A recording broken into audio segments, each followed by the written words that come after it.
tools they had knives, bows and arrows. Of how brave you face one with your 16-pounder gun, and you've frightened all the natives to the marrow. Come out, you black and tans, come out and fight me like a man. Show your wife how you won medals down in Flanders. Tell her how the IRA made you run like hell away from the green and lovely lakes of Chamberlain.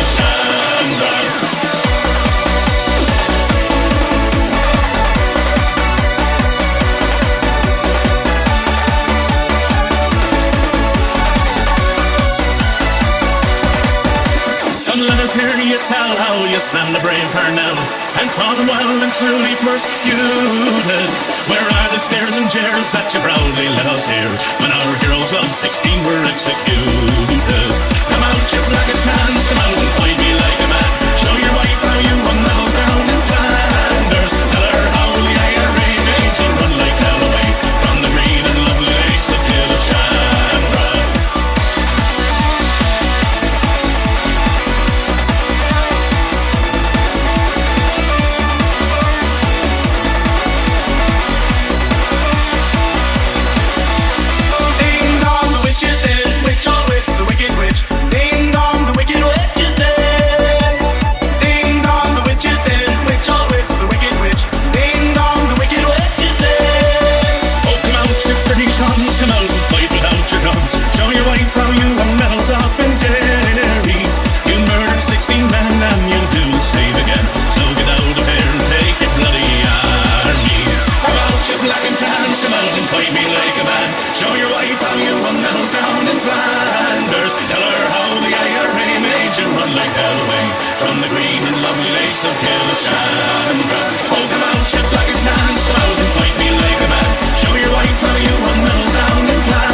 Buckingham Palace announced the death of Her Majesty Queen Elizabeth II.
What's going on, everyone? Welcome to the Monday stream. It's a new work. It is a new work for me. It's a new week. It's a new life. It's a new dawn for me. How is it going? What's up? Good to see you. We got so many awesome people in the chat already. I don't know where to start. We got Catgirl Steph, we got Ninny, we got Fab Forward, Ludo Nah. We also got, excuse me, Birdie Blake. We got Just Johnny. We got Valerie, the lovely Italian. We got Blue Vixen. And I'm feeling good. That's right. Thanks for getting the reference, Birdie. Yeah, for Lotus Hammer. Are you going to talk about the security conference in Munich? I was at a huge protest on Saturday in Munich. Palestine was the core topic. I'm not going to be talking about that, unfortunately. But I'll be happy to give, a quick take on what I think about it if you want to drop a link in the chat. I'm not sure how that works on YouTube. Let me just pin message, report, remove, put user in timeout. I don't know how to give you a permit on YouTube, so try dropping me a link if you've got any info about it on the, you know, that would be fine if you wanted to drop a link in there. If you got any info, like a tweet or a video or something like that, happy to check that out real quick. But yeah, how are we all doing? What's going on, everyone? What can I tell you about my weekend? Well, it was a weekend. I was hanging out with yous on Friday night, in case anyone missed it. I was streaming some Dark Souls Remastered, doing some speed runs, and that was quite fun. Saturday, I don't really do much. I'm trying to remember what I did on Saturday.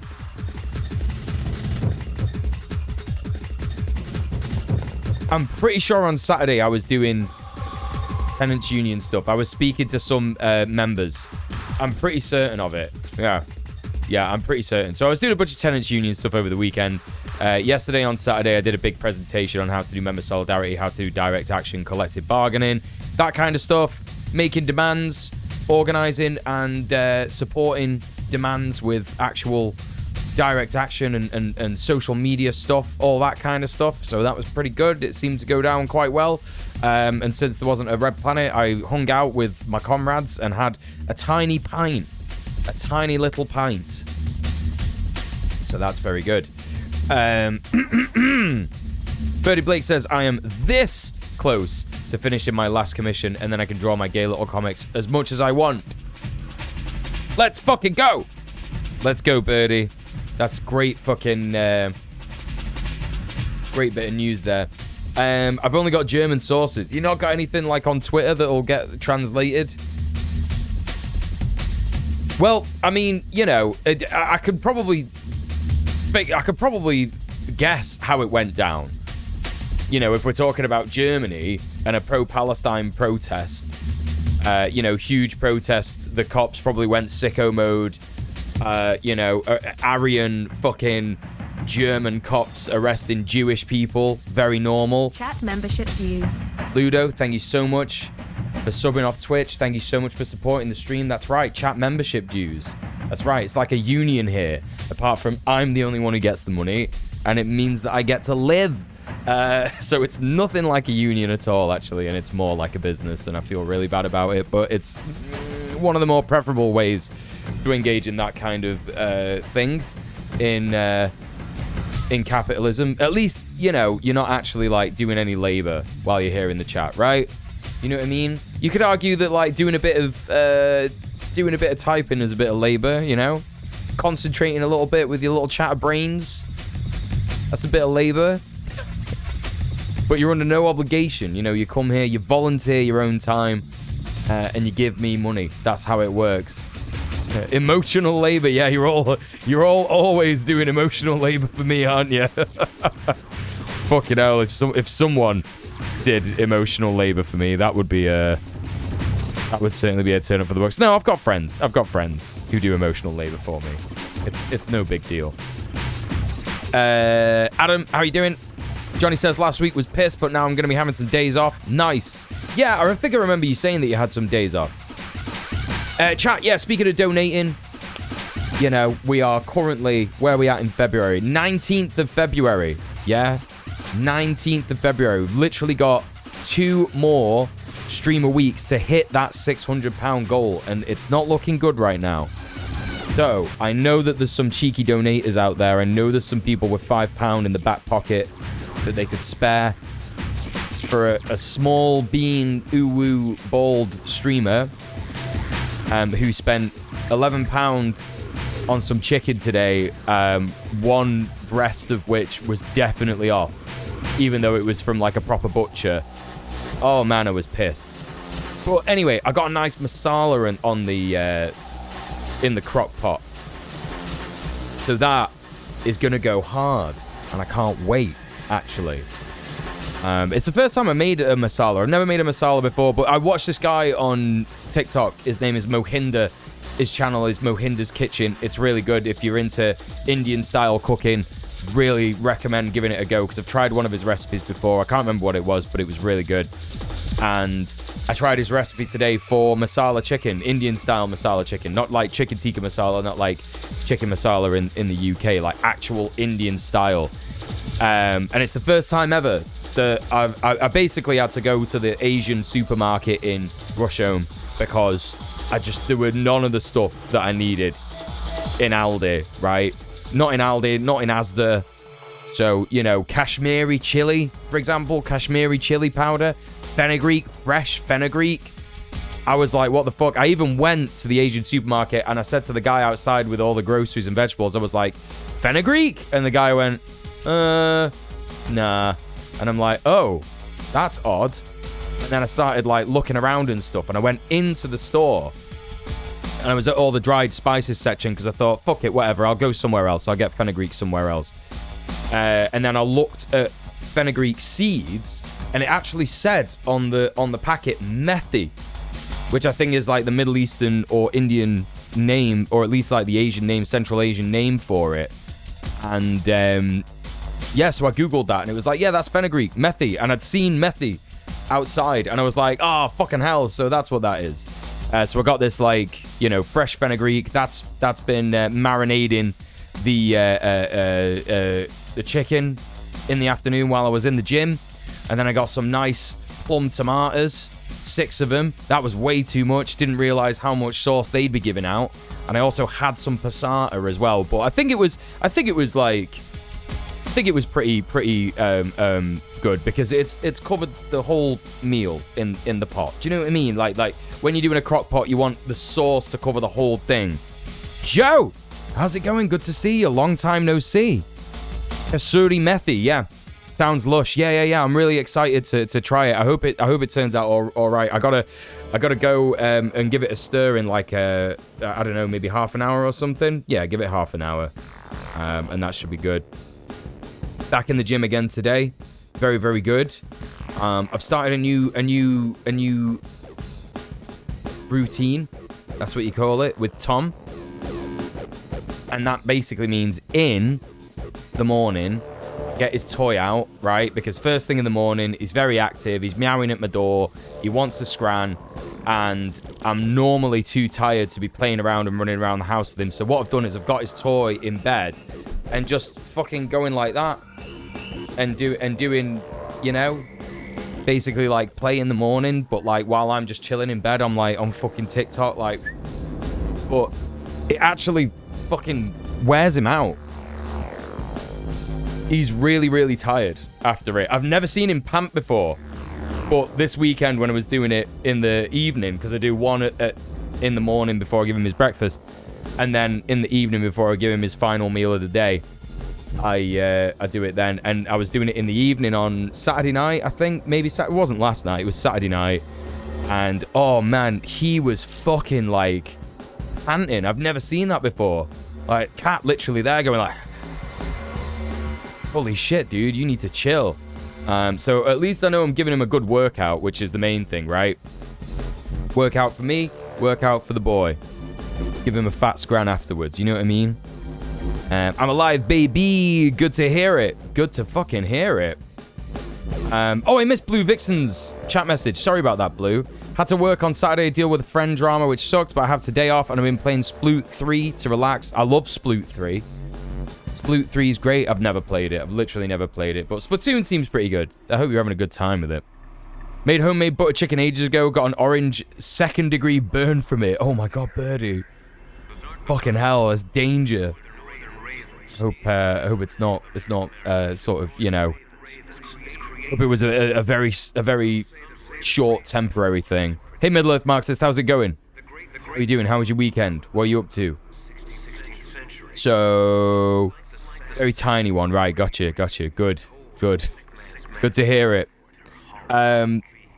So yeah, that's basically it. I'm sure there's other stuff that I did at the weekend that I'm like completely forgetting. But I enjoyed doing some Dark Souls speedruns on Friday. I might make that a regular thing, I'm not sure. Got a Void Kitty curled up with me. We'll give her pets from you in chat. Buzz in, let's go. That goes so hard. So when I was like chatting to Matriarchetype last week, she was asking me if I wanted to speak about bisexual erasure.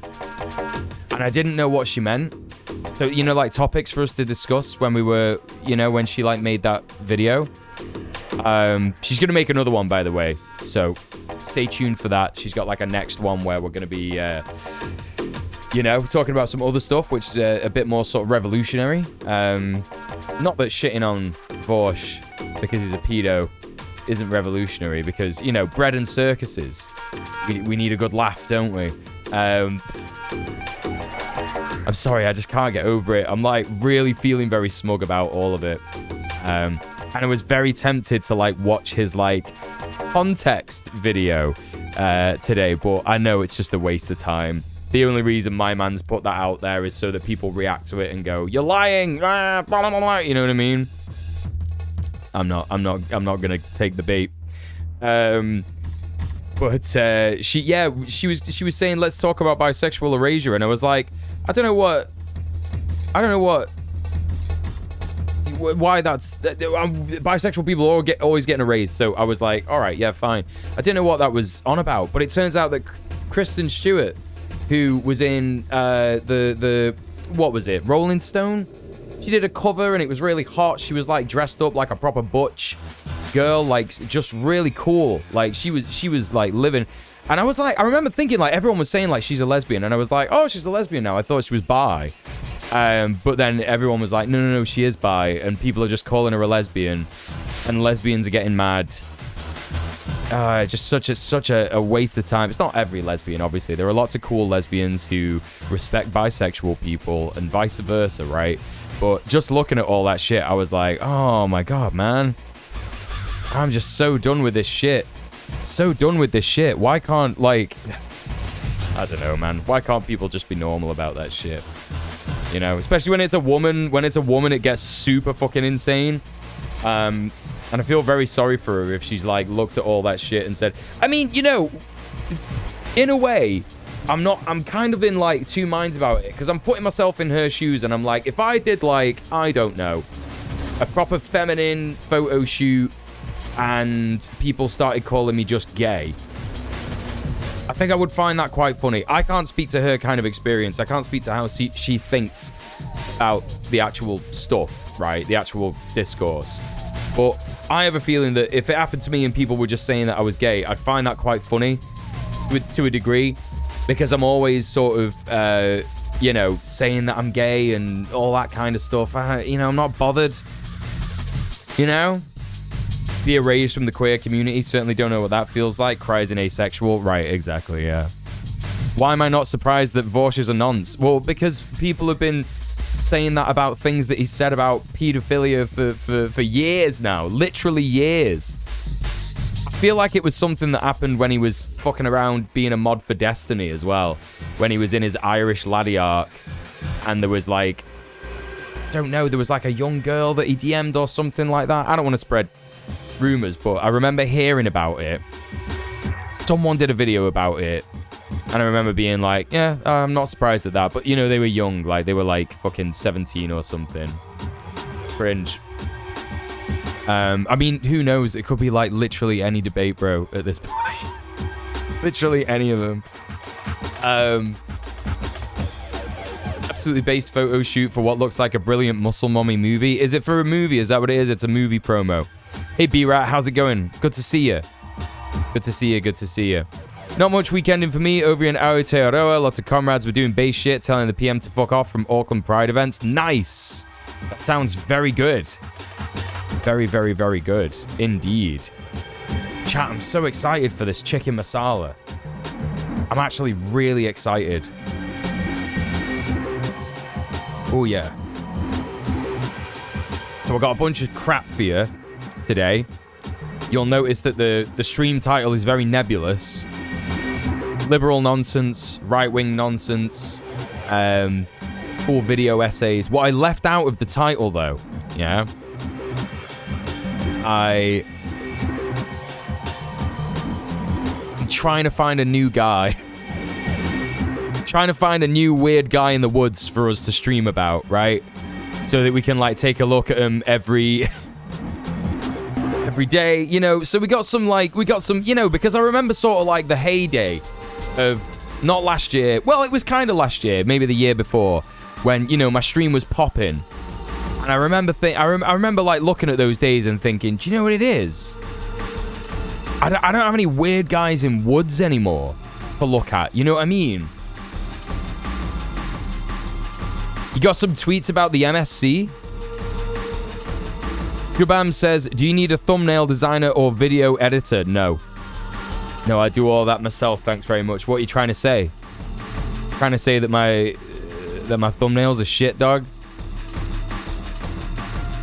But Pete Spoot P with some Cyrillic in the chat. So that's cool. That means I have to go to translate that. Medicine. Why did you say that, dog?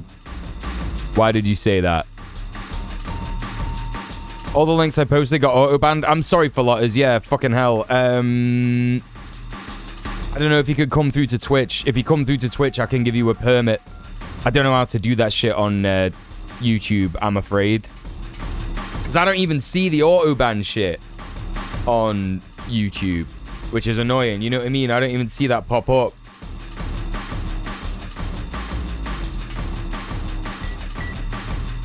Fun to see so much Palestine support in the Splatoon 3 lobby. Quite a few wearing keffiyehs in the game too. You can wear keffiyehs in Splatoon 3. YouTube's got very bad moderation options, yeah. Very shit. Personally, if other queer people call me gay instead of bi, I'm fine with that. But if straight people don't acknowledge me as bi, that bothers me. Yeah. That's annoying. Yeah. That is an abbreviation for the word hello in Russian, don't worry. Well, it just came up saying fucking medicine in Tajik. So, you know, no worries. It's all good. Yeah, if you could just keep chat to, like, English, that'd be fucking great. Because otherwise, you know, I have to, like, go and translate it and that. There's an outfit in the game that has a scarf. It looks very much like the one a bunch of Palestine supporting players wear it. Splatoon 3. Spaltoon. Fear.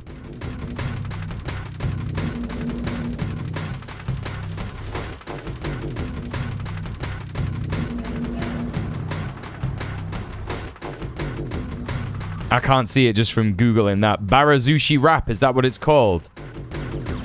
Barazushi Rap. Oh! Yeah!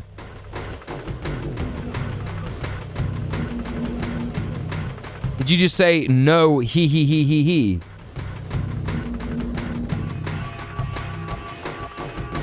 Well, that one's fucking easy, but yeah, serious. Like, you know, coming here doing that again, I've already warned you, that's just gonna be a ban, dog. Have a good stream, by the way. Okay, bye. See ya. Normal. Yeah, okay, so this one. Oh. That one right there. Yeah, that's fucking definitely a keffiyeh. Are you joking me? That is absolutely that's the exact same keffiyeh I've got. That is literally the exact same keffiyeh I've got. I'm not even joking. Hold up a hot minute.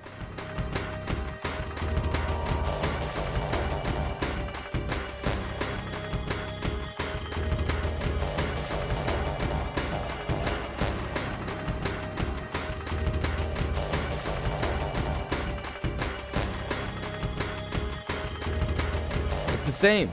It's the same fucking one, dog. You know? Less tassels on mine. That's cool as shit. No fucking way. Big up Splatoon. Madness. Absolute madness, man. Alright. I'm literally in Splatoon. That's right, Queen Pip. Also, everybody, please go follow Queen Pip. She's amazing.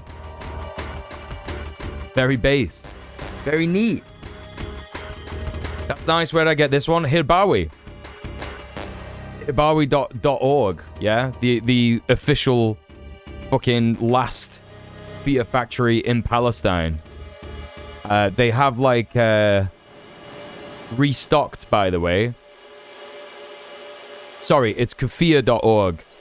If you're in the UK, kafia.org. If you're in the US, it's something different.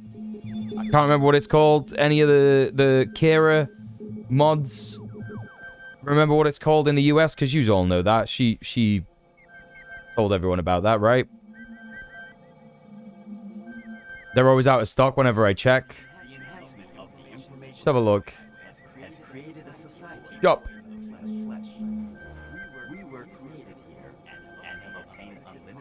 They got him in. They got him absolutely in there. Pure Black Hibawi, Masaba Hibawi, that's the one I've got. Sarah's Irish Hibawi.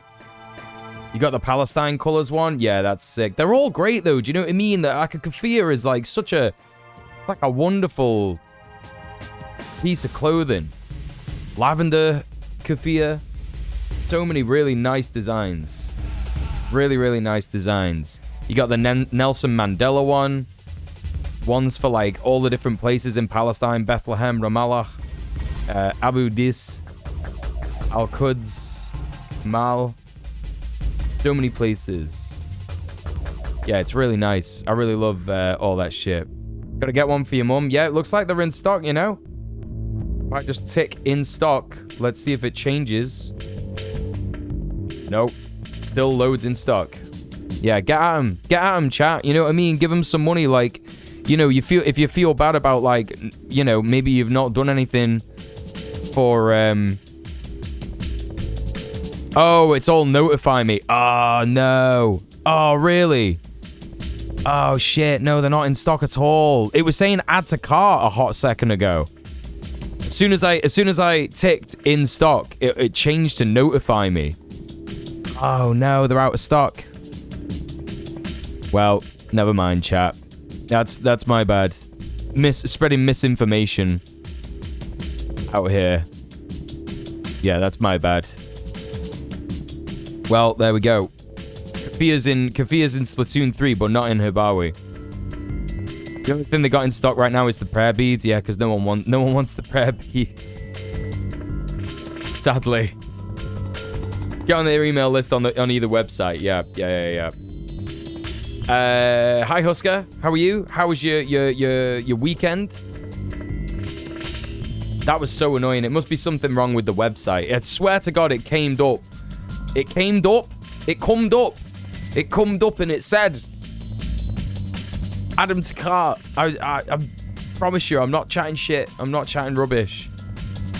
So anyway, the stream title. I was supposed to be explaining the stream title. You know, lib nonsense, right-wing nonsense, video essay stuff. Stop laughing at me. I'm a good streamer. You can't be embarrassing me. New people are always coming in all the time and they're looking at this and they're seeing the chat upset and laughing at me. And they're like, this seems like garbage.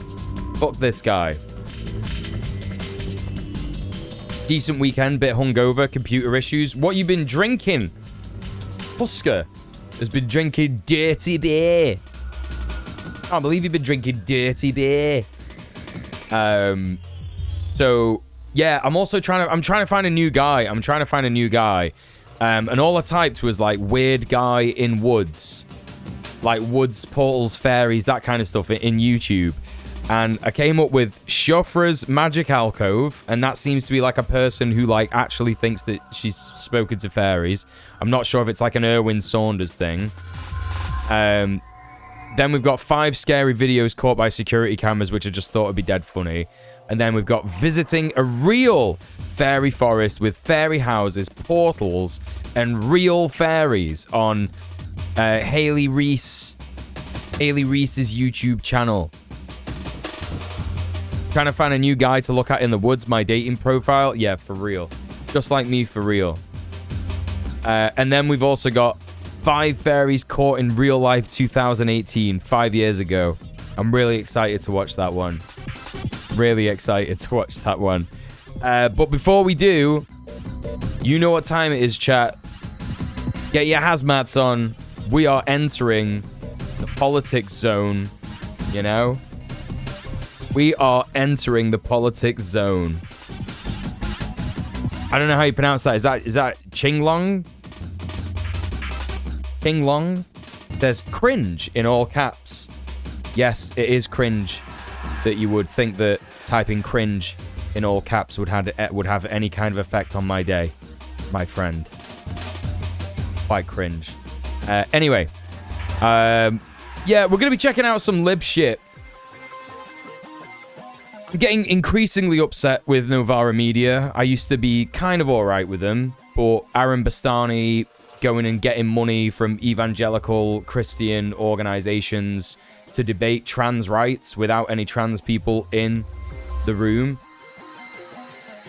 Really annoying. Really fucking annoying. And then finding out Michael Walker's talking to cringe, extremely cringe opinions about protest and Palestine and, you know, colonialist liberation.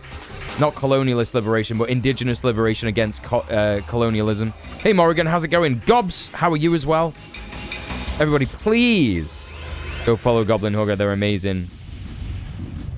There's always Les Stroud for Weird Woods, guys. I've got nothing but respect for him. He had the Survivorman show, which is the real version of Bear Grylls, who just liked to drink piss. We're not looking for Weird Woods guys to respect. I don't know what part of my content you've missed there, Husker, but we're not looking for people to respect. Gobs did a 10-hour stream. That's fucking crazy. What are you doing that for? That's outrageous. Anyway, let's jump in. Let's see what Michael Walker's got to say about Cenk. Uncle Cenk's powerful election ad exposes US-Israel loving. Now, if you've heard anything about Cenk Uyghur and what he's said about Palestine and stuff like that, it's all just very liberal stuff. It's very cringe. You know, the Young Turks, you got Anna Kasparian, who's full turf. The Young Turfs, you know. Benny really had like a horrific time when she was working for the Young Turks and had to like just quit because of Anna's fucking absurd transphobia. So yeah, the Young Turks, not great. Cenk has said some absurd stuff. Cenk has said things like, oh, in order to get rid of Hamas, you have to do what we did with Osama bin Laden. We just sent a crack team in there and we got him out, right? No, that didn't happen. The fucking US and the UK literally slaughtered 1 million Iraqis. What are you talking about, dog? Fucking idiot. I'm assuming the Cenk ad ends with, now, let me tell you about trans people for a second. Yeah, I don't know, maybe. Cenk seems to be a little more subdued about trans people. Just kind of agrees with Anna and doesn't really talk about it. But anyway, whatever, man. You know, just fucking stupid shit. Fuck Cenk. Fuck the Young Turks. But let's get mad. Let's see what Michael Walker's got to say about the whole situation and get mad about it together as a community. The Biden administration likes to say they want Israel to kill less Palestinians, but they keep giving Israel billions in unconditional military aid. That's right, it's Michael. A situation that doesn't make sense. And Cenk Uyghur, who's mounting a primary challenge against Joe Biden, has released a powerful ad making that point. We get all the sandwich stuff for the kids' lunch. They don't like turkey anymore. Yeah, I know. What about the bananas? Yeah, I got them too. But, honey, What? you're gonna have to put those eggs back. I don't know why the CC isn't showing up. I've literally switched browser because my browser was running so fucking slow over the last few months that it's like, gave it a go. Checking out Google Chrome instead, you know, give it a go. See how it goes. And for some reason, the ads thing, little ad caption window that I used to have, that's just gone. LF Cow 7, hi, how's it going? Welcome in. They don't like eggs anymore? No, they like eggs, but we have to set that $7 aside for killing Palestinians. Is that Liverpool Football Club? What? I mean, don't we give Israel $4 billion a year anyways? Yeah, and now we're giving them another $14 billion. Do you know how much that is per American taxpayer? No. It's like $85 per person. Apparently, it's costing us a lot of money to drop bombs on Gaza. It's terrible. Made it when you were like 9? Yeah, fair enough. Don't they get universal health care too? Yeah, they do. We're paying for that too, probably. Might as well put the bananas back. Why the do we have to pay for all of this? Don't cuss at me. I'm Jake Huger, and I approve this message. Let's save lives. So, hang on a minute, LFC 807. You said that you made it when you were 9, and it says your account was created on October the 31st, 2020, making you 13.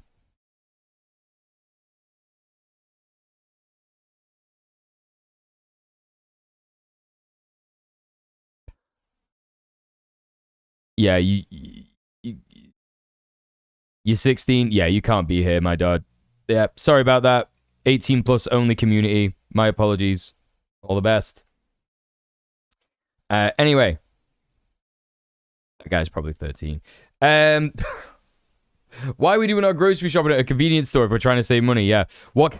That's very true. What kind of premium eggs are they buying at $7? No, it's like that in the US, actually. It is like that in the US. It is. You know what I don't like about Cuss back. you know what I don't like about this fucking It's like 85. bullshit chat. I don't like the fact that it just seems very contrived. Yeah? Hey, Mr. Dank, what's up? Unless they're buying a box of 24 or something. Yeah, I mean, I don't know, man. I think eggs are super expensive in the US right now, right? Did I not hear that? Did I not hear that? Like it is like $7 for like 6 eggs. It's just not. This isn't relatable. You know, like it's like Morrigan's saying. Like this just isn't very relatable. I don't know what they're trying to do this message, and they're like, let's shoot it in a supermarket. They're just like, it feels like they were sniffing a bunch of coke. And they went, yeah, where's our ad going to be? We're going to be in a supermarket. They're just doing their shopping. Everyone's worried about how much food and stuff is costing and shit like that. They could have made this very, very, very powerful if they wanted to. If they really cared about it, they could have made it so powerful. But they were like, no, let's save money. Just husband and wife in a supermarket talking about how they're spending a lot more money on groceries, and that sucks because we also got to pay $85 in tax to Israel every year. It's just not hitting home. Images of Palestinians, images of the destruction in Gaza, because some people are going to watch this and they're going to be like, I don't care. You know what I mean? People are going to watch this and be like, I don't give a shit. I'm sorry, I don't care. There are people who are going to vote for Joe Biden. Cenk, if he is entering in the primary race to compete with Joe Biden, he is competing with absolutely ridiculous libs who are just so desperate for another 4 years of Biden. They don't care. It's just vote blue no matter who. But they won't be like wanting to hear Cenk Uyghur talk about Palestine. They're not going to want to hear about that. So he's appealing to that voter base who are never going to vote for him. They don't take the Palestine thing seriously. He legally can't. Wait, what? Genocide is happening, but grocery prices, am I right? Yeah, it just seems a lot of stupid shit. Oh, he got a speech by Yanis Varoufakis at the security conference protest. Yeah. Yeah, I'll take a look at that in a bit, fellas. Thank you so much for joining us over on Twitch. Hope you're doing good. I'd be at one of those warehouse-ish stores for bulk buys, yeah. This message is being conveyed very badly by voters being like, we can't buy bananas. I feel like you could convey it in a much simpler way. This is what it is.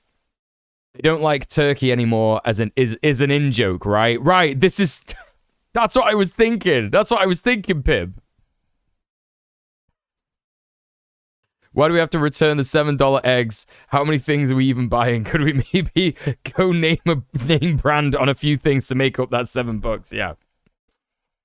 Cenk wasn't born in the United States. You have to be born in the US to run for president. Oh, that's true, isn't it? So what's he even doing? What is he even doing? It's just a waste of everyone's time. Are you joking? Yeah, because there was that whole shit with Obama, wasn't there? Where it was like, oh, Obama, he was born in Kenya, and that's why he's like not able to be the president and all that stuff, you know? Oh, sorry, I still got the links for letters. Don't worry about it. I still got the links.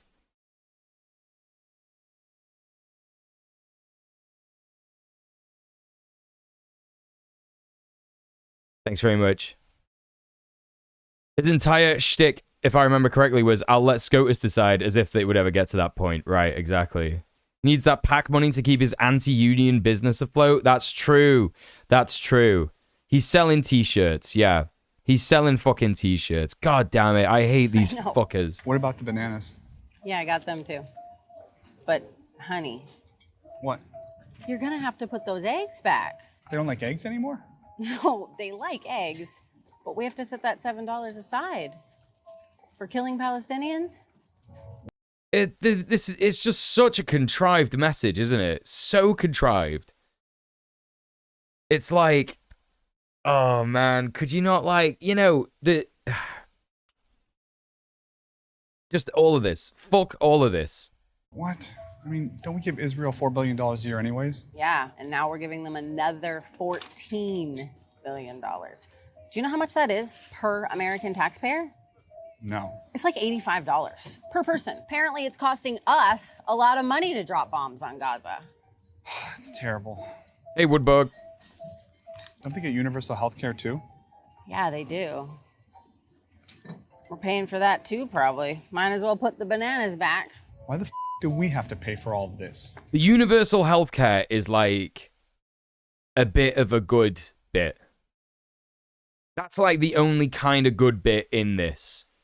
But I feel like most people will have turned off before they even see this shit, yeah?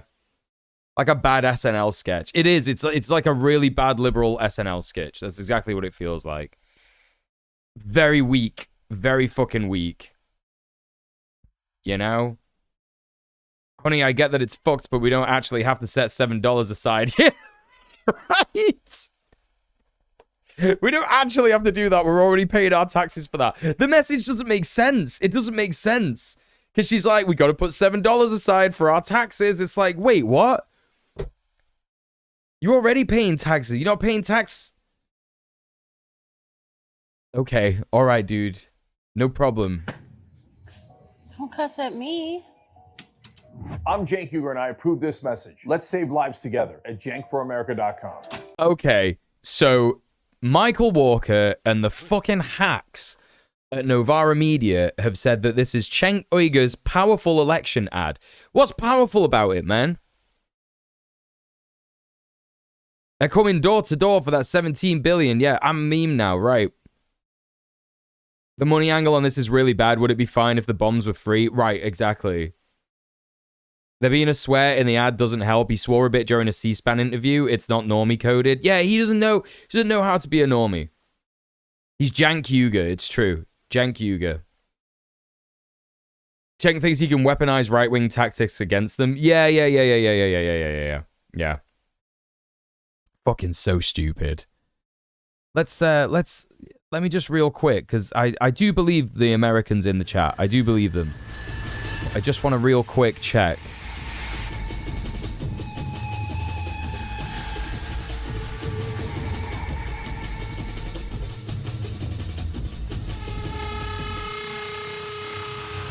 Damn, dude.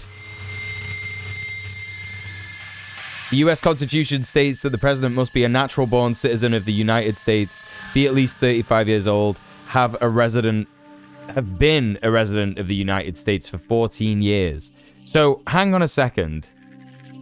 Why are all these different things in...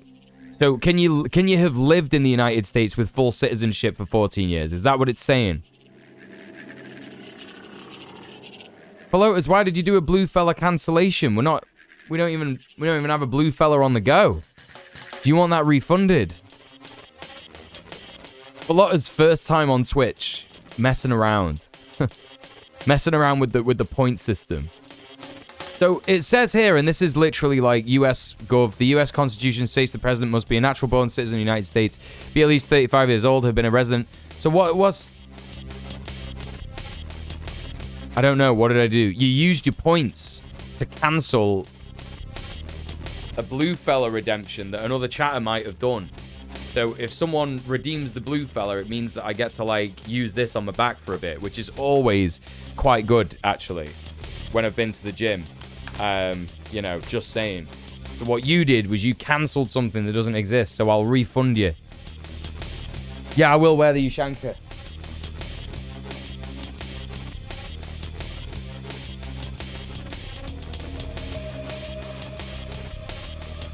You have to be a natural-born citizen that hasn't lived in another country in at least the last 14 years. Oh, okay, I gotcha.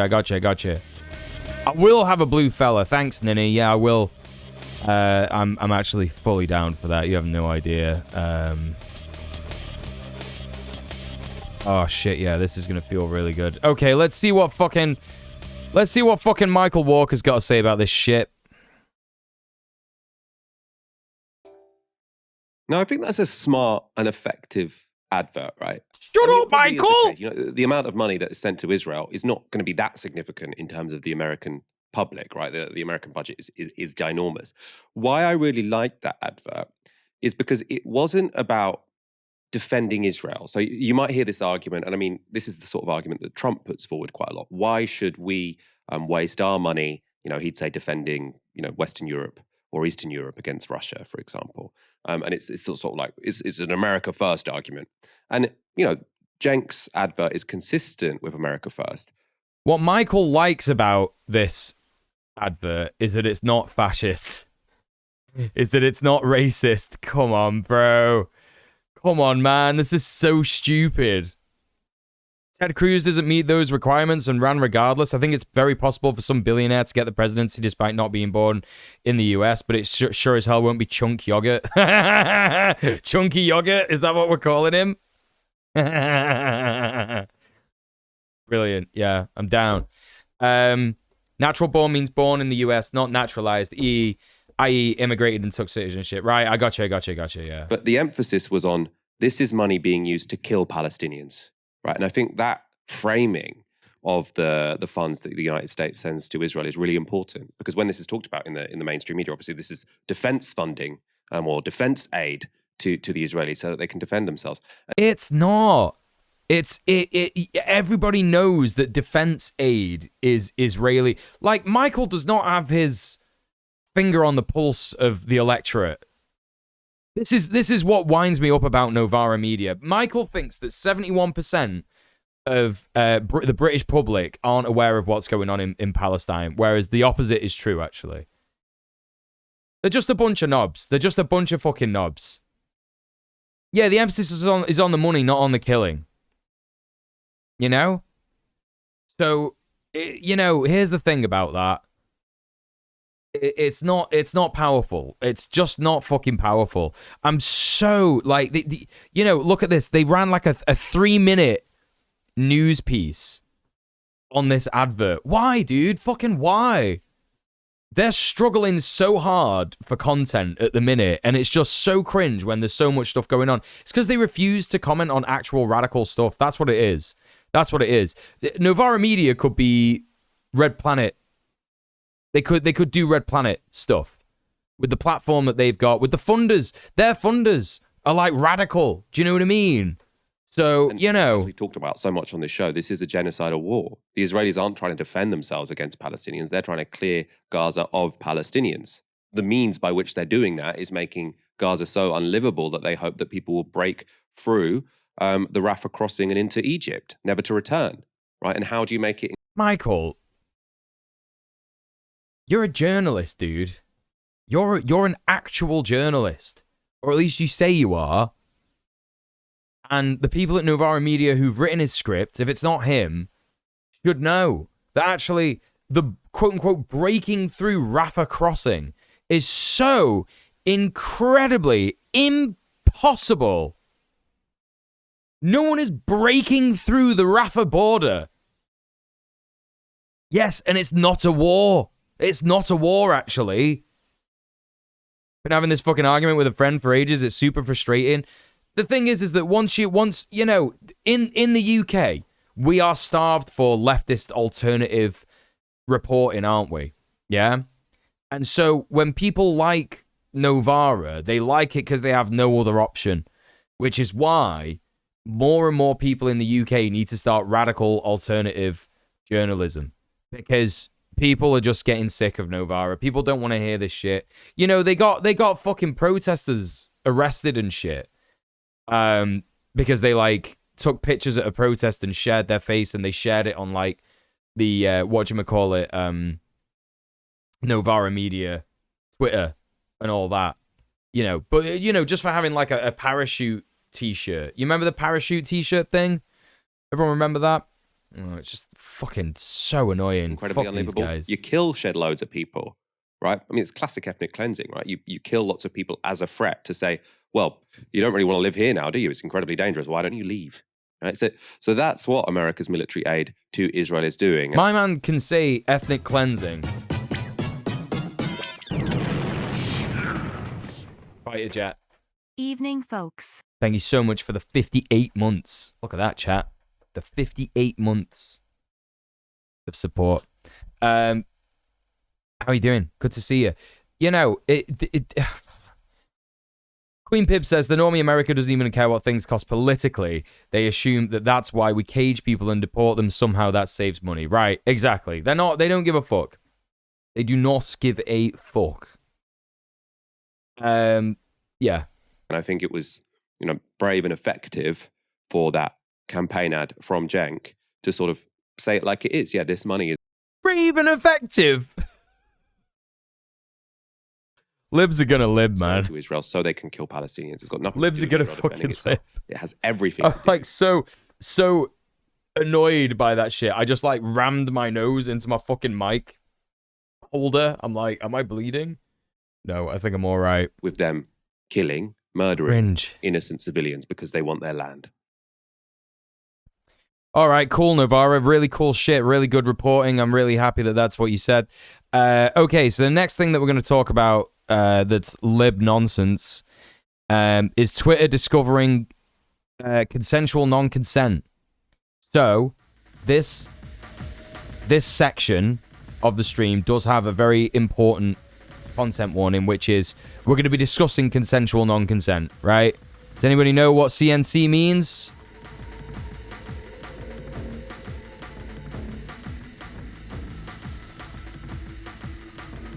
Yeah.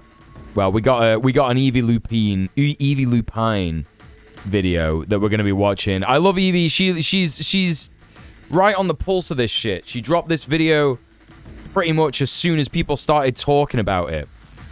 Consensual non-consent is basically just when people role-play non-consensual things, right? That's what it is, yeah? And you obviously pre-negotiate this kind of thing beforehand. You know, you should have, like, proper attunement to your partner if you're going to engage in this kind of kink. It can be very stressful. It can be very upsetting for both parties. So that's something to be aware of. You know, I would say to any budding kinkster out there, do not go into a scene where someone wants you to do CNC willy-nilly.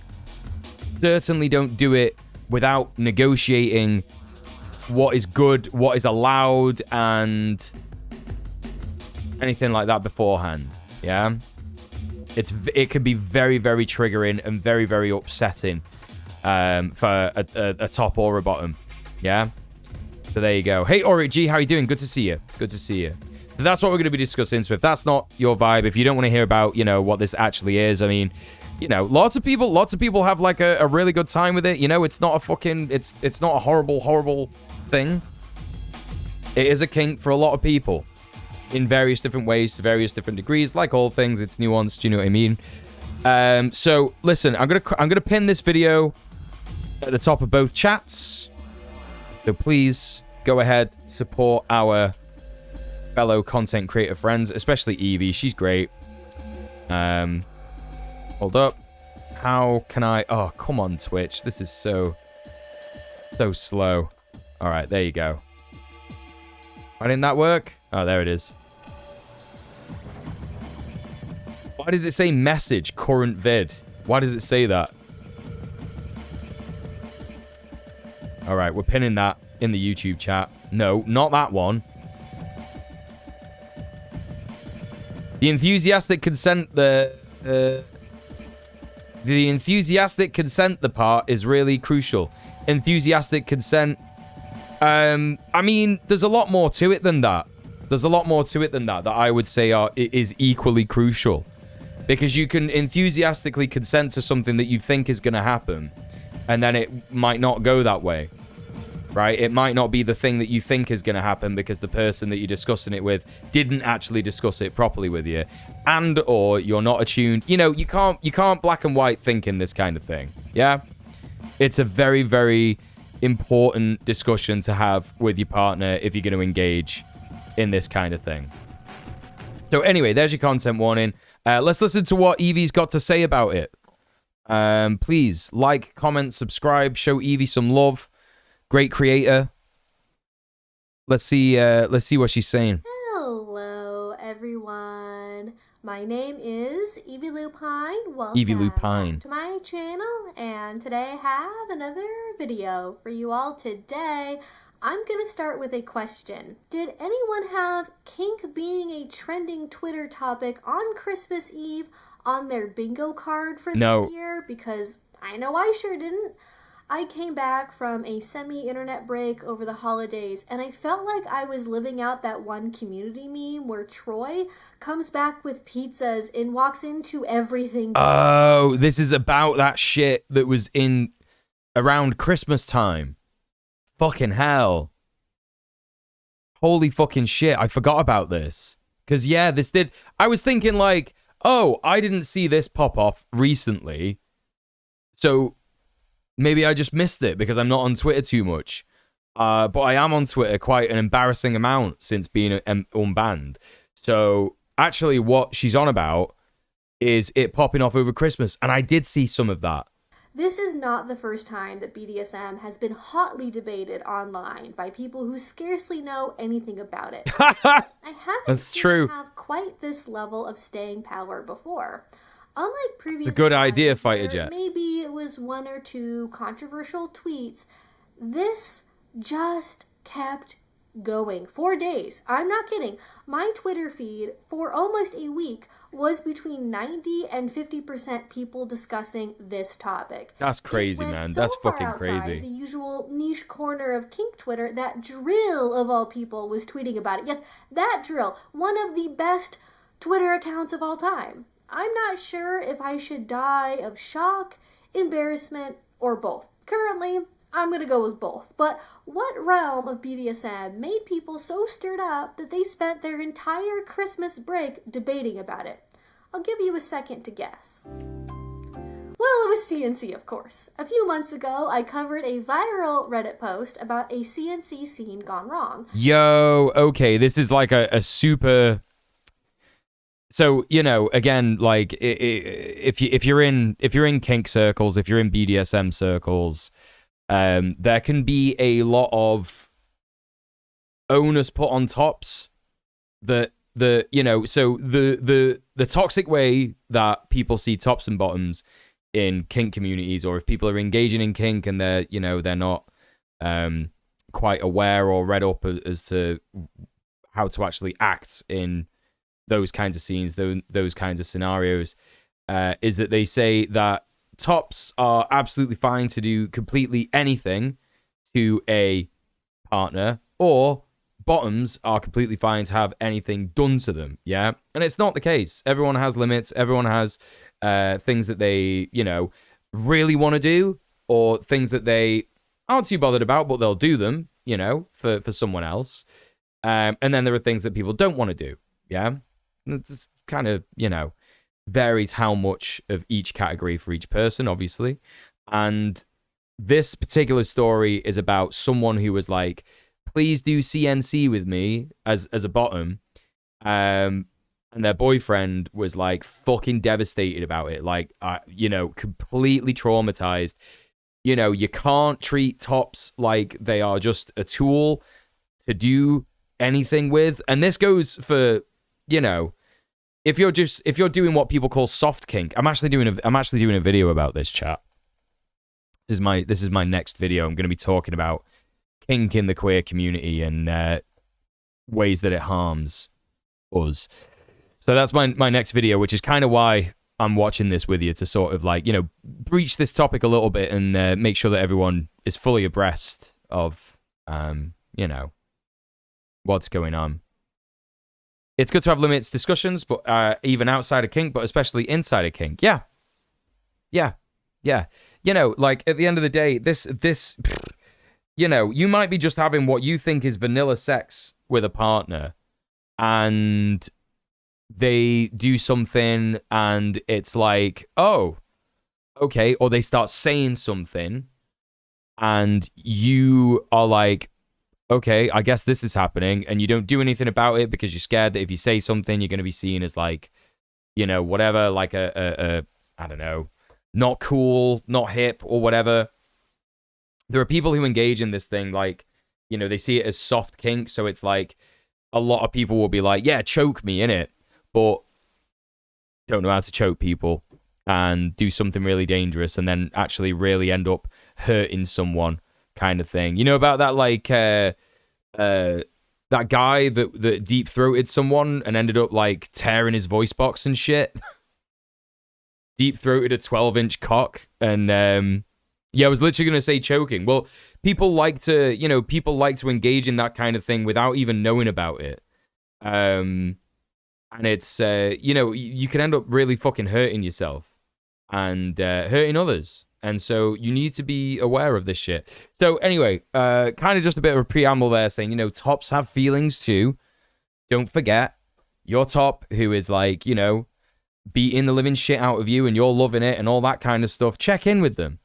You know, they should be checking in with you too, but check in with them and be like, hey, you still okay? Still feeling like a fucking American psycho, or you're good, you know? Because if that energy is getting too intense, people aren't ready for that stuff, you know? Need that on a t-shirt. Tops have feelings too. Yeah, for real. Absolutely. Abso-fucking-lutely. So it's certainly in the public awareness. I've also talked about the way kink is represented on social media sites like TikTok, and how people are prone to both kink shaming and somewhat vanilla shaming these days. One side will go, the things I do will occupy your boyfriend's mind long after we... I hate that shit so much. Because I'm so kinky and devious and special. And the other side... Here's something that I will say, yeah? If you ever come across someone who is talking like that, like actually talking like that unironically, run a mile away. Run a fucking mile away. Yeah? Because they are not, they're not doing okay.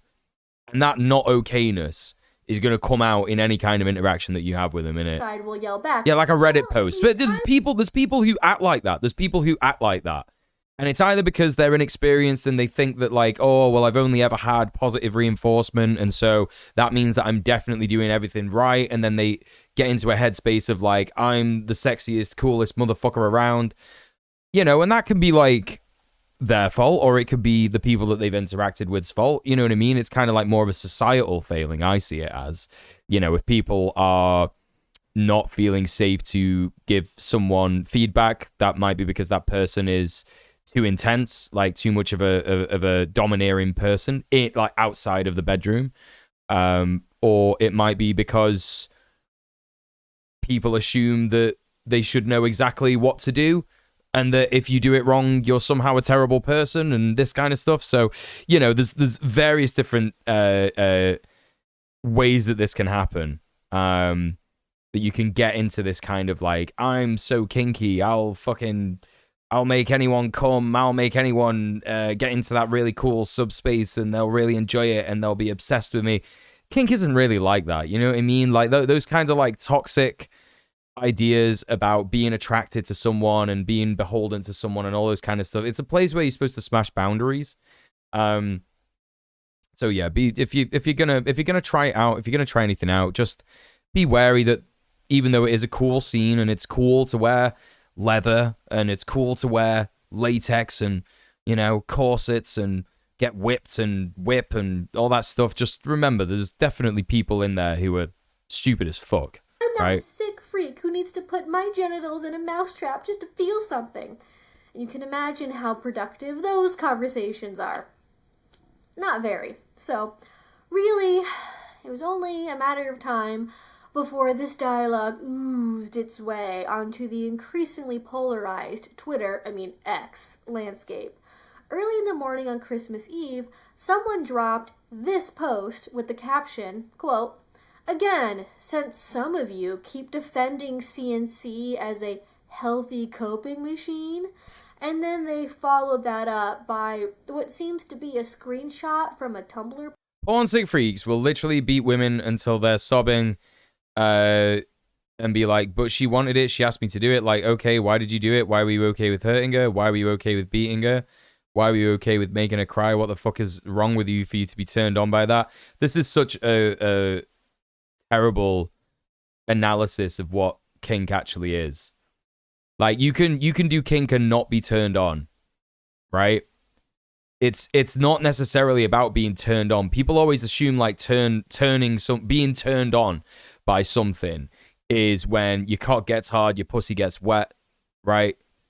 You know, you're getting excited, you're feeling it in your loins kind of thing. But it's not, you know, you can engage in this kind of thing and not feel anything sexually, but feel good and happy that you've enabled your partner to feel safe, you know, safe enough to be in a situation where, yeah, maybe they wanted you to beat them within an inch of their fucking life, and you did, you know?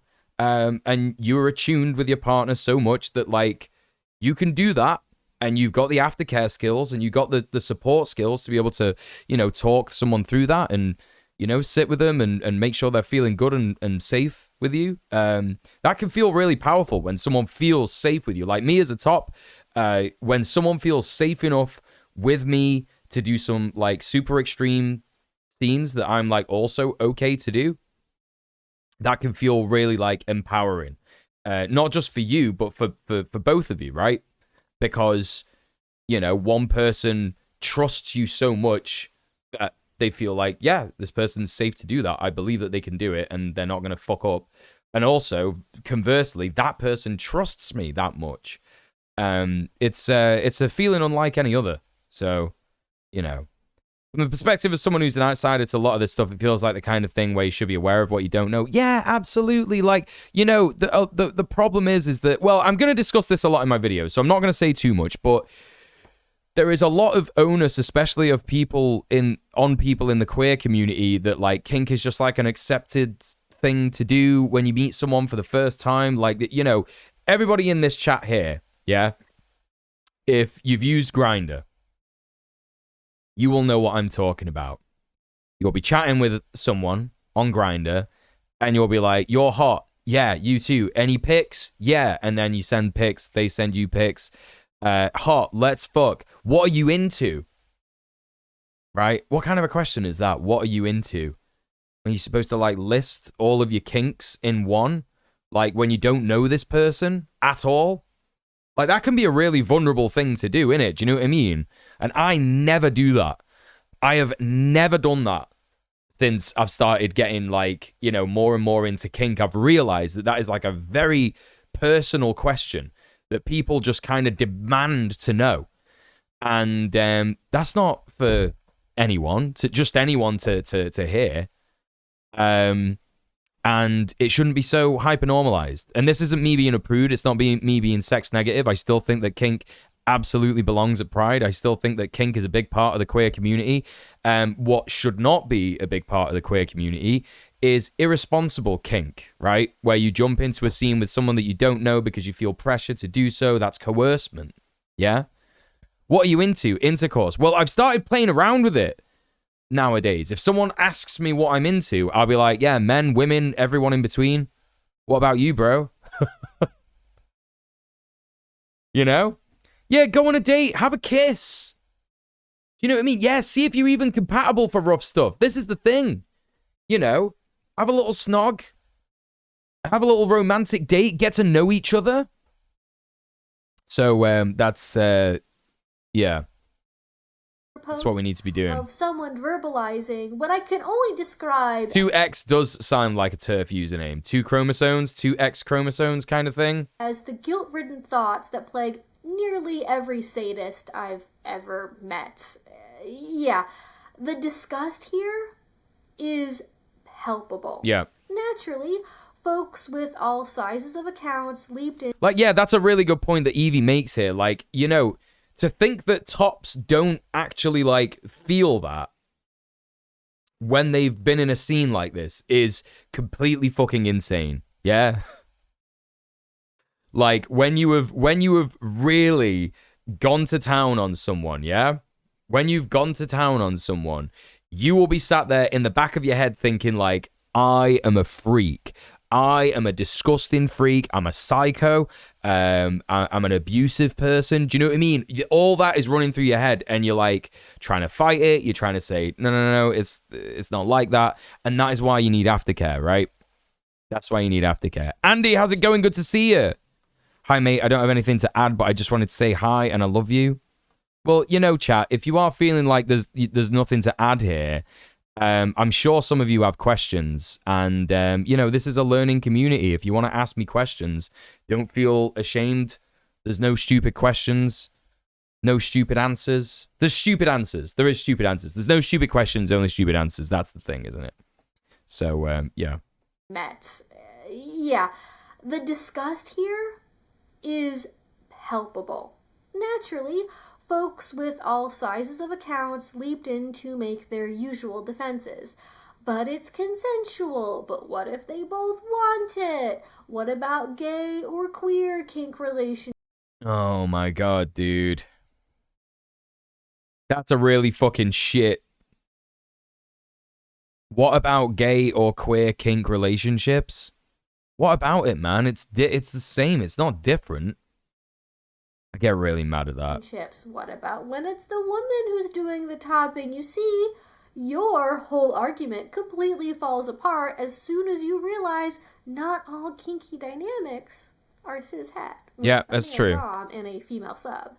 Oh, is this because they're mentioning the queer kink relationships because specifically that post was talking about a man doing it to a woman specifically? Right, okay, gotcha.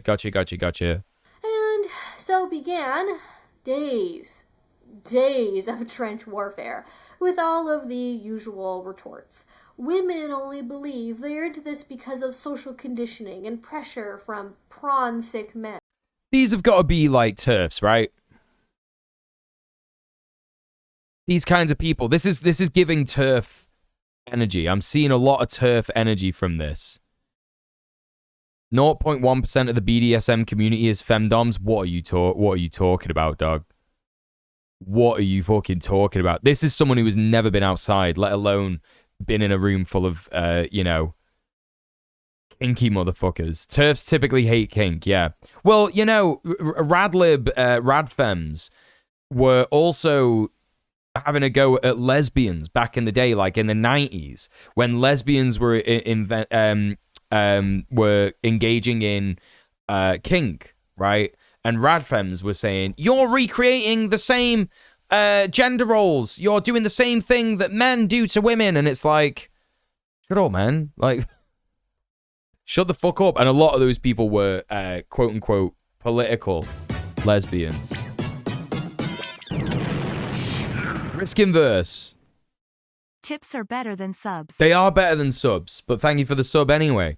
Yeah, chat, please consider giving me money. Please consider subbing off Twitch. It really helps me out. It helps me pay my bills, helps me pay my rent. I would only ever ask you to donate £5, which is the same amount that you'd sub on Twitch or on YouTube if you wanted to join as a member, but I haven't enabled that, so don't worry about that anyway. So please hit up the link in the chat. Throw me a $5. And if I get 3 donos in a row, then we'll have an unofficial hype train, you know? We have fun here sometimes when you give me enough money. So, yeah. Gay and queer. Yeah, TERFs hate kink. TERFs hate kink. Waiting for J.K. Rowling to join in on this. Yeah, well, I think she already did. I swear I've seen a post about kink. How are people like X is always bad when it's like you don't even know anything about the community you're talking about? Yeah. Yo, Risk Adverse! Tips for Donald Jonald. Thank you so much for the Donald Jonald tip. Thank you so much for £5. Thank you so much for subbing off Twitch. Thank you for supporting the stream. We're about £180 in, chat. If we were to get to the middle of the dono goal for this month, that would probably take £120, and that would be 60 people donating £2, but let's reduce that. 30 people donating £4. Is my maths right? I might have done my maths wrong. 30 people donating £4. If there's 30 people here, everybody donate £4 and we'll get to the fucking middle of the thing. It'll happen. Anyway, that's what I'm trying to say. Thank you so much for supporting me. Thank you so much for subbing off Twitch. People being into this is really just internalized homo or transphobia and or misogyny on top. Feels right. Yeah. Doesn't exist. I often go off vibes. The pressure of the male gaze, and they're mostly doing it in a way that still conforms to prioritizing male pleasure rather than their own. And you add in a good dose of shaming and faux concern for women who engage in pro-doming as a profession, and this is about as good a summary of the verbal battles. I've been live already for an hour and 20 minutes. That doesn't even feel right. You know what, chat? I've got to real quick just go and stir my stew, stir my curry. So don't go anywhere. Be good to each other. You better not donate while I'm gone. See you in a bit.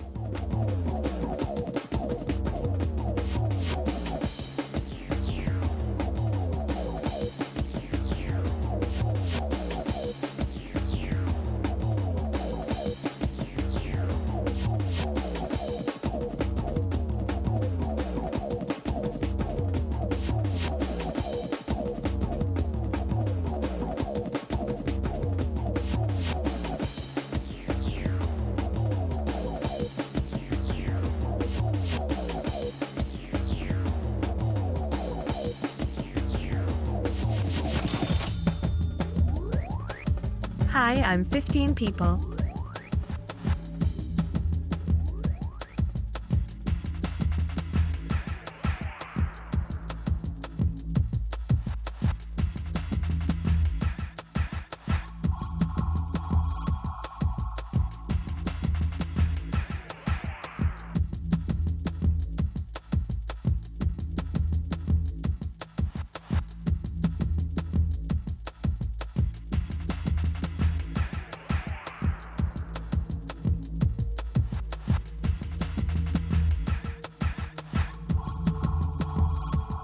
You cheeky little chatters, I heard that. Whoa, what is that? 15 people? What was that?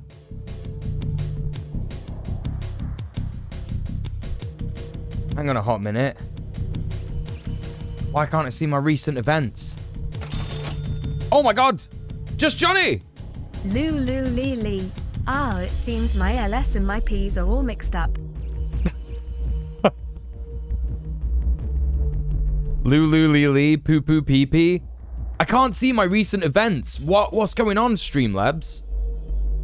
Yo, hold on a hot minute. Do I gotta log in? Oh, it thinks I'm logged out, I think. Twitch TV refused to connect. What's going on here? I will find out who donated. Just give me a minute. Just give me a fucking minute. Streamlabs. Dashboard. Recent events. Come on now. Log in with Twitch. Don't be a knobhead.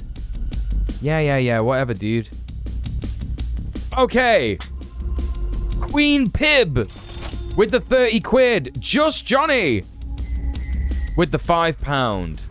Thank you so much. Thank you so much, Queen Pib, for donating £30. Thank you so much, Just Johnny, for donating £5. Thank you so much, Woodberg, for donating £3. Thank you so much for supporting the stream. Listen, chat, let's keep those donos going. Yeah? Let's keep those donos going. Thank you so much. Listen, you know what that means, don't you? Gotta have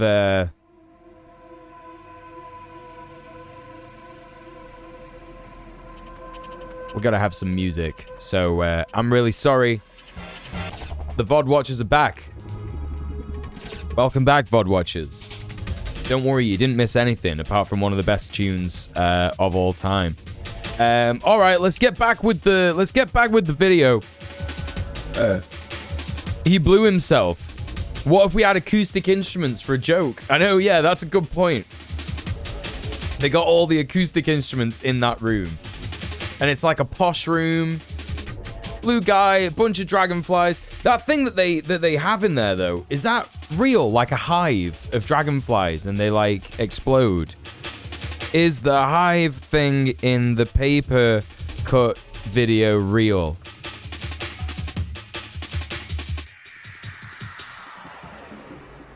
No. Not real. There are no animals where, like, a hive will go like that.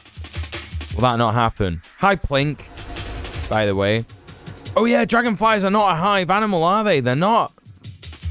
2000s Kerrang vibes, yeah. With my massive jeans and my big chain. They don't have a hive and they don't explode. Well, I don't want to live in this reality anymore. That's the truth that I'm coming to learning that. All right, let's get back on with the video. Thank you so much, everybody, for subbing off Twitch. Thank you so much for supporting the stream. Don't forget, just because you missed out on the hype train doesn't mean you can't donate. So please consider donating. Please consider subbing off Twitch. We're very, very close to hitting the midway goal of the month. I believe we can hit it tonight. I always preferred Scuzz to Kerrang, but they've shut down. Yeah, well, you know, when a shit song was on Kerrang, you could switch to Scuzz, innit? And vice versa. That's what I used to do. I was always going between MTV2. Yeah, these were the 3 channels I used to watch. All right, we're not watching the video yet. These are the 3 channels I used to watch. I used to watch MTV2, Kerrang, or Scuzz.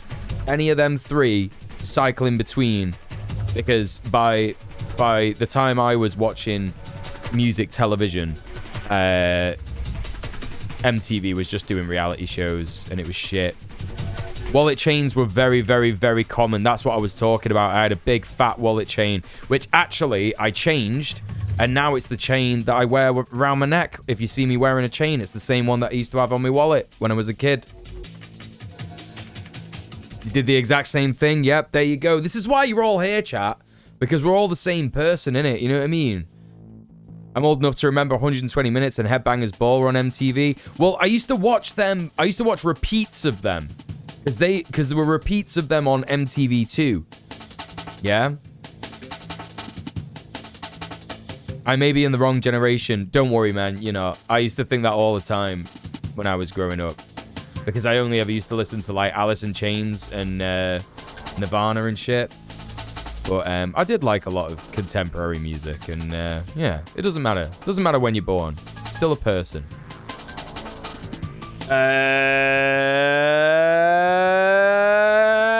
Let's watch the video.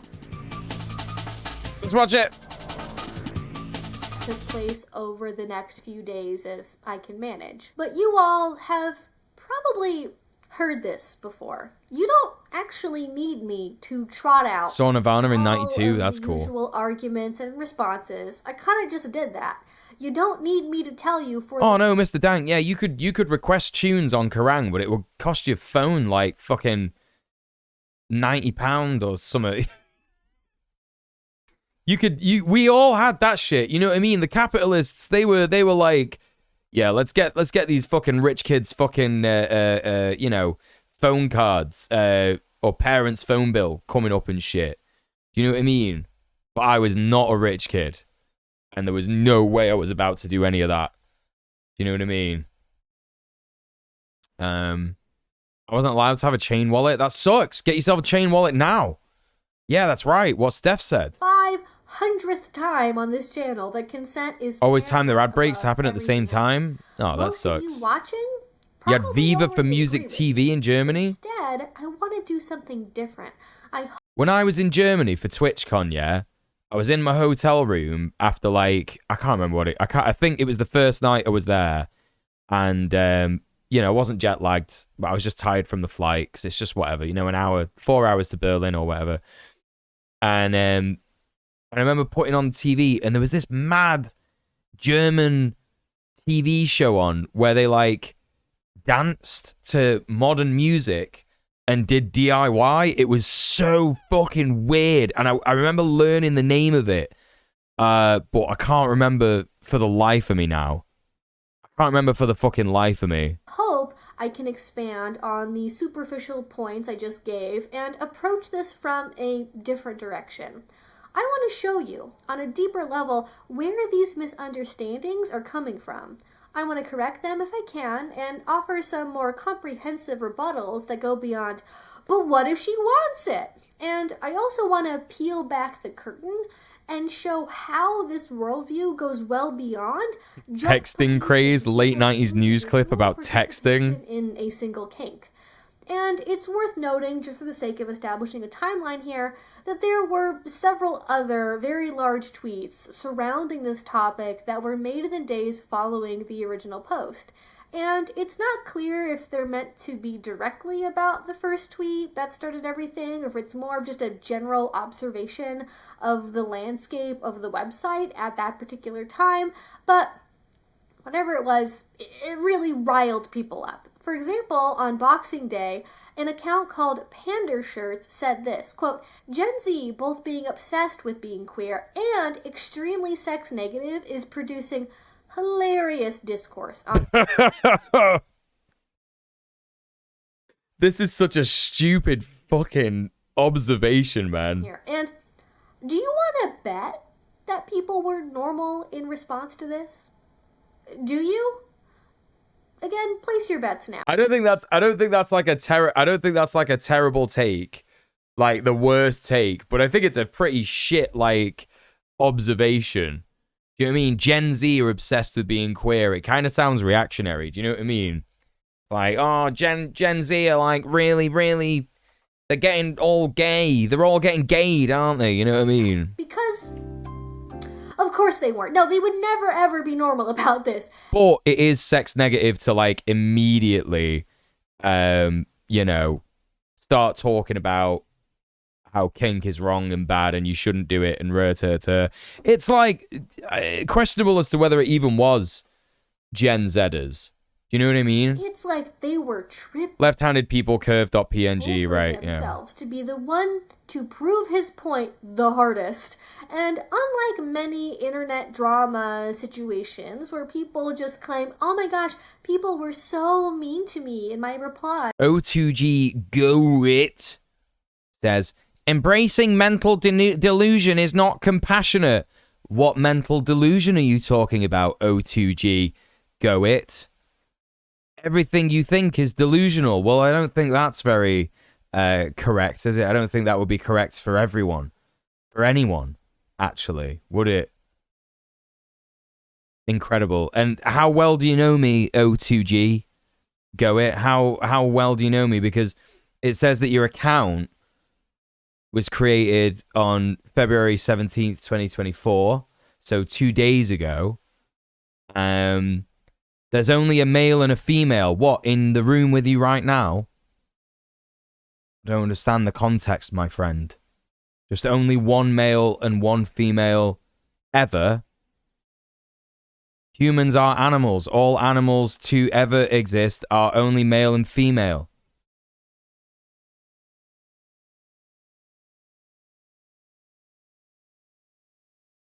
Now, I don't like snails, right? But have you heard of snails?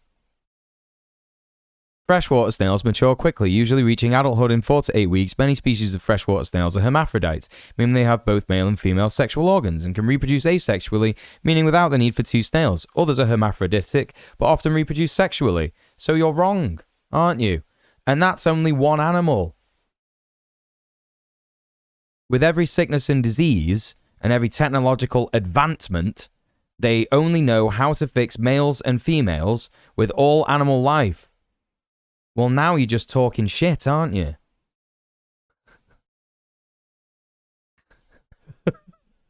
What are you on about? With every sickness and disease and every technological advancement, they only know how to fix males and females with all animal life. What are you on about? One small exception. No, there's loads. There's loads of different examples of animals not being in a binary gender. Yeah, there are animals that change sex. There are animals that, engage in queer behaviors. There are animals that engage in all kinds of different sexual and reproductive, ways. Then explain to me why doctors only know how to treat males and females. They don't, do they? You're doing like a whole lot of assuming here that doctors only know how to treat males and females. Like, what are you talking about? That doesn't make sense. Everyone's a person, isn't it? Tell me why, when it comes to veterinarians, they can only fix male and female house pets. I think you're confusing postmen with vets, actually. I'm afraid that some human doctors are sometimes failed vets. Hey, Odnon, what's going on?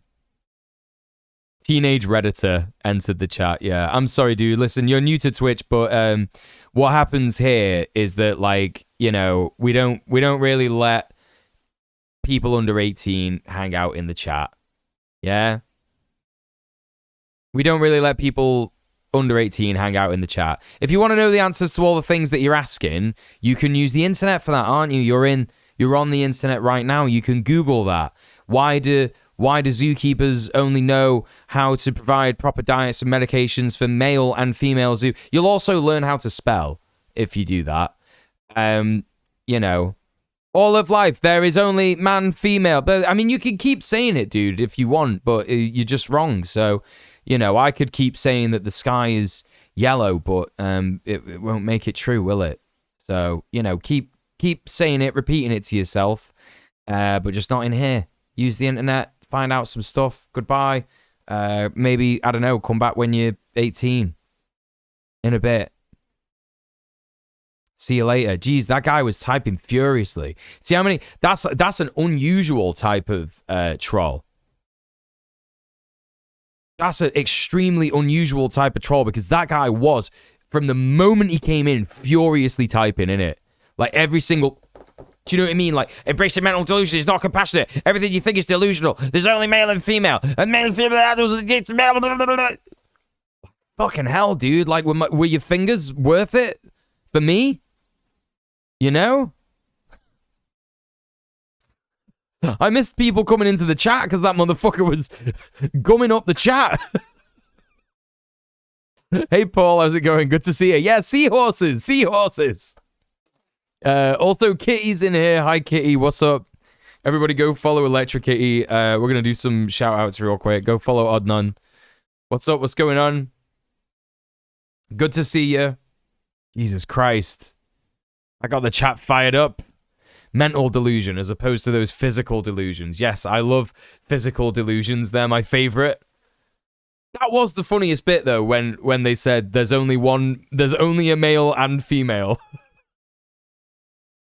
Like, ever. just a male and female, just forever. Like, okay, dude, all right. Oh, God. So good. Very good and normal biology understander. Fungus has entered the chat. Yeah, Fungus as well. Yeah. Also suggest you look into fish and frogs. I too love to go into Twitch chats and act like a moron to feel alive. Well, that's what it is, isn't it? Like, what exactly did that person get out of that? Someone's chud AI chatbot is leaking. That's true. That's true. He had a purple name to you. It was orange for me. Don't make me call you mum. Yeah. Yeah, motherfucker got bored with his homework. That's what it was. What else did I miss in the chat? Look at all these great chat messages. I'm so sorry I missed them. Imagine wasting a precious few minutes you have in life to do whatever this is. I know. I don't know. Who invented the concepts of man and woman anyway? Right, exactly. Who did that? How you doing, Kitty? How you doing, Odnon? Good to see you. If you're not delusional, explain to me how Luke Skywalker is the main character in EastEnders. Right, that's a good point, Lorcan. That's a good point. Yeah. Up past his bedtime, giving off big 11-year-old vibes. Yeah, it was fun for a minute, wasn't it? Just to be very, very calm in the face of all of that. And just sort of prove all these fucking reactionary kids wrong that, like, actually, no, queer people aren't offended immediately and aghast at people saying all this very normalized homophobic, queerphobic stuff that we see all the time in the media. Do you know what I mean? Actually, no, we have all the answers to that kind of stuff. And you're just an idiot. Wow, troll, these are some big takes. Have you considered getting your own show? Or are you a scared little weenie who can only guest host on other shows? Literally, exactly. Just one of each. The rest of humans are NBs, yeah. The delusion of working hard and that'll make you rich. Yeah, exactly. I love delusions. I'm always having them. Okay, right. Let's crack on. Without providing any... Oh, you just got picked up to write for Hard Drive? Congratulations, Odnon. That goes hard, dude. That goes hard. Ryan's entry, or Ryan Sentry. That's a confusing username. What is your all-time most favorite wild political take? I don't have a favorite one of those. I don't like when I see like someone get something inconceivably wrong and bad. There are too many. There are way too many. I don't know. I'll have to think about that one. There was an entire follow-up post with screenshots of replies and quote retweets containing exactly the kind of reactions you'd expect and then some. It got bad, okay? There were things like, we're just saying women shouldn't be abused during sex. Why are you saying we're sex negative because we don't want men? Shocking, the 18-year-olds don't think it's normal to get fisted in an alleyway behind a gay bar.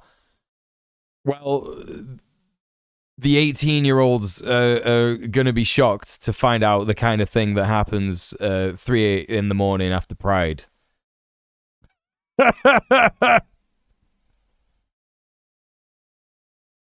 Extremely sex negative because we don't think begging men to beat us will heal us from being beat.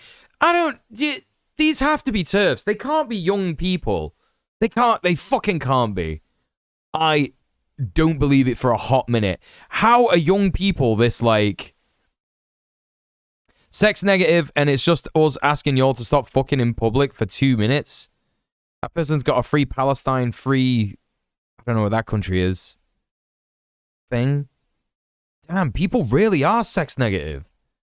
Got a lot of leftists that are really sex fucking negative, eh? To beat us. Why is it sex negative to not want to see someone get effed during a parade? Like, really, it just goes on and on and on. I feel the kink community went from wanting to hide their private life to sharing it everywhere. Get the fuck out of here, you fucking idiot. Fuck off. Sex negative. Literally, one of them in the chat right now.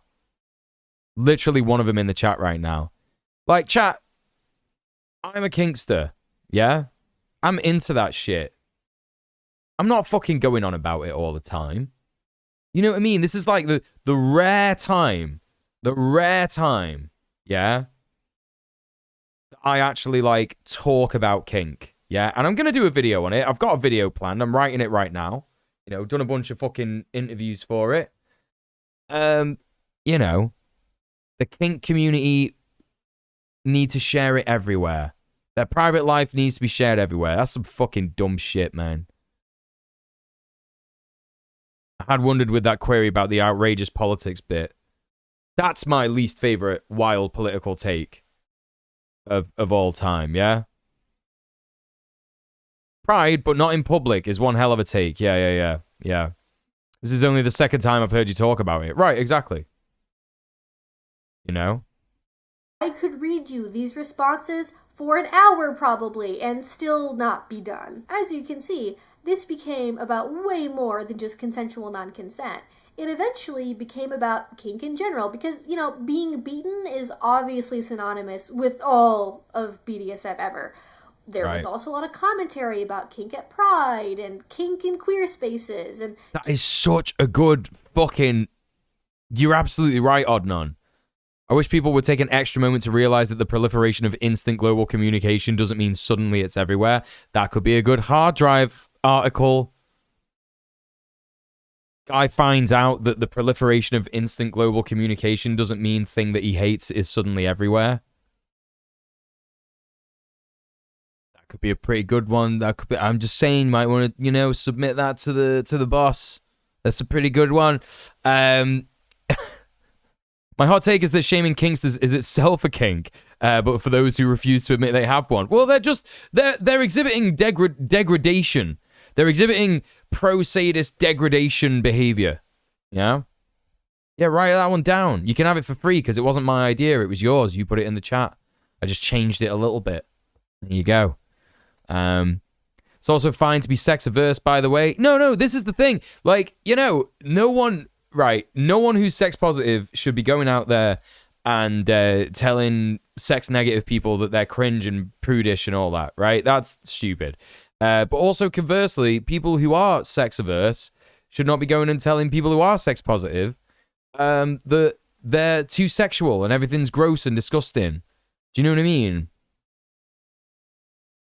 If only these people were as disgusted by Israel murdering Palestinians as they are about kink. Well, that one person had a Free Palestine flag in the fucking bio. So I don't know about that, Morrigan. I don't know. Kink being on social media platforms at all, and vanilla prawn and erotica, and people were just all talking. I bet 90% of the people who were talking about that shit, choke their fucking partners when they have sex. 1,000%. They got to do it. They have to do it. And again, here's the thing. What counts as vanilla sex, right? What counts as vanilla sex? Is anal vanilla? If you're in a cis heteronormative relationship and you're doing anal, is that vanilla sex or is that kink? Because, if your definition of vanilla sex is penis in vagina, that is wholly sort of leaving out the fact that queer people have vanilla sex as well, yeah? What is seen as vanilla and what is seen as kinky, the lines are pretty, blurred. For some people, they have, a kissing fetish. You know what I mean? They have to kiss to come, kind of thing. And is that vanilla? Is that kinky? Hey, Ick and Trunks. It's vanilla if the lube is vanilla flavored, right? Thanks for clearing that up. Holding hands with your non-binary partner is too kinky for some of these dorks. True. Anal is Wait, what? Chocolate? It's not vanilla, it's chocolate.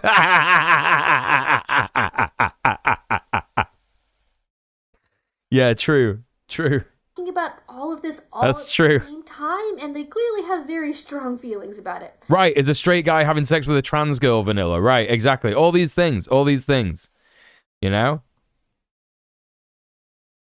got me thinking of fuck me in the ass because I love Jesus thing. And I think it's very telling that for the sake of argument, eventually, CNC came to be equated with female submission and participation in kink in general to a lot of folks. There's no distinction whatsoever between power exchange, bonding, or full-on consensual non-consent. I did not see a single person say, listen, I defend women participating in consensual kink as much as they want, as long as it's not this particular kink. No. It was all women who do kink are 99% of the time just doing it because they've been brainwashed into liking it by a man. And that's partly why conversations... That's just taking a woman's autonomy away from her.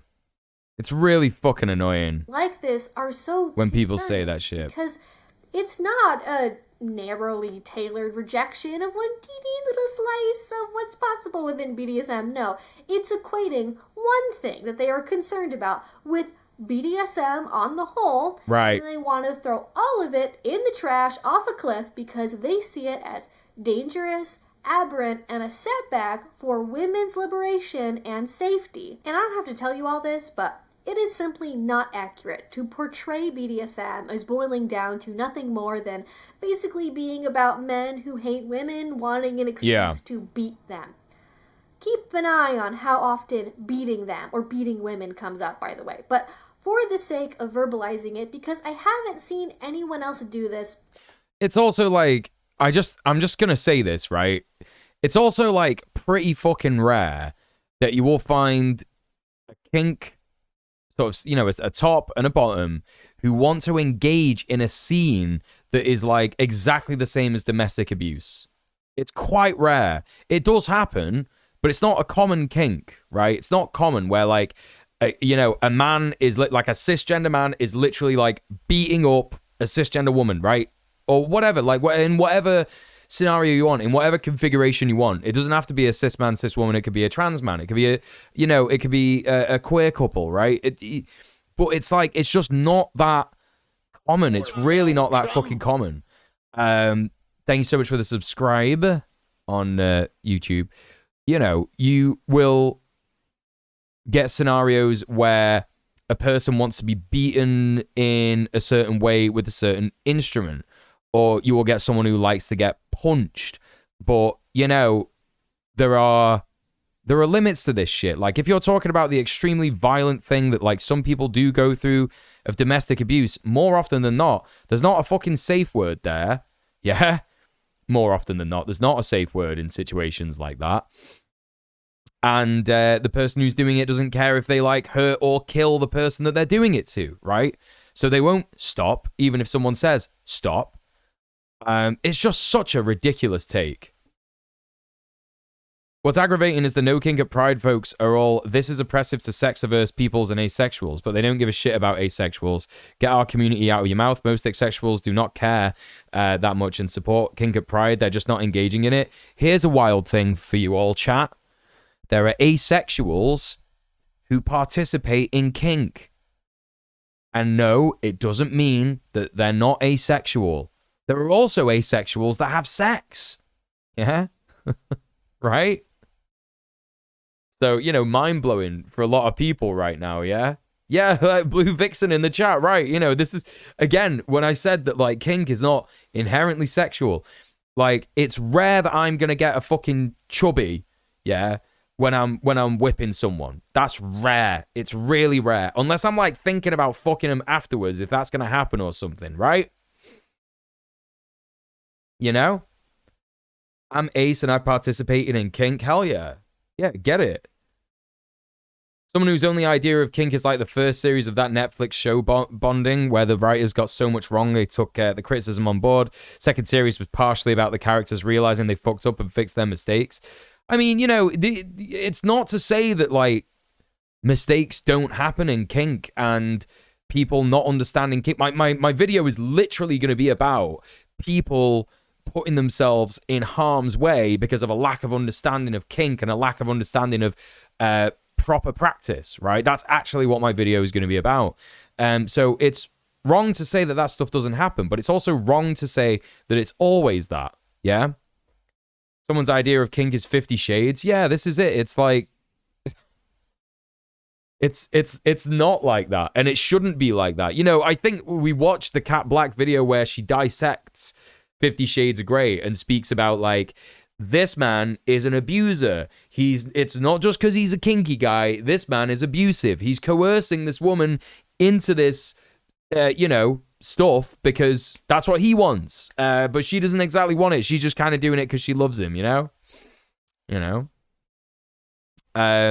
Maybe this is TMI, but my first experience like that with my current partner, it wasn't bad, but there were definitely some mistakes. And then we talked about it, and it's been great ever since. Yeah, and this is the thing as well. This is also like, it's a common thing.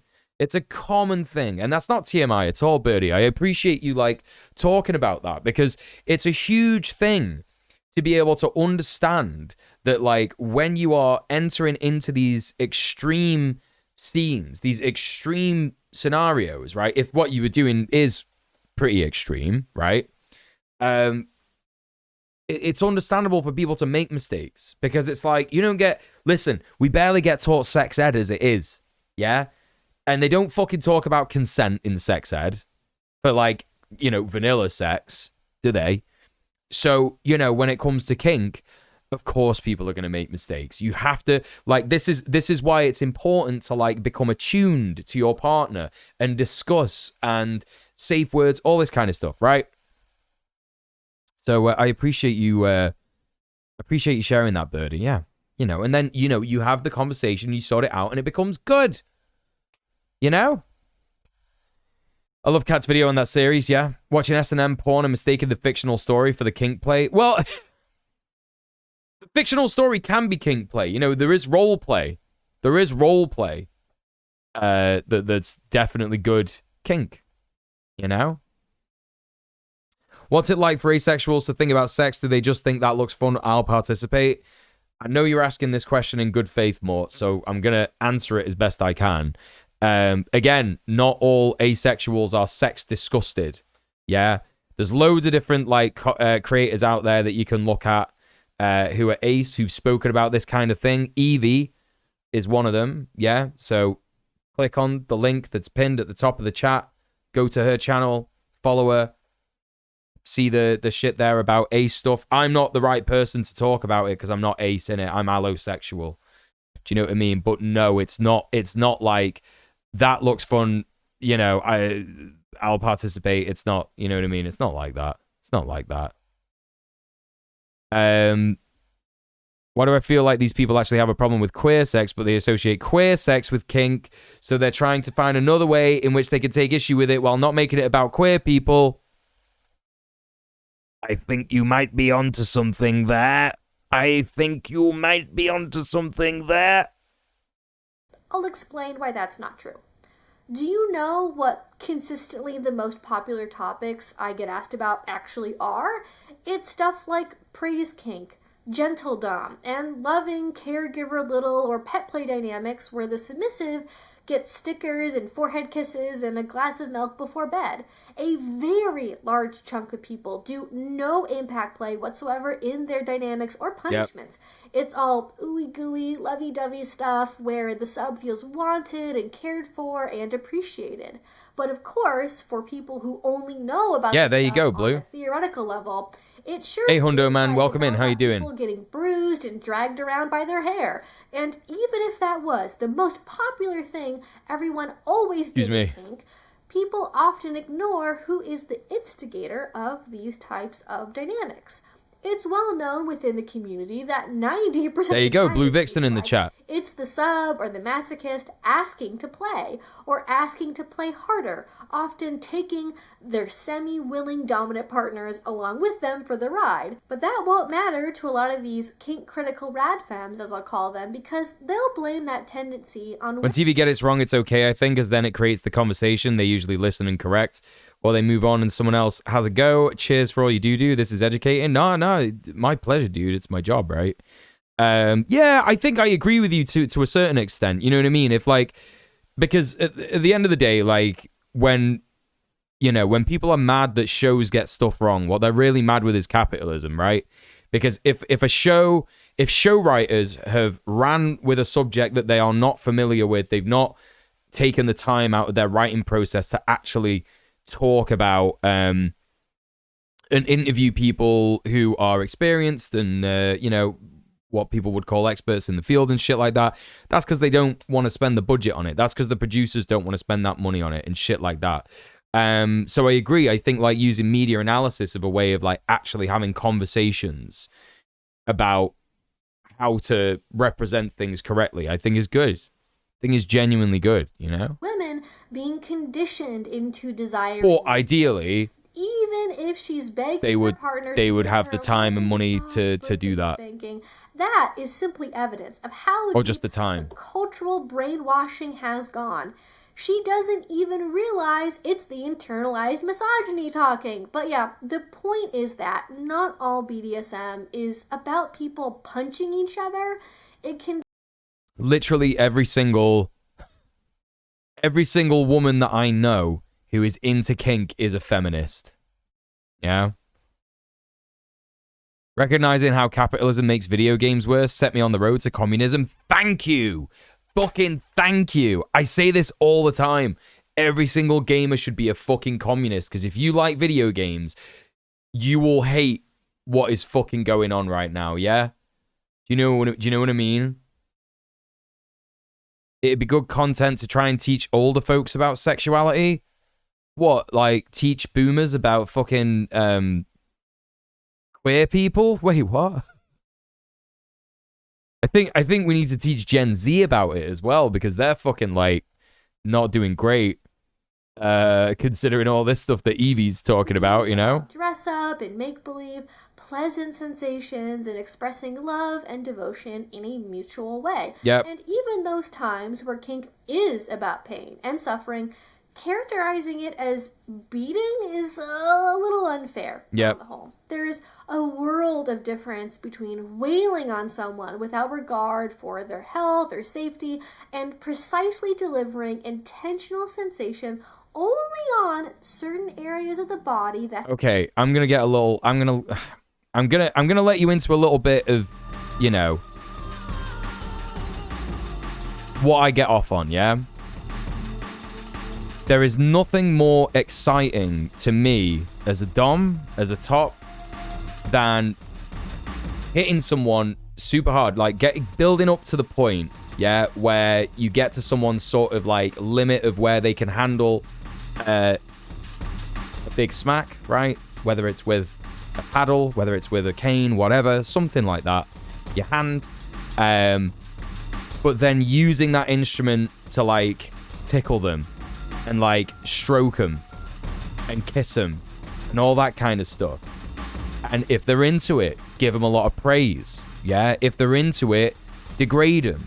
Do you know what I mean? That kind of stuff. Like, it can be like incredibly soothing to have that like bang impact, and then very calming, gentle, sensual afterwards kind of thing. You know what I mean? Like, you just can't characterize... She's so right. You just can't characterize it as like wailing on someone. Like, yeah, there are some people who really, really want that like very disgusting, dark, horrific experience where it is really intense and it's really horrible, and you know, they want to like do that because they either just love it or they use it as a way to be therapeutic and you know, to actually deal with some trauma that they have and that kind of stuff. Yeah, but like, it's kind of rare, and most people who are involved in a kink scene either like the other person quite a lot, right, fancy them quite a lot, or they respect each other quite a lot.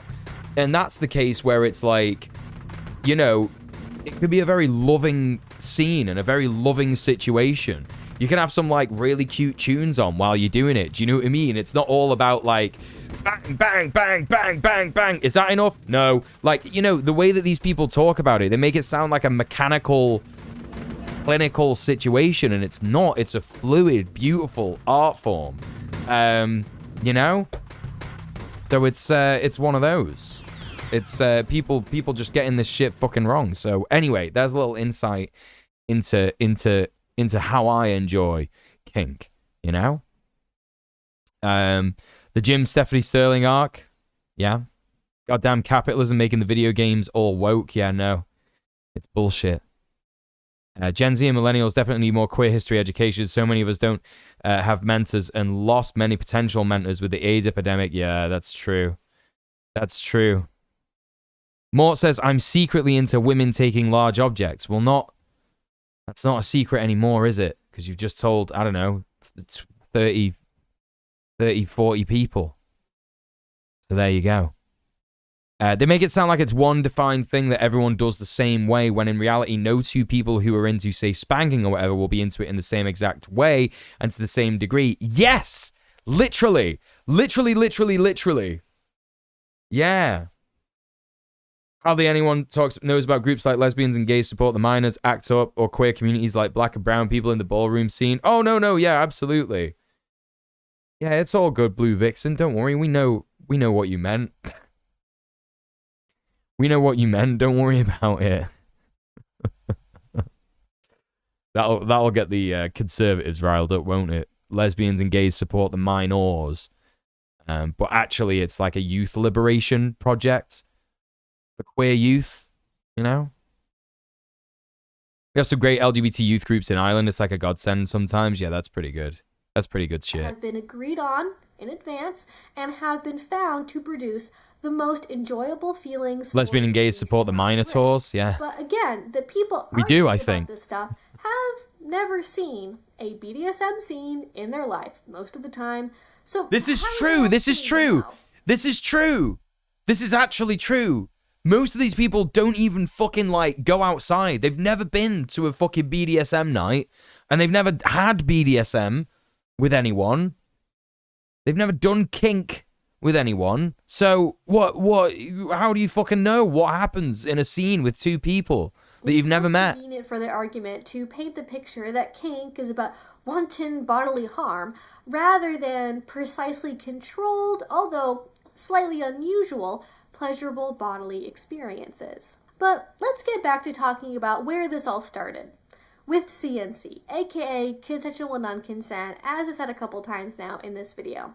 In the original post, the OP shows someone else saying, beating women until they're sobbing, and seems to believe this is implicitly a co-host example of CNC. Stubbed your toe during sex. I know kink now. That's right, you're a kinkster. Not all CNC looks like that. One time I fell off the bed when I was having sex, and my penis got broken, so now I'm kink. And it could just now I'm a kinkman. Be a plain old directly consensual scene as well. Remember, most people who went through the 60s are 70-ish now? That's true. That's very, very true.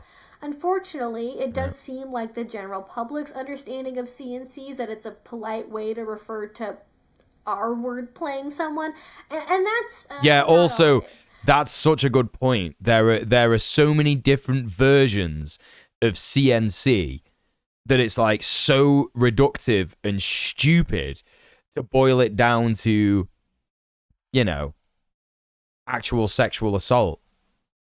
You know what I mean? Mr. B99 says lots of serial killers are into BDSM, and your dad is into me, and he won't stop calling me, and my cum is all in his ass, dude, like every single night, and you're banned from the Twitch chat. Oh, see you later, dude. You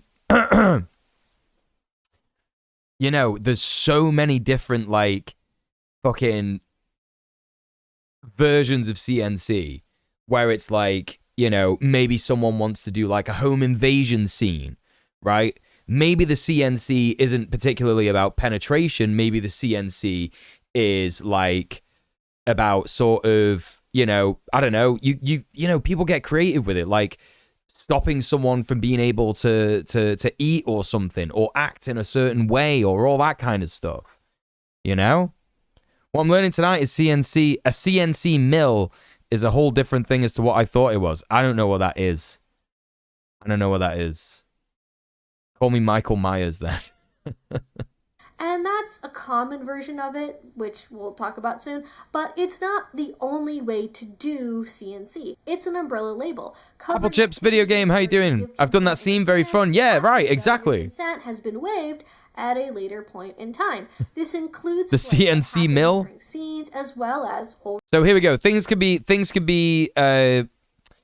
consensual non-consent, ravishment, fantasies, resistance play, kidnapping, break-in, role-play, not using safe words, extreme emotional, sadomasochism, power exchange with few or no limits, and many more activities.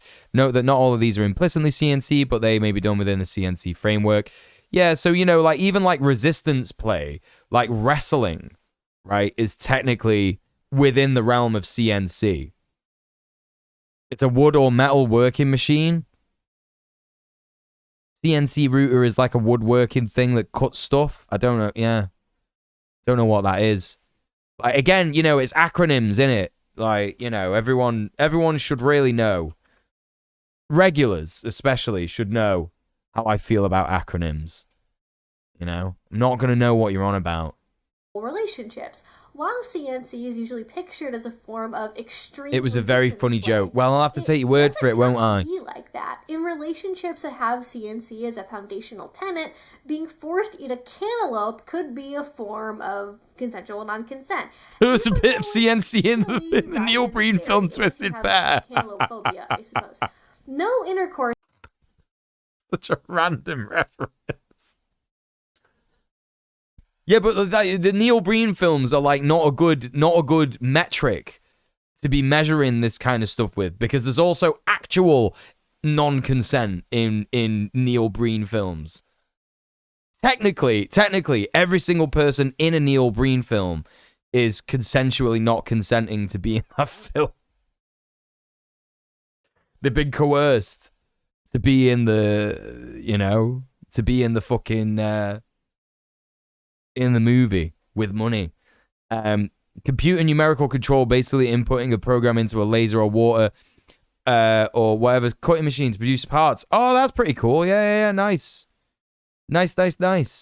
actually has to be involved at any point in this process. Crying during play doesn't make it a CNC scene either. Right, exactly, People have yeah. all different kinds of Very emotional true. experiences during BDSM play. Like tops can cry.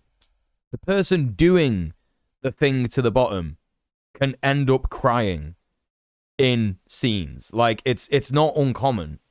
Do you know what I mean? When you get those like overwhelming feelings that you're like actually a really nasty person because you get off on this shit and you don't know why, and it's very confusing and all that kind of stuff. Like that could be really emotional sometimes, I've been near to tears after a certain scene, only once, but it gets emotional. It gets emotional. They make guitars with them yawn. Oh, gotcha. Tears can be a sign of relief or release, or they can mean nothing at all. I know I fair cry enough, Morrigan. at the drop of a hat most times while I play. It doesn't necessarily mean anything, and it definitely doesn't mean I'm being treated like the stereotypical woman in an awareness campaign about DV. It's just what my body does when I get a rush of adrenaline. I can't really. Yeah. That's right. It's like the adrenaline. Yeah. Do CNC. That's such a good point to make. The adrenaline in those scenes can be like very, very intense, even though it's like controlled and you're doing it and you're like talking to the other person. We're only human and our bodies react in a certain way that makes you go like a little bit shaky. Do you know what I mean? Like I've been shaken like after scenes before. It's quite common actually for that to happen. I'm not sure if it's any more intense if you're a top or a bottom. I don't know actually, but like for me personally, I end up shaking after most scenes just because of the adrenaline. Don't always cry either. They can laugh, they can giggle, they can scream too. Sometimes people even have fun while they do CNC activities. Shock and horror. Whoa! No. And can she say that? Side note, this whole thing started a bit of a debate within the BDSM community about the use of safe words within CNC play. Some people think you have to have them even within CNC, and some people say the whole point of CNC is to not use them. And I'm going to annoy people here, but I do think there's room in the community for both perspectives. And it's a diverse enough label to begin with that it's more about what you want than some absolute truth one way or the other. Do CNC how you want. But as I was saying, the conversation online lacked any of this nuance around what CNC is, leading folks to make. Someone could educate me here, but it seems like not having a safe word can't be safe. Like, surely you need some way of withdrawing your consent. So, if you have not been with a person that you're doing a scene with, yes, right? If you don't know the person and you don't know how to communicate with them in a scene. So, when you have like a regular kink partner, you'll get into like quite I guess like a routine sometimes, and you'll start to understand the character that they play during a scene and the character that you play during a scene. And you'll start to, and it can be very obvious when someone breaks that character, right? Which is why it's really important to get attuned to your partner.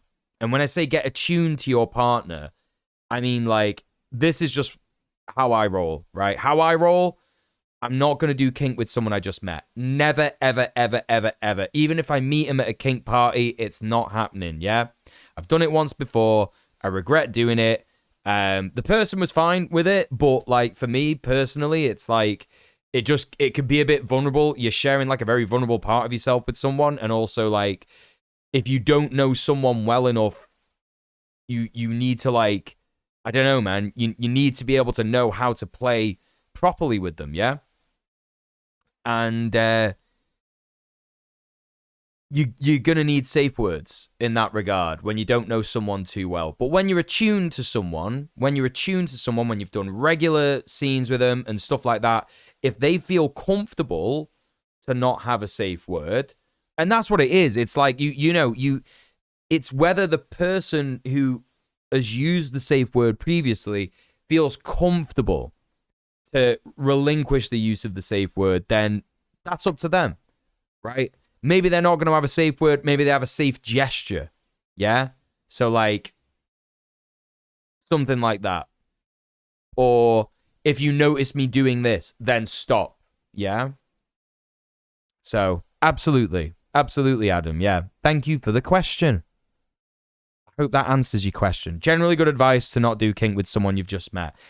I would say it should be a standard, but it's unfortunately not the standard. Yeah.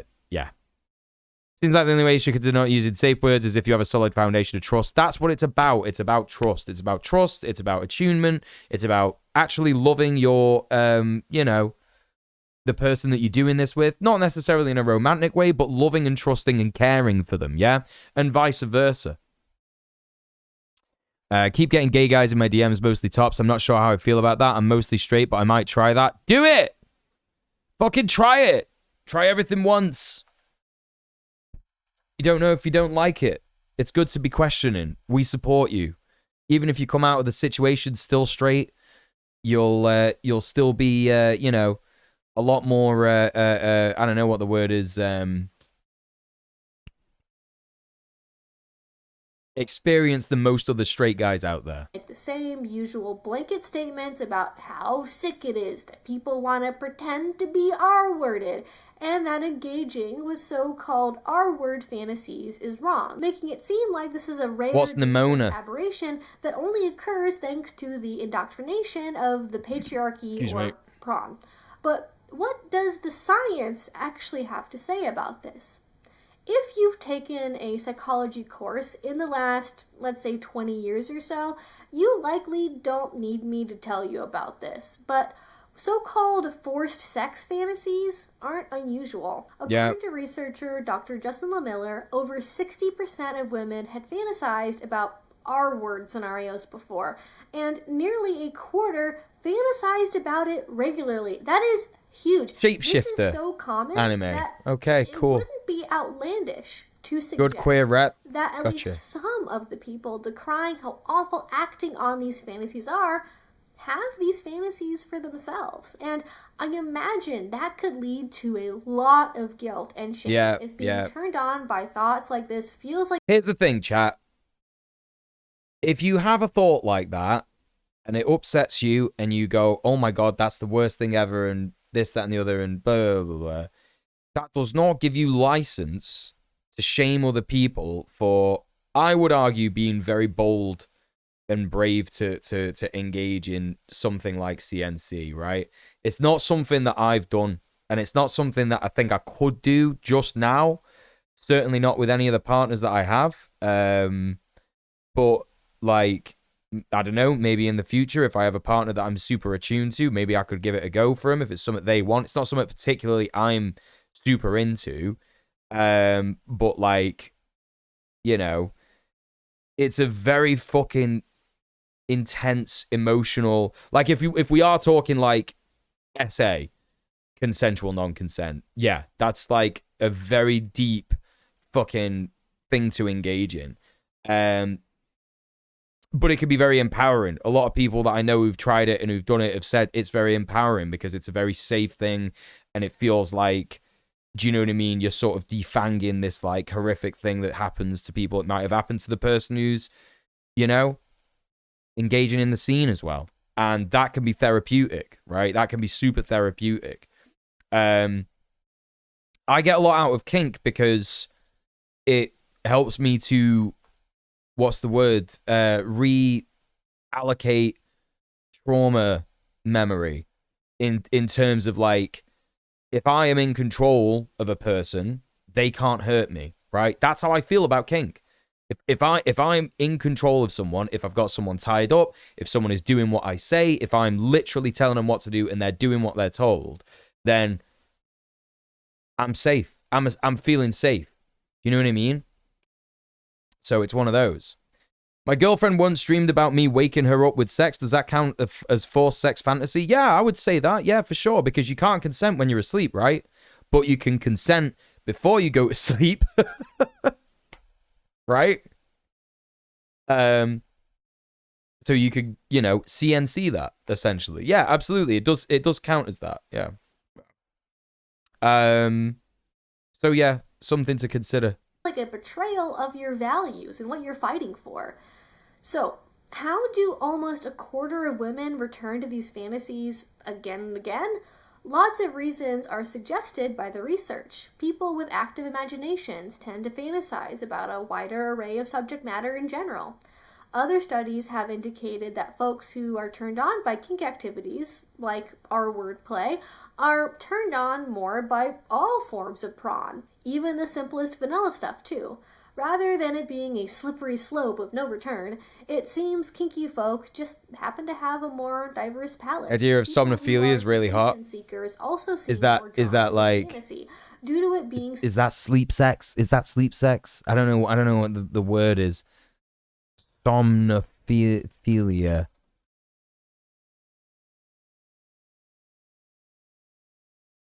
Yeah, interest in having sex with a sleeping person. Right, yeah. Yeah. Yeah, again, like, you know, it's one of those, like, it can feel like a really shameful thing. It's like, oh my God, I've thought about this. Do you know what I mean? Like, and it's turned me on a little bit. You could be like, oh my God, why am I like this? I'm wrong, I'm broken, but actually, no, it's common. It's a common thing. Do you know what I mean? And you like, at the end of the day, it's like you, fucking, you're gonna have those feelings. You're gonna have that attraction to it. And there is a way to safely engage in it, yeah? So, safely engage with it with, you know, a consenting adult. And hopefully that'll be very fulfilling for you, you know? So, there you go.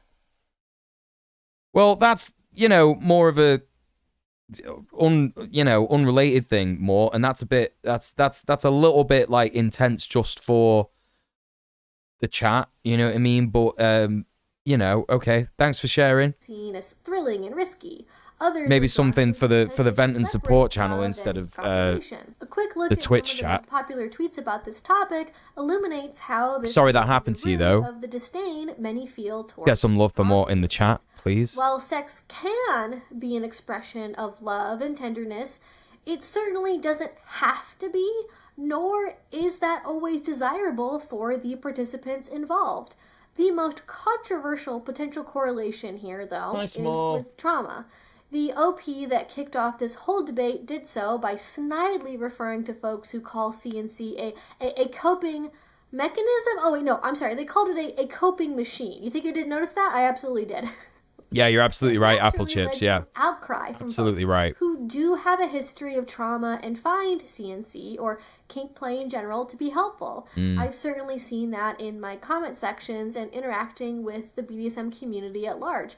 Lots of people self-report that they find a special solace in getting to play out scenarios that remind them of their past. They often say it lets them re-experience things while maintaining control and fixing a past narrative. There it is, chat. Exactly like I said, yeah? Exactly like I said. Taking control and fixing the past narrative. Quite so definitive about this. It appears that most studies show either the boy is here. The boy is there. With trauma he's there. He's on the floor. Or none at all. And he's small. Sexual violence is much more common than many think. The CDC, for example, reports that over half of women will experience sexual violence involving physical contact at some point during their lives. I couldn't find an exact data point that correlates with this, but the numbers from the National Intimate Partner and Sexual Violence Survey get pretty close, reporting that nearly 44% of women have a lifetime prevalence of such contact. That, combined with the fact that 60% of women have fantasized about Yeah, that makes sense more, yeah. And it's not hard to see how there Oh, may be Frida a big Kahlo. overlap. So I think it's counterproductive to frame these fantasies as though they're incredibly rare or act like only survivors of violence have these fantasies. Or Right. that survivors universally find having such fantasies to be disgusting. When over Yeah, there's going to be like a bunch of difference and nuance to this. Whoa, what's that, chat? Nuance? Nothing in life is certain. Everything is,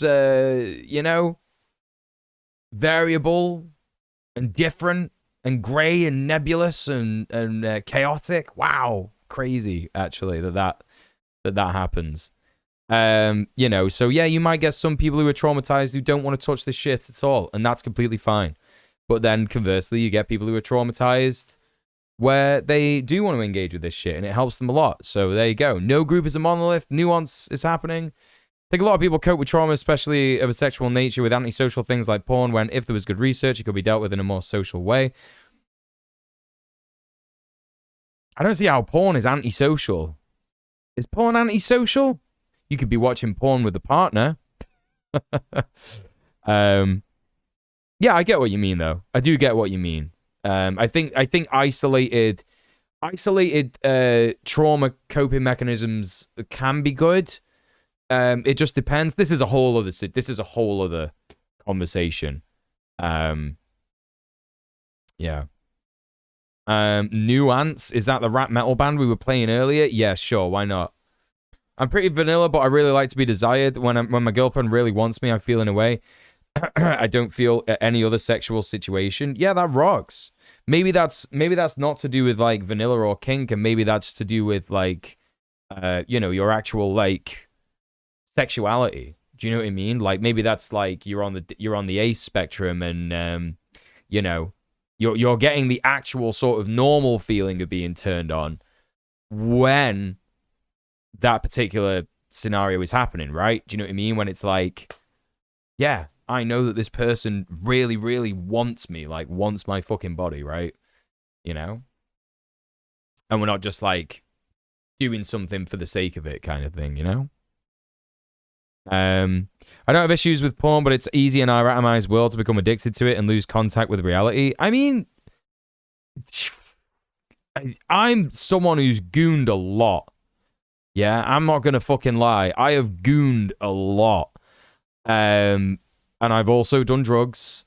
I've also engaged in harmful sexual behaviors, right? Where I've like slept with people that I didn't really want to sleep with and gotten into harm's way and shit like that. You know what I mean? And I would easily argue that porn is like the best one out of all of those. It did not harm me in any way whatsoever. So I gotta disagree. I gotta disagree there. If you're talking about losing contact with reality, like in thinking that porn is the same as real life sex, yes, I agree with that. But you can also pull yourself out of that quite easily with the support and help of friends as well. There's lots of resources to help people with that, and porn is like, I've definitely like, I would not say that like that shit is one of the worst times in my life, when I was like fully addicted to porn and just like jacking it 7 times a day for like 3 years of my life. It's like, no, there's much worse things that I did. There's much worse things that I did in that same time period. Half of women I disagree. have these fantasies, at least some of the time. You simply are not going to be able to shame people out. Sex is funny and unserious in real life. It is. Yeah. You would have to have a massive surveillance police state for that to be possible. I don't think. Well, it's not necessarily thinking that like real life porn. Real life porn. It's not necessarily thinking that porn plays out in the exact same way as real life and kind of thing. It's more like how people are in sex, right? How people engage with each other in sex, and how, like, doing a certain thing mechanically is always going to get the same result, kind of thing. Do you know what I mean? That's kind of what I mean in, like, losing the idea of what it's like to feel that kind of interaction with another person, and being able to, like, respond in the right way, in the most sort of healthy way when that kind of shit happens. Are you gonna jump in your little bed? You're not gonna jump in your little bed that I put there for you? But you like your little bed. You like your little bed a lot. You don't want to go in there? He's really upset because I changed his environment, so he's really stressed. And I've had to, like, he basically hurt his cheek the other day when we were playing because he had, like, he's, this fucking thing on a string. It's got, like, a metal thing on it. And I think it just, like, caught a bit of his fur and it tore it out and tore his skin. And ever since then, I was like, oh my God, I got to play with him more gently. Oh my God. But he was, like, fine. He wasn't bothered about it. So I've been spraying this, like, pet first aid stuff on his face. And today I had to, like, really, like, get him in a towel and, like, fucking make sure it wasn't scummy and shit. You know what I mean? So, yeah, he's upset with me today. So I don't think he wants to spend time with me and hang out here. So, no boy cam for today. The boy in bio, yeah, he is in my bio, actually. Listen, chat, I got to go to the toilet real quick, so look after yourself. Back in a little tick. Make sure you go get some meds, hydrate, all that kind of stuff. Have a little stretch. I won't be long.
Sounds like a bit like Disaster Piece by Slipknot in terms of the beat.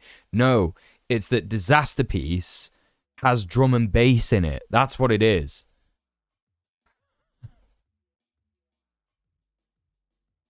That's what it is. It's not that that sounds like Disaster Piece. It's that Disaster Piece has a drum and bass breakbeat, amen sort of beat in it. So there you go.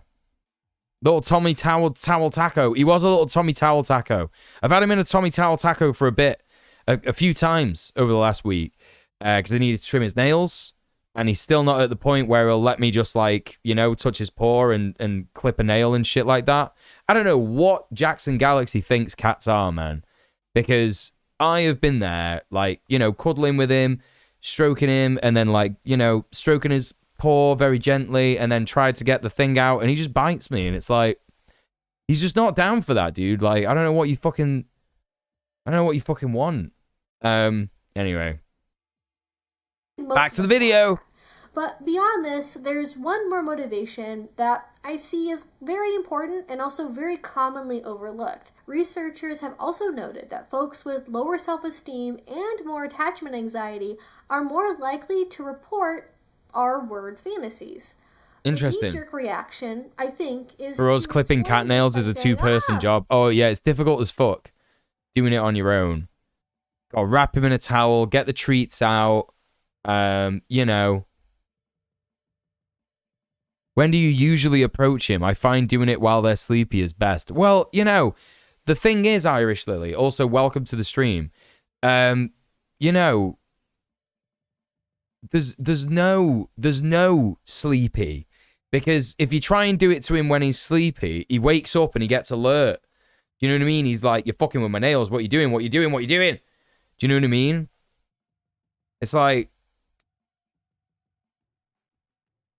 yeah, Eyeless has also got the drum and bass intro. Yeah. So there is no best time to do it, really, because every single time you try and do it, the only thing that I will say is don't get stressed about it and go, oh, I've got to do it. I've got to do it. Oh, I'm going to have to do it. Oh, I'm so sorry, buddy, because they can feel that shit. Just grab a towel and just do it. Do you know what I mean? Touch his feet and then give him a treat. Work up from there. I'm going to have to try that, yeah. I'm going to have to try that. That's a good point, Gobs. Yeah. Some cats are just towel cats, you know? Some cats are just towel cats. Anyway, there you go. See, look. This proves it.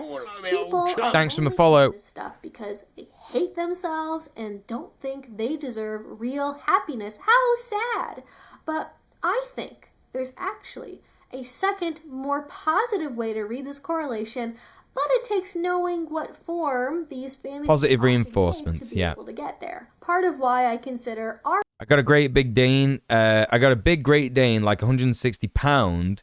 Taught him the phrase "put there, pal." It'll give me his paws to clip his nails. When I had a cat, it was really hard. Yeah, dogs are so much easier, dude. So much easier. C. Therian says, giving arnica or even CBD for cats can be useful for trimming claws. Do not give CBD to your fucking cats. That's fucking insane. Weed is literally poisonous to cats. What are you doing? And what is arnica? What the fuck is that? Arnica? Is arnica poisonous to cats?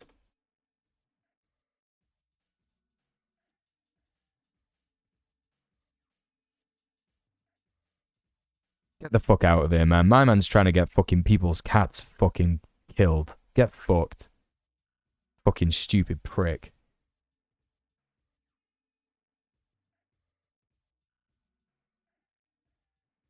Don't give your cats arnica or fucking CBD. That's fucking stupid. Lots of new metal bands leaned into drum and bass in the late 90s, early 2000s. Indie hits like Come to Daddy by Aphex Twin, crossing over to industrial at the time. Perfect Drug by Nine Inch Nails. Yep. Flavor of the Week by Frontline Assembly. Definitely. Well, what's really funny, Lorcan, is that I heard Perfect Drug by Nine Inch Nails on the radio. Yeah. Perfect Drug by Nine Inch Nails on the radio, loads, and it was one of my favorite tunes when I was like 7. And then I grew up listening to Nine Inch Nails, but I also ended up really liking drum and bass, and I had no idea why, but it's because of the Perfect Drug, you know? I think there's a CBD-like thing for pets, not literally CBD. Yeah, well, that person didn't fucking specify that. That person was like, give them arnica or CBD, and arnica is like poison.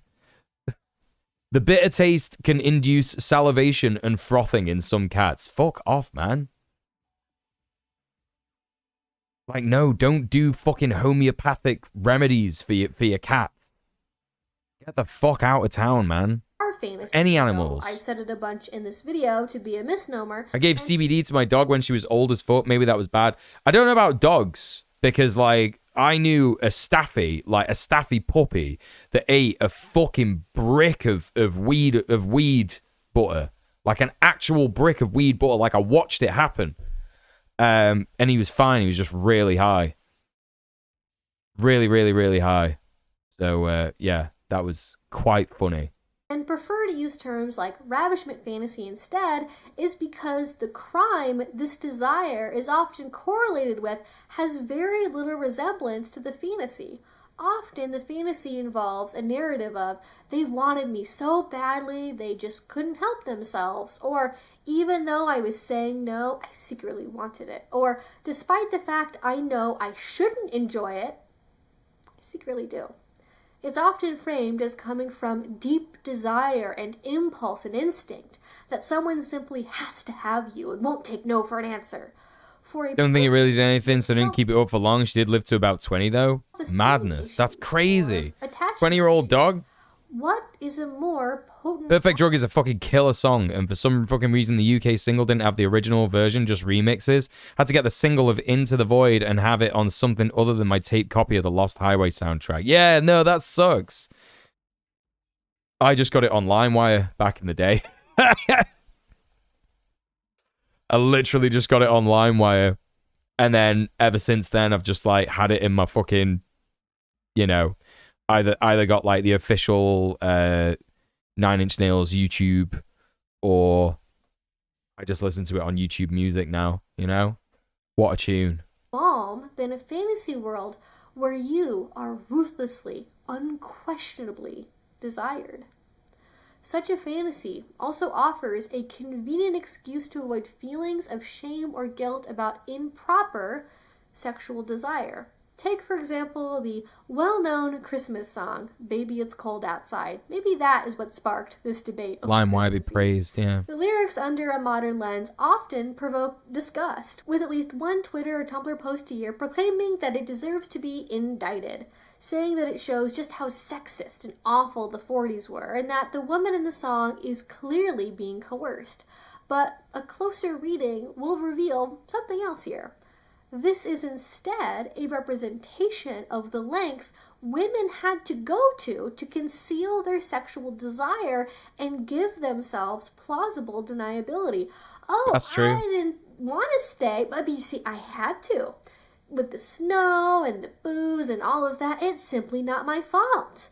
Willfully staying overnight with a man you weren't married to when your family expected you to be at home would have been a scandal for most families. But if you got simply unlucky and had no choice, who could blame you?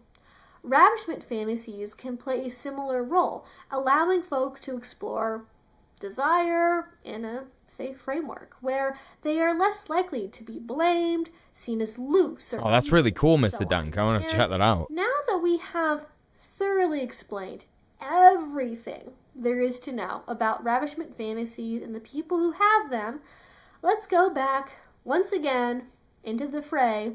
That is twitter.com. Because letting out all of this research... Never really vibed with Nine Inch Nails. Maybe I'm just weird. Banned from the community. How dare you? Literally my favorite band in the entire world. What the fuck? Never vibed with Nine Inch Nails? scratch my head like, why dare don't you? you get this? Is it really so hard to understand why people do all this stuff? I mean, look at all the research we have. This is not new information. But if the argument goes on for long enough, the truth has a funny way of revealing itself because it's not about the science. Wait, what? Is CBD poisonous to dogs? It's not, but what's your dose? Oh, yeah, for sure. Like, yeah, don't. I would genuinely say with pets and stuff like that, don't fucking do any kind of like, oh, should I feed it this? You know, just give it what the vet says. You know what I mean? Just do what the vet says, man. Never mind, I love Nine Inch Nails. They're amazing. That's better. That's better. Nine Inch Nails literally did the Quake soundtrack. That's correct. And Trent Reznor did with Atticus Ross the soundtrack for a Disney movie, a Pixar movie, one of those animated ones. Soul. What else?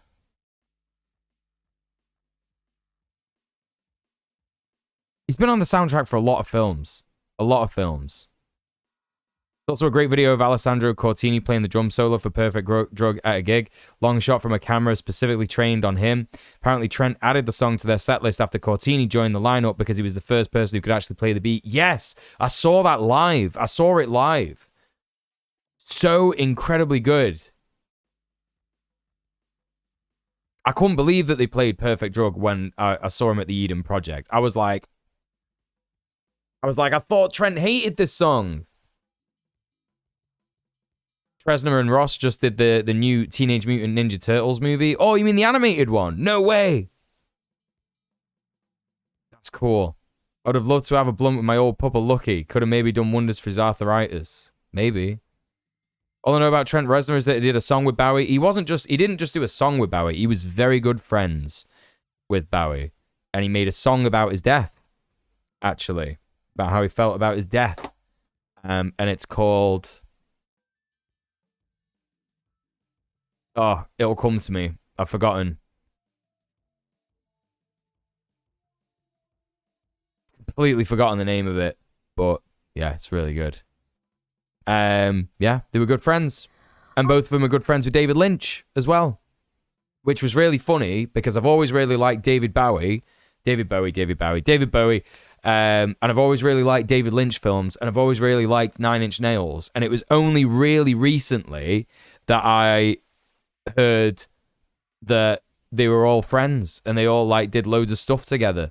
David Bowie was in Twin Peaks Fire Walk with Me and did some music for Lynch, and Lynch did like a music video for him and a music video for Trent Reznor, and Trent did some of the music on Lost Highway and did some other stuff as well.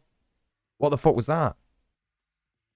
Did I just play the video and she spoke? No, there was a follow. Thank you for the follow.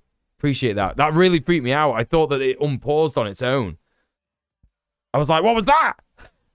Ghost! Okay, there you go. Trent did an album with Dave Grohl and Josh Homme on the desk that was at Sound City. Nirvana, Rage Against the Machine, Fleetwood Mac had used the Neve one. The Neve one? Oh, on the same desk that was at Sound City, which Nirvana, Rage Against the Machine, and Fleetwood Mac had used. Right, yeah. Gotcha. Yeah. On about day 3 of... I didn't know Trent did an album with Dave Grohl and Josh Homme. What was that? What was that collective called? Like, debate. The OP came back with another banger of a tweet. Does the BDSM community who praise women's submission and call it a choice, a consent, instead of solving it and challenging the patriarchy, know that conservatives use their argument Sound City patriarchal myth that men have to check that are out. naturally superior and that women are submissive?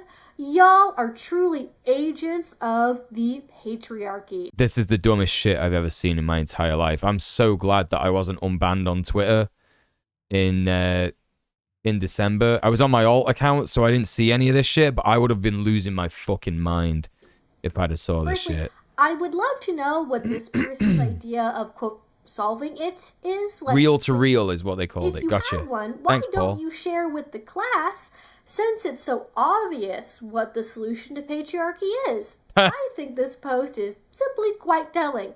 Women can't submit because that just proves the patriarchy right. This is why the argument about CNC ended up really being about... Do you know what this argument sounds like? It sounds like, how can you be a feminist if you support women wearing hijabs? It sounds like some white fucking feminism, which is confusing because that person was called Noor, which is like an Arab name, but I guess maybe they're like a reactionary Christian Arab. I don't know. It feels like the exact same argument. You know what I mean? Yeah, same B-Rat. Yeah. Power exchange, because it all does the same thing to them. It cedes territory to the enemy. They believe women are incapable of giving meaningful consent to anything even remotely resembling spicy sex because men have controlled womankind for too long and taken that away from them. I mean, the implications of this line of reasoning are just... Yeah, it's ridiculous. But surely... Women are not allowed autonomy or draw agency. the line here, right? I mean, if we're interested in policing the private sex lives of people we don't know for the sake of solving misogyny and getting rid of the patriarchy, there are so many arguably more visible and impactful things to disavow as well. If we really want to not give them any ammo at all, what about stay-at-home moms or women who have kids at all? Or if they marry a man, or if women do more than 51% of the housework? What about the women who don't do any of that but work in women's jobs like being a nurse or a teacher or a librarian? What about women who dress femininely or modestly? Where are we drawing the line? For people who want to double down and maintain moral consistency, this usually ends with the suggestion of political lesbianism and removing all traces of vague traditional femininity. It's the rad fem arguments of the 90s and the 80s again. Like, that's all it is. It's just the same shit again. Make sure that you watch, if you haven't already, Rebel D Words. The D word is the one that is like a thing that can be found in a canal. But, you know, you're not supposed to say it, right? Definitely not allowed to say it on Twitch. Don't say it in the chat because I will time you out. Rebel D Words, it's, you know, Rebel Lesbians. Because they talk about this stuff. They talk about how there were political lesbians, right? And a political lesbian is like one of the most annoying things of all time. Because it's someone who isn't actually a lesbian, but just basically says, I'm not going to sleep with men, right? So you're not a lesbian because you don't find women attractive, yeah? You're just not sleeping with men. You're choosing not to sleep with men. That's not what lesbians do. Lesbians don't just choose not to sleep with men. Lesbians are lesbians, innit? You know what I mean? They're gay women. Right? It's fucking stupid. Oh, yeah. There was all that shit back in the day. Like, I'm telling you now, Irish Lily, it was so fucking ridiculous. All modern turf and swerve talking points are 90s radfem bullshit reheated at the best of times. That's exactly what it is. It's exactly what it is. Yeah, MGTOW, but for women, yeah. Absolutely. Did you know that the double-headed axe is a symbol of feminism? It's not. It's a symbol of lesbianism, but lots of lesbians don't like it because it was designed by a man. So people don't really use that anymore. If you see the double-headed axe, probably TERFs, and they're not feminists. So there you go.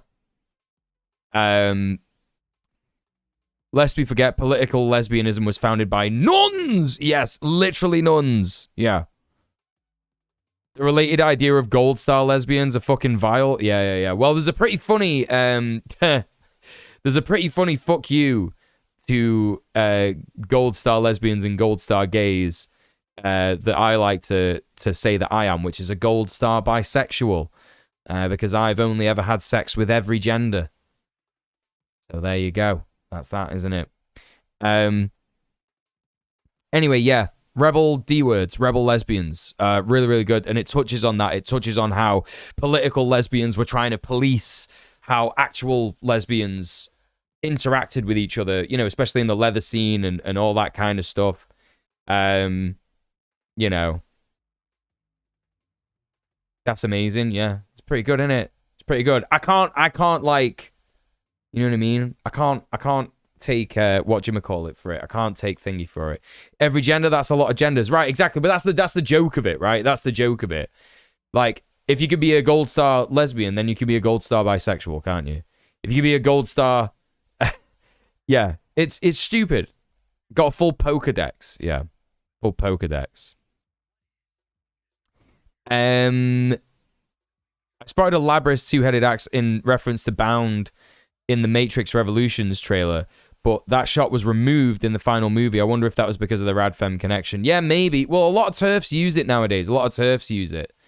And yeah, it was a Radfem thingy, a Radfem symbol back when it was created and shit.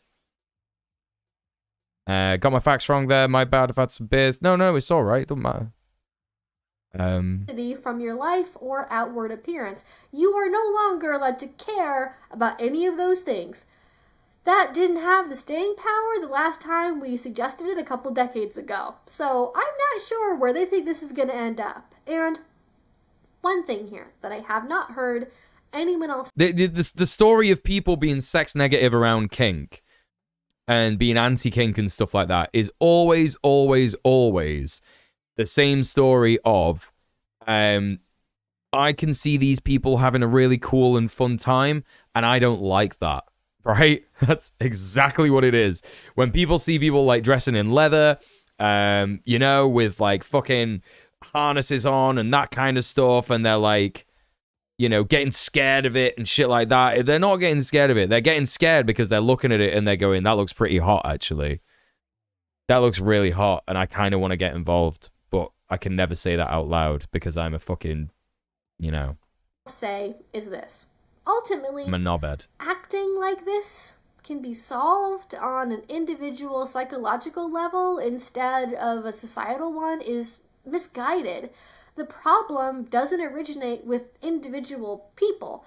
Thinking this way is rather like assuming if everyone just recycled their aluminum cans, or aluminium, we'd meaningfully impact climate change. These problems are... Did she know that a British guy would be watching the video? Did she know? Thanks, Evie. I appreciate that. It is aluminium, actually, yes. Systemic. It have to be solved on a systemic basis. Books like, for example, Invisible Women are chock full of examples of how everything from car safety regulations to city layouts are done in ways that ignore... Internalized heteronormative panopticon hard at work with the anti-kink folk. Yeah, that's right, B-Rat. We could outright ban BDSM tomorrow and give people citations for committing fantasy thought crimes, and it wouldn't make a friggin' dent. You know, today is not... This isn't the first reference to the internalized heteronormative panopticon that I've had today, because I was watching this morning Renegade Cuts video on Seinfeld, and George Costanzos has a very intense internalized heteronormative panopticon, doesn't he?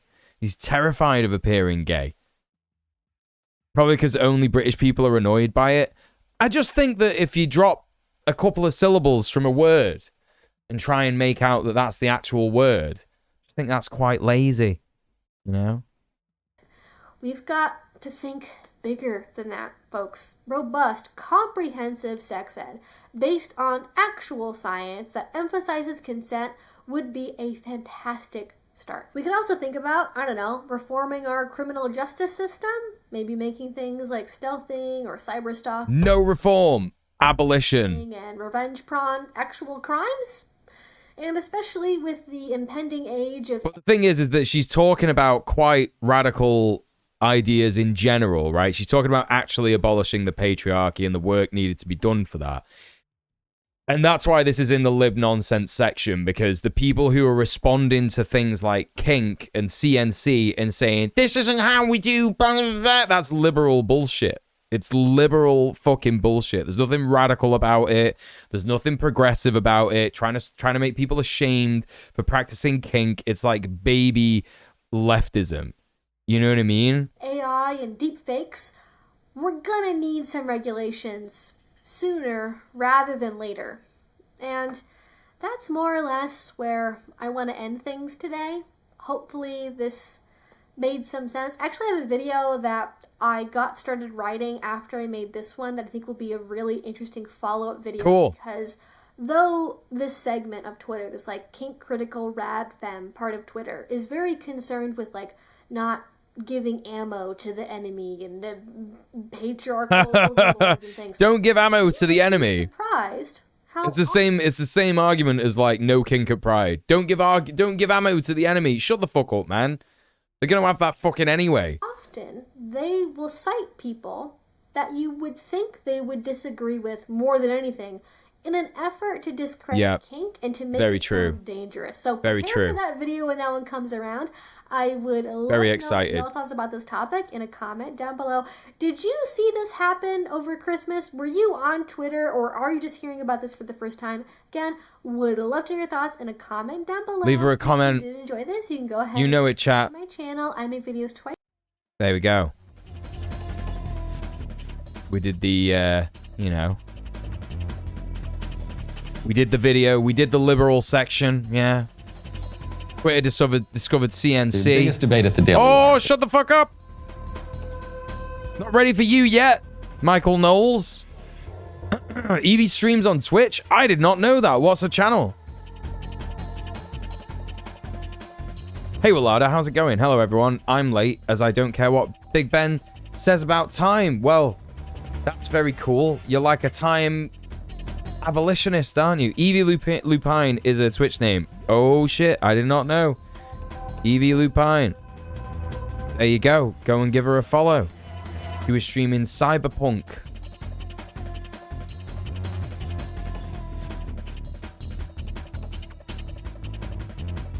I saw the tab I was playing this on has no comments or like button. Oh yeah, fucking YouTube's fucked tonight, yeah?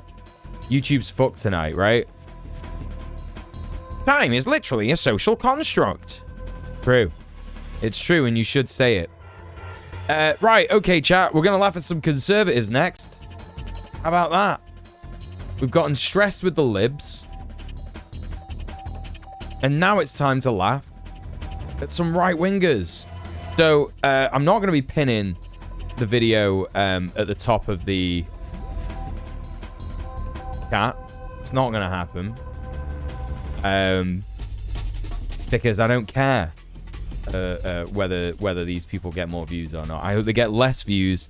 I think it's embarrassing that this one video from 7 months ago has 403,000 views. We're gonna watch this. We're watching. It's Michael Knowles, the Michael Knowles Show. Ex-Pentagon official confirms that aliens are demons. I can't wait for this one, chat. I can't wait for this one. Michael Knowles, more like Michael Knobhead. I know. Get them Chud Bingus cards ready. Wait, do we still have Chud Bingus? We still have those cards? Yeah, there you go. You can play Chud Bingus with us if you want. You can play Chud Bingus with us if you want. All right, let's get it started. Watch my show, Red Planet. There you go. Watch my show at the weekend, Red Planet. That sometimes happens. Excuse me. A little bit on the kink side. While I'm a big fellow, I like the idea of a smaller femme having control over me. Yeah, that rocks, Johnny. That's valid and that rocks, and I'm happy for you.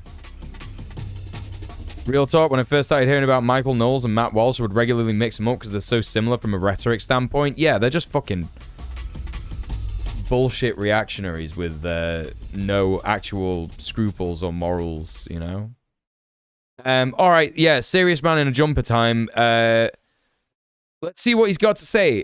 Ex-Pentagon official confirms aliens are demons. I wonder how that's been confirmed. Because there's no scientific evidence for demons, is there? Yeah? The biggest debate at the I have to rewatch the stream as I wanted to watch that Evie vid. But if she is a bit too lib, maybe it's better to... No. No, Evie was not being liberal. No, the people that Evie was talking about were being libs. Yeah, the people who were getting mad at Kinksters. So don't worry about that. He's got his serious big boy jumper on. He has, hasn't it? This sounds like an InfoWars title. It's basically the same. It's conspiracy theory. Fucking bullshit. Let's hear about what the biggest debate is. The Daily Wire. It's not over gender. It's not over the 2024 race, and it's not over immigration. Well, no, you don't debate gender, do you? You just say that gender is bad and wrong, and women should fucking die in childbirth, don't you? Or the biggest debate. They don't debate immigration or women's rights or gender. They just say this is our opinion and it's wrong and we don't care. Aliens. Some people, like my colleague Matt Walsh, say that aliens are real. E.T. comes down, abducts people, prowls around, little green men. And some people are correct, such as yours truly, who observes that E.T. is fake, it's not real. We are not alone in the universe, but as far Charisma as score of -17 beings go with rational souls, we are alone. And that when people see these unidentified... Oh my god, this is so good. This is already so good, chat. I gotta hear this in its entirety. Yeah? We're not alone in the universe, but... We are not alone in the universe, but as far as corporeal beings go with rational souls, we are alone. And that when people see these unidentified flying objects and when they think they encounter the little green men, they're most likely just talking to demons. And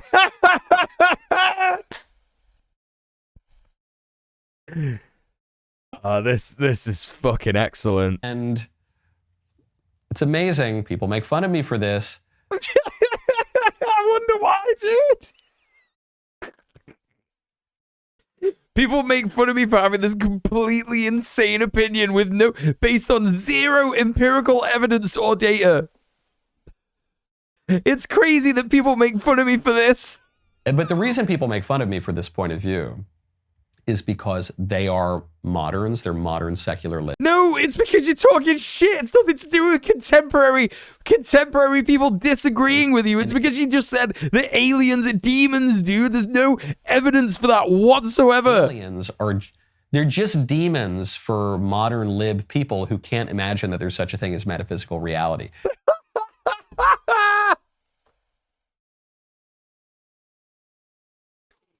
If liberals are willing to believe that there are extraterrestrials out there, right, or leftists, or whatever, then I think they're prepared to believe that there is a metaphysical reality. Yeah? In fact, I'm fucking certain that lots of leftists actually believe in metaphysical reality, like such as dreams. You know what I mean?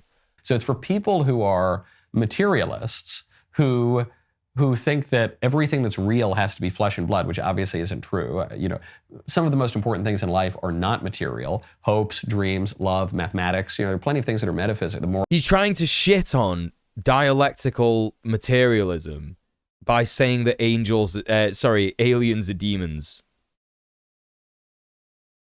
He's trying to say people who do material analysis are bad and wrong because actually UFOs are demons. Come on, bro. Order.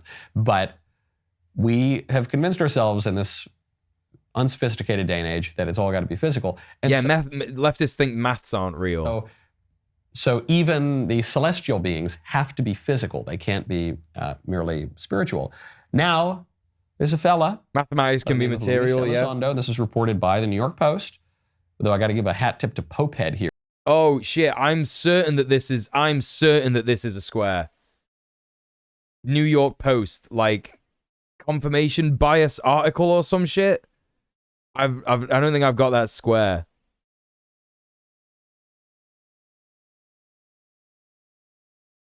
I mean, you could argue it's similar to using a tweet with little engagement as evidence because it's like New York Post. You know? Here, a great Substack writer and tweeter who called my attention to this. Luis Elizondo is a former intelligence officer with the Department of Defense. He claims he was the director of AATIP, the Pentagon's UFO program from 2010 to 2017. Former Senate Majority Leader Harry Reid has defended this guy and said he actually was pretty prominent in the government working on these things. Here's what he had to say. I had one. Already, I fucking love this guy. He's got a fucking sex pervert goatee. Yeah, I'm getting Vorsh vibes from this guy. Why does he sound like Jeff Goldblum? He sounds like a punished Jeff Goldblum, doesn't he? Yeah. Yeah, a great tweeter. Great tweeter, this guy. I'm so glad that he tweets. We have Guy Fieri at home. What has he got going on around here? He's got these like loops around here. Looks like they're supposed to be attached to glasses, but he's not got glasses on, right? I remember the conversation very well. Oh, he's got headphones in. He's on Zoom. Yeah. This is a person I respected tremendously. Very, very senior person. He's told me, he said, Lou, I want you to stop doing this. I said, okay, sir, I certainly can, but may I ask why? And he says, well, we already know what it is. Now, at that moment, I honestly thought maybe it was our own technology. I was running up against some super uber secret sap, and they were telling me to stop. And I said, okay, sir, so it's ours? And he said, no, that's not what I'm saying. And he said, he asked me point blank, have you read your Bible? This dude is probably a veteran. No, dude. This guy has never seen military combat, ever. He was probably a mechanic at an airbase.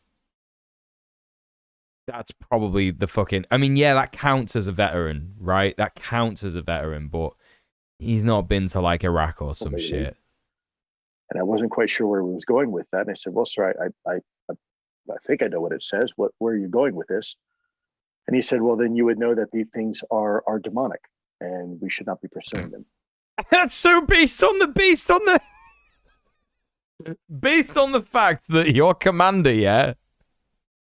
Based on the fact that your commander decided that these things are demonic, right? There's every chance that the commander of like a US Special Forces base or whoever this guy that he's talking about, who he's referring to, is going to be a biased, conservative, evangelical freak. Yeah? Like, this is not evident. This is anecdotal nonsense. There's no confirmation here that this means that they're demons or that whatever. You know, it's just so stupid. Yeah. And he wasn't kidding. That's exactly how he felt.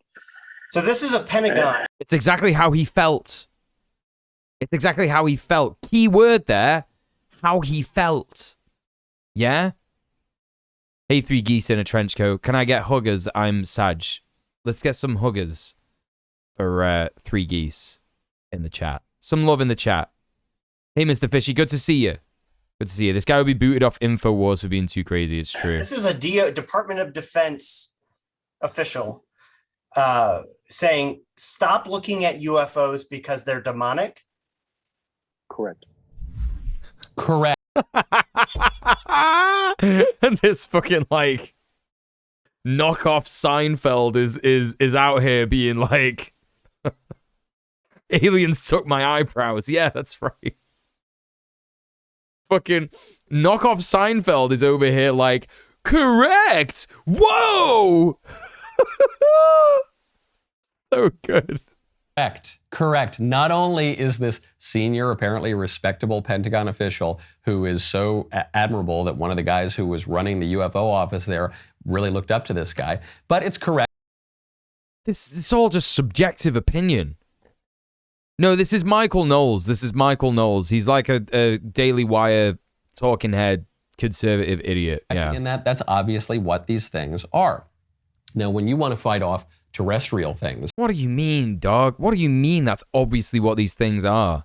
Like, I don't know, unlit cigars and... No, this is 7 months ago, Mr. Fishy. This is literally from, like, August last year. Do you remember when everyone was going crazy about UFOs? I was going crazy about UFOs as well at that time. That was actually the time when I, like, first did the UFO stream. Check that out on the VOD channel if you haven't already. Anyway. A little vermin and charcoal. You've got to go check out Grill Blazer. Right now, go to grillblazer.com/Knowles. Oh, dude, there's like a full fucking like 2-minute ad in here. Wait, he's different now? He's in a different place? puretalk.com/Knowles. One company, veteran edition. You just fit 2 entire massive ads in this fucking shit video. 3:45 to 6 minutes. It's like a minute and a quarter. That's crazy, man. Hey, Tart, what's up? Good to see you. Good to see you. TTK as well. Fucking hell, everyone's coming in here now. How you doing, gang? What's good? Good to see you. How on earth does this weirdo get 2 ads? Conservative. All of his friends in them corporations in it. Gotta grift it forward, yeah. Let's see what else he's got to say. A couple of years ago that not a lot of people seem to have found. This guy seems to disagree with the petrol money starting to run out. Yeah, official who said this stuff's demonic. We shouldn't be looking into it. And this guy says, no, we've got to look into it. We've got to go get all the data. We've got to probe this stuff. We got to find out what's really going on. And my question is, why? Why do we have to do that? Curiosity. His argument is just going to be, we don't need to do that because we know that they're demons. Could you imagine having this cunt's job? You just say anything. You just say anything. It doesn't fucking matter. You know, I am out here on a daily basis, pretty much, making sure that the things that I say are factually correct, that you can cross-reference them, you can double-check me, you can fact-check me. But he's just saying whatever he wants. Just get in front of the camera and just say anything. He's literally saying, why do we need to know things right now? That's what his argument is right now. It is not a virtue. What? What did he say? Curiosity is not a virtue.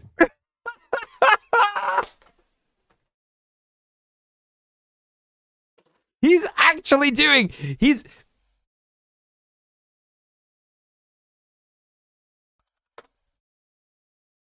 He's actually doing this. He's just actually doing this. This is the real life version of this. I'm about the stream's about to go down on YouTube, by the way. Don't think for yourself. No independent thought. Consume. Literally. He's just literally doing this. Hey, Rice-A-Roni, favorite movie ever? Yeah, John Carpenter rocks, right? He's just literally doing fucking They Live, man. Got to see They Live in cinema last summer. It holds up so well. I fucking love that movie. So good.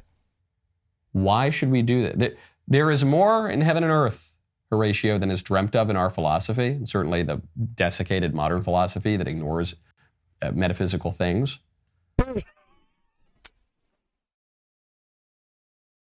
My man has never read a modern philosopher. They love metaphysical shit.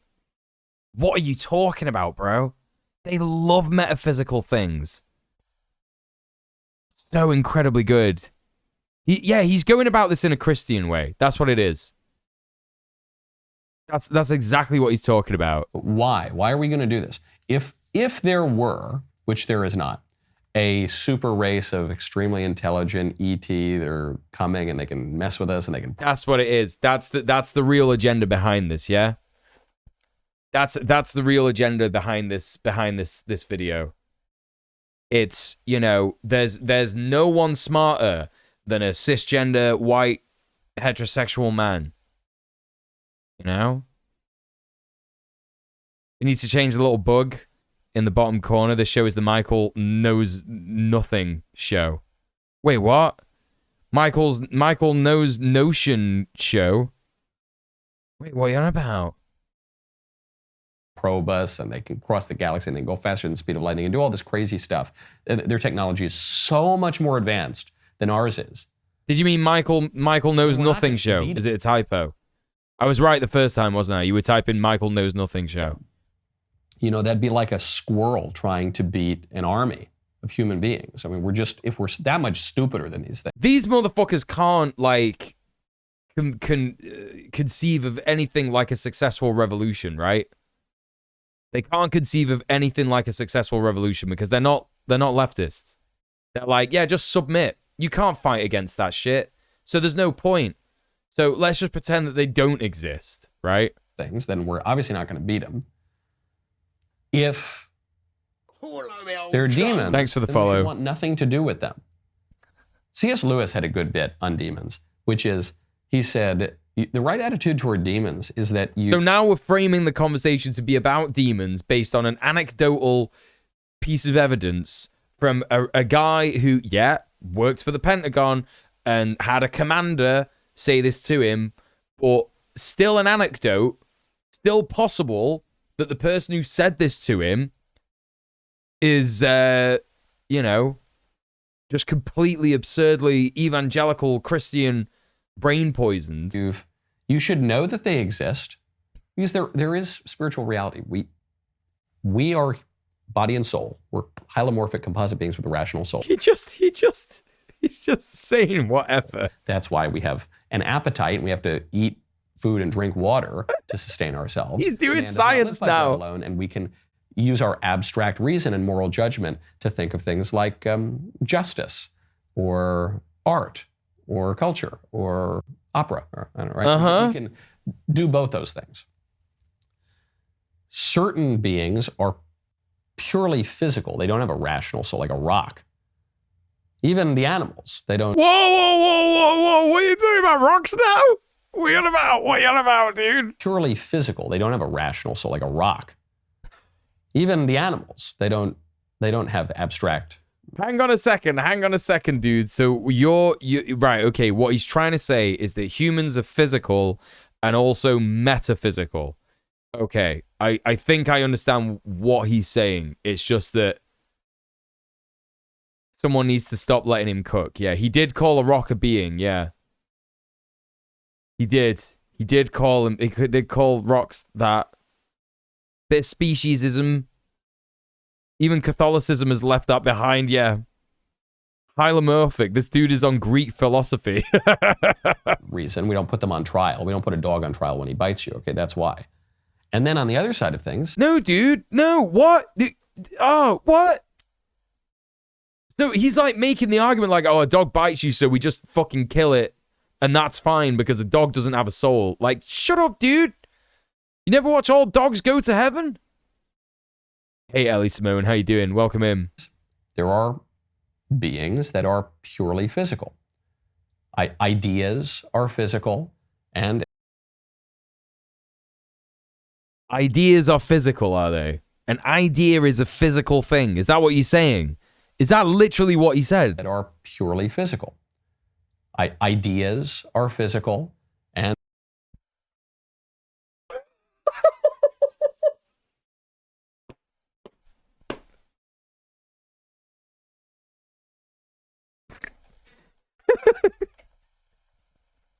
This is so good. This is so good. So what I'm getting from this video, yeah, is aliens are demons based on some guy said that that's what he thinks and that's what he heard another guy say. And also a rock is a physical being and ideas are physical. Damn, I wish ideas were physical, man. I genuinely wish ideas were physical. You have no idea how many things I would create. Could you imagine if ideas were physical and people were running around all the time with like things falling out the back of their head? Just like boom, boom, boom. Fucking mint. That would be so good. Yeah, on my way to the bathroom to drop an idea. That's what he means. That's what he means because he only fucking thinks and talks shit.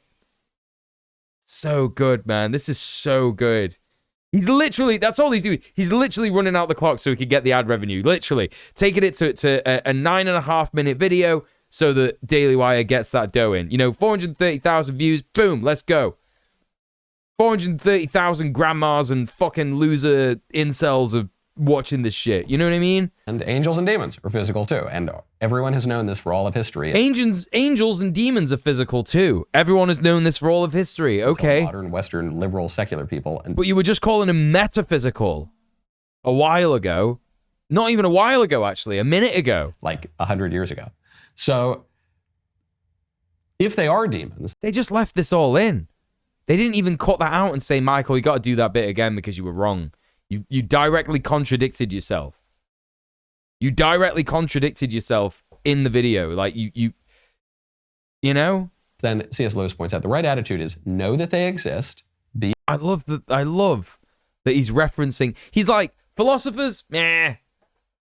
Scientists, meh. C.S. Lewis, though, he had some pretty good ideas, you know. You know, I'm absolutely certain that's is that the guy that, hang on a minute. Did he write?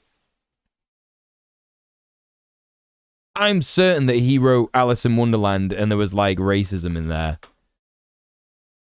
Oh yeah, he's a racist. Yep. Lewis has been accused of racism, particularly in his depiction of the Calamines. In the comparison to Narnia, the Catholic theologian Paul F. Ford wrote, C.S. Lewis was a man of his time and socioeconomic class.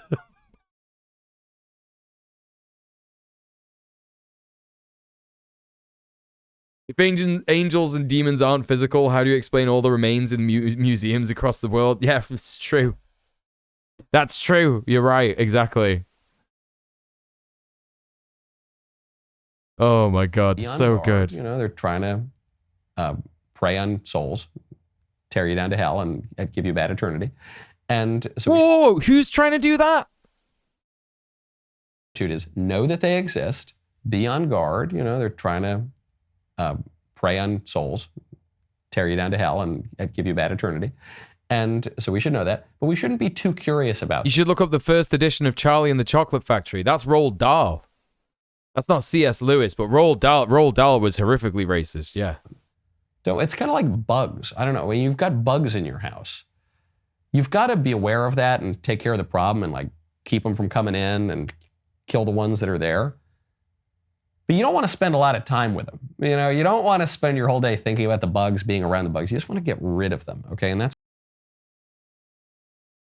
I wonder what this guy thinks about Starship Troopers, chat.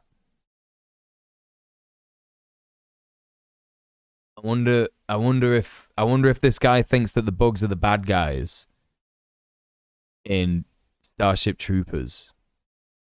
What do you reckon? What do you reckon?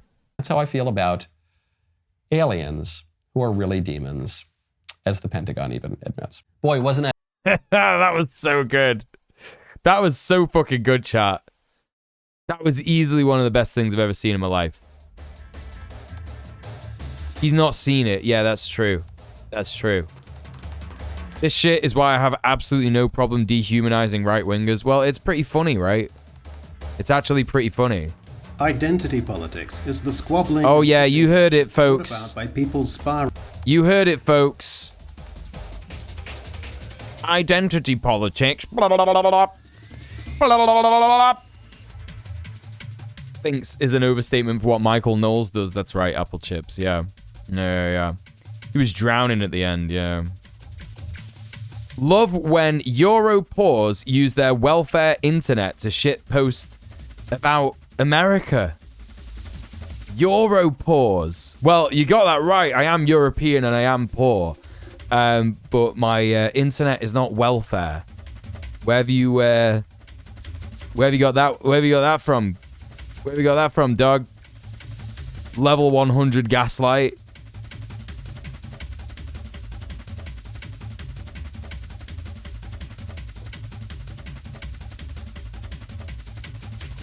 I'm waiting to see if this guy is like typing as furiously as the last guy. It should be welfare internet. No, I agree. Yeah, it should be. Username is trying so hard. Welfare internet like public Wi-Fi. No, this person is talking about something that doesn't exist. This person is talking about something that doesn't exist, which is free internet. Yeah. Free internet for people who are, you know, working class or they can't afford to buy private internet. That's not true. People just can't afford to buy private internet anyway. Yeah, if only Corbyn had his way. Yeah.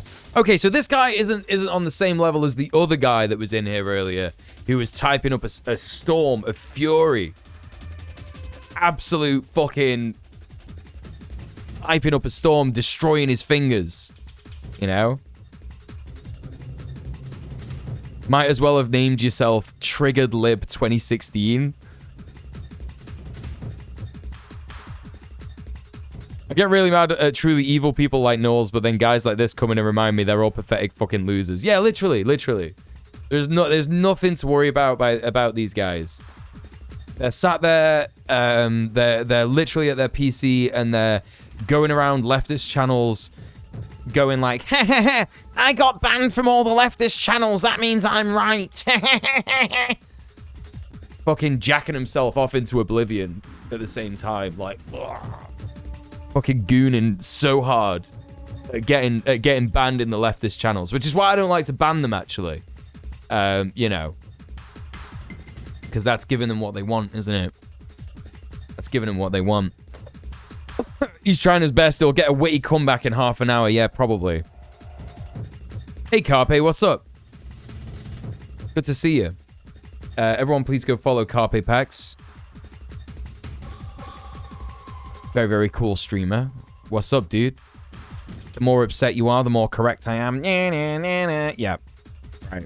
Exactly. The most insufferable people from Debate Club. Anyway, listen. We got another insufferable people person from the Debate Club. This guy is called Echo Chamberlain. He's got 43,000 subscribers on YouTube. People have been tweeting about this guy because he did a video about identity politics is ruining entertainment. A video essay, and it's 11 minutes. Now, I'm not one to gatekeep, but I would like to hazard a bit of a, you know,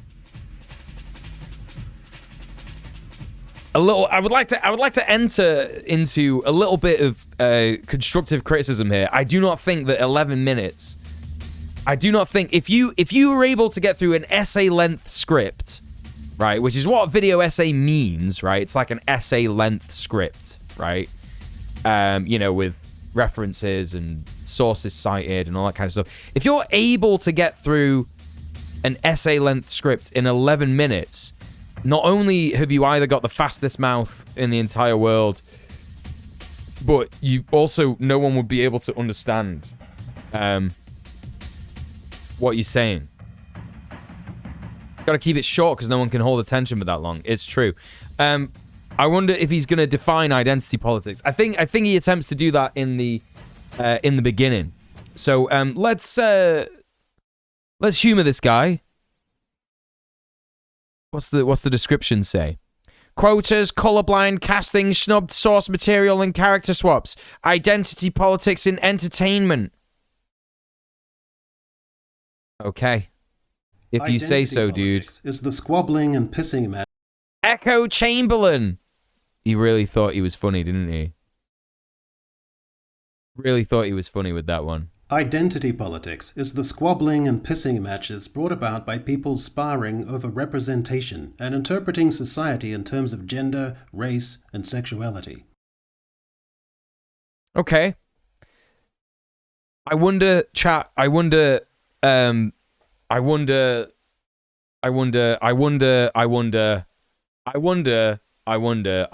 he is going to engage in anything that might interpret society in terms of gender, race, and sexuality. I wonder if he's going to engage in any of that stuff himself.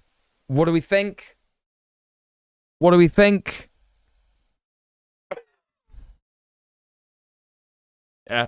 There is identity politics in academia and corporate branding, but one of the biggest battlegrounds is entertainment, where ideology has spurred new rules and new norms. First, there is the alternative realities of colorblind casting.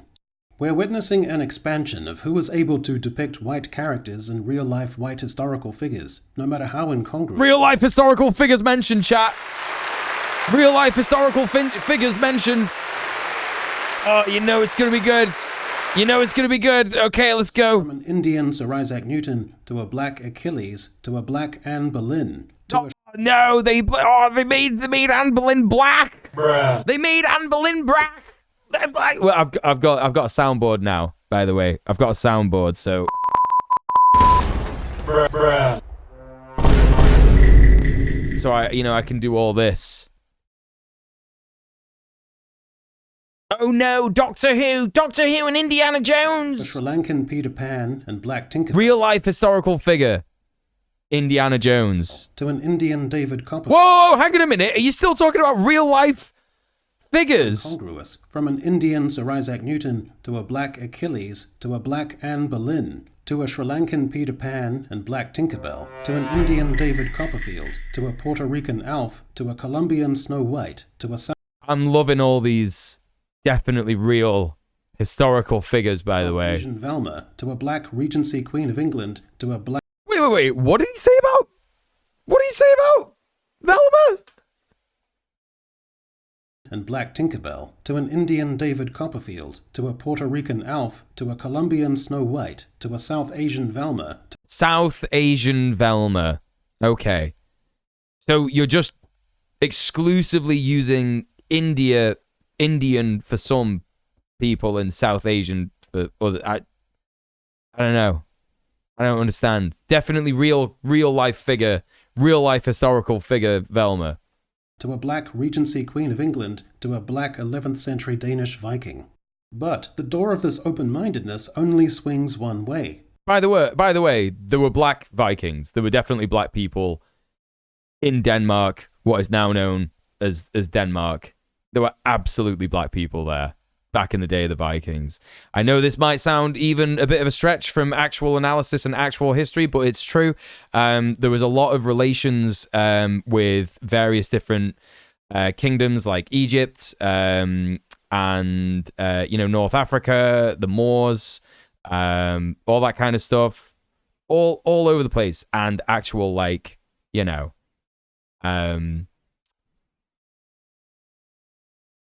Vikings did a lot of mercenary work for various different kingdoms. Clear Joker. There were Arabs. No so much proof of Africans.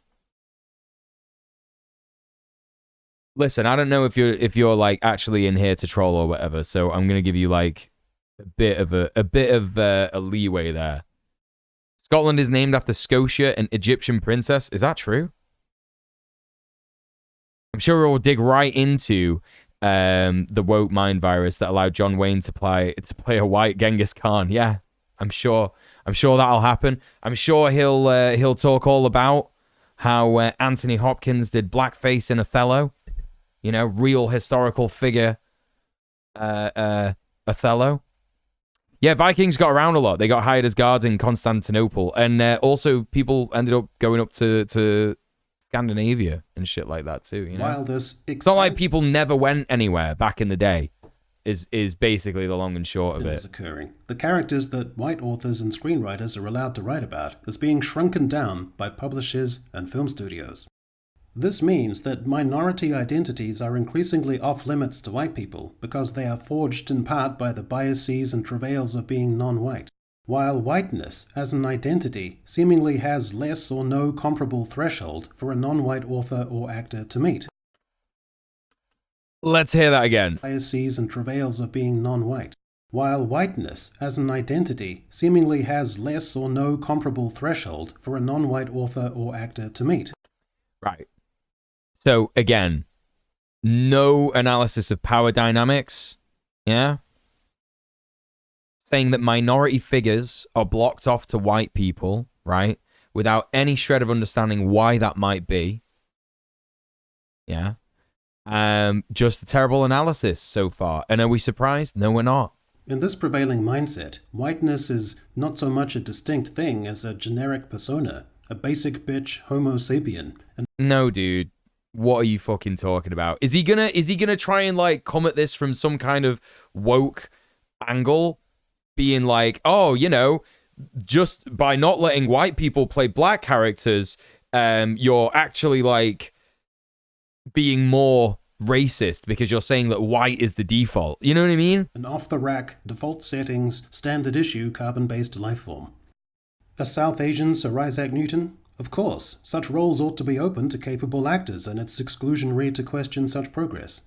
A white writer depicting a South Asian protagonist? That's out of bounds.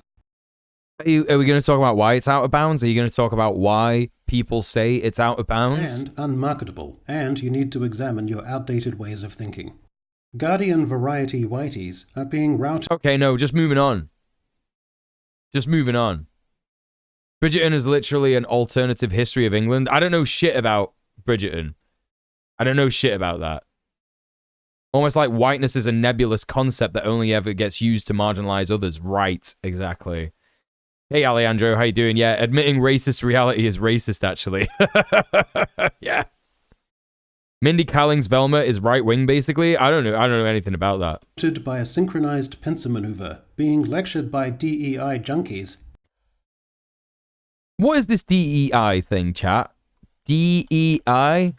What are they talking about? Diversity, equity, and inclusion. Is that what it means? Is that what it means? Who is this fucking guy? Comrade Chicken 1918? Have you ever felt the Carolina breeze between your ass cheeks? No.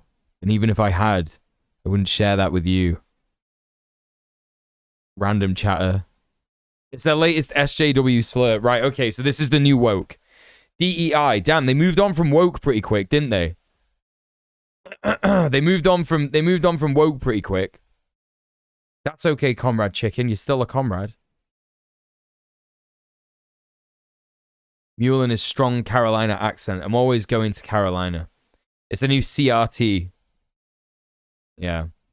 Equal opportunity employment, but now. Right, gotcha. And suffocated by a gaseous attack of queef smog from one flank, and by a cavalry of wrist-slapping concupiscence. Okay, so queef smog, he's basically saying that that's women, right?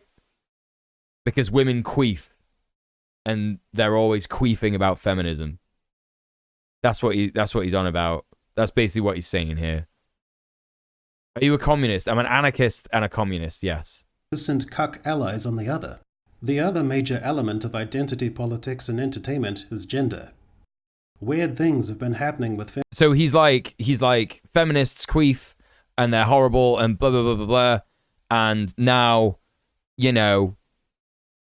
Comrade Chicken says, thoughts on Trotsky. I don't think about Trotsky ever, dude. Like, what are you... Why? We're talking about this. I'm not just going to, like, stop in the middle of the stream and tell you what I think about Leon Trotsky, you know, and Trotskyism and fucking shut up. Femininity. After a Carolina ass cheeks, what do you think about Trotsky? Shut the fuck up. A decade or two of trying to deconstruct differences in gender, because such differences, according to progressive theorists... Anyway, what I was saying was, he's saying that feminists are bad because women queef and whatever, do you know what I mean? Like, fucking, and then he's saying on the other side, you've got anyone who isn't white telling you off for being white, right? It's just the same shit again and again and again, you know? Weird things have been happening with femininity. After a decade or two of trying to deconstruct differences in gender, because such differences, according to progressive theorists, are socially constructed. Okay, are you going to give us an argument as to why that's not true? Therefore, uphold hierarchies in society that hold women back. There is a drive in Hollywood, paradoxically, of creating and forefronting female characters who meet masculinity on its own terms, replicating or outdoing the traditional masculine characteristics and Tell me more. Tropes they've been trying to expose as just gender constructs. Stoicism, emotional inaccessibility, a volatile temper. Yeah, you don't understand socially constructed things. You don't understand what that means, right? The gender stuff that you like, which is women only be feminine and men only be masculine, and probably you're not allowed to change your gender, right?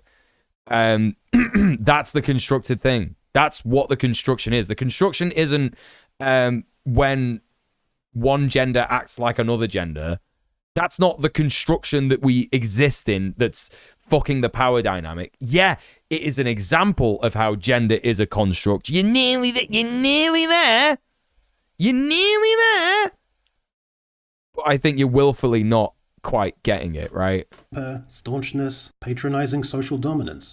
So if these are social, it does sound like text-to-speech characteristics that need to be broken down for the sake of removing the traditional expectations and toxic traits young men feel they have to inhabit, and which inhibits them from realizing their true, more sensitive, more empathetic, and less identifiably gendered selves, then why the fuck are you creating female characters and charging them up to 11 with those very masculine characteristics you've spent decades rolling your eyes at? Okay, no, that's not what's happening, is it?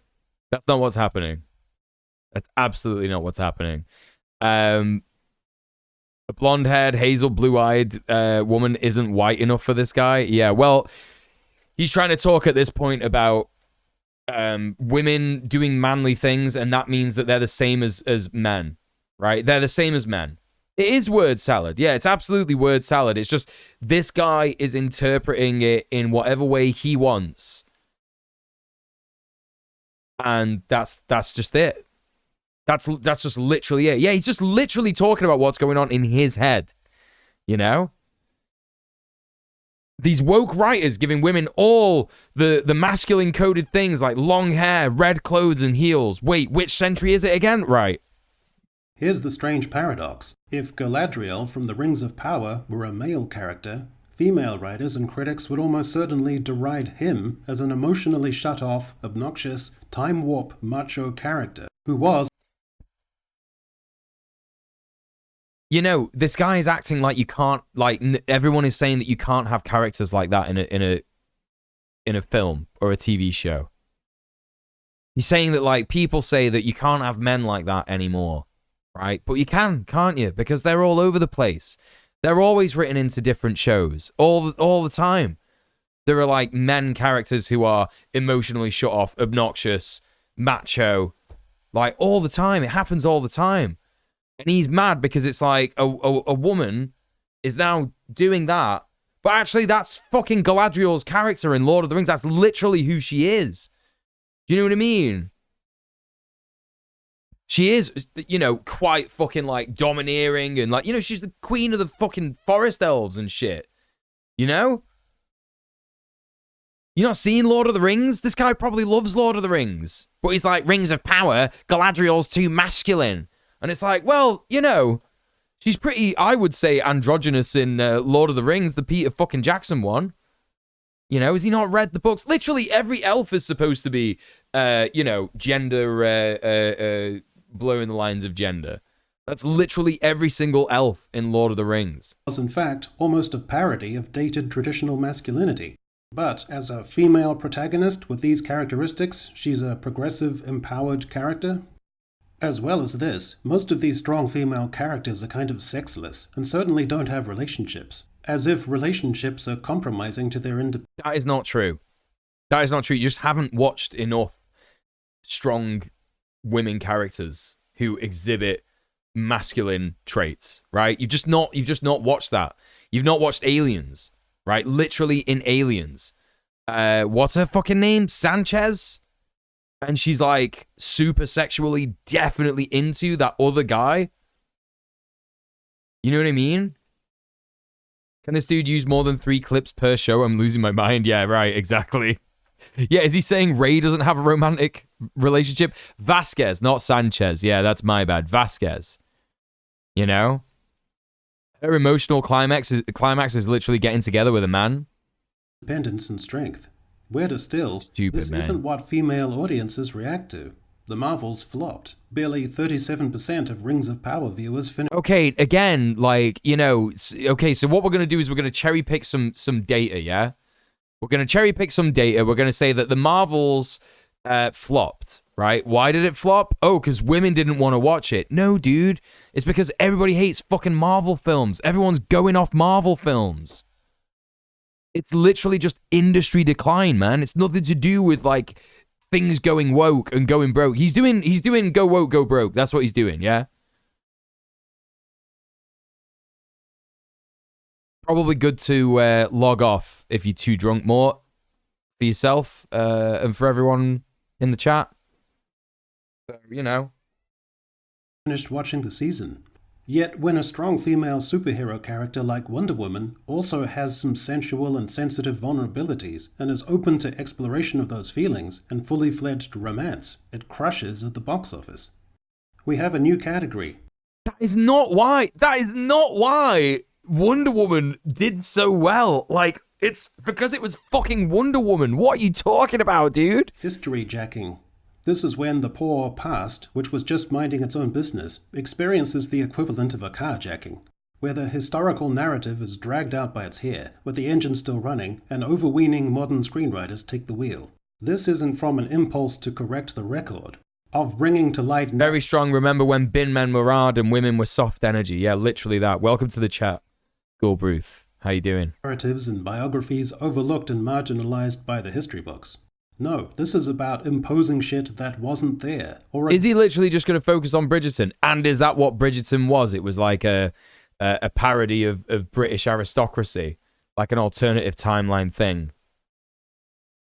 Bridgerton. This is 4 years old, by the way. Is this video just bait? I feel like it is bait. I genuinely feel like it is bait. It's literally alternative history. Bridgerton is an American... Hold up, I'm just trying to read this.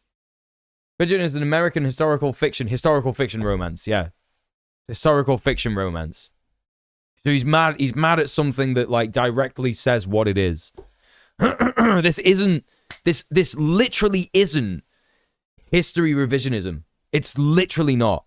Fragmenting stuff in a phony and stylized way, using the literal historical record not as a set thing, but as a template, which a user can alter, personalize, and enhance. History is something that you can add patches and plugins to, which you can upgrade. Nice Eric Andre reference, Comrade Past Chicken. is something you can retrofit, because much of it was bad and exclusionary, so history is better served by being streamlined into a kind of endlessly rolling, synchronized equivalent of the present in terms of demographics.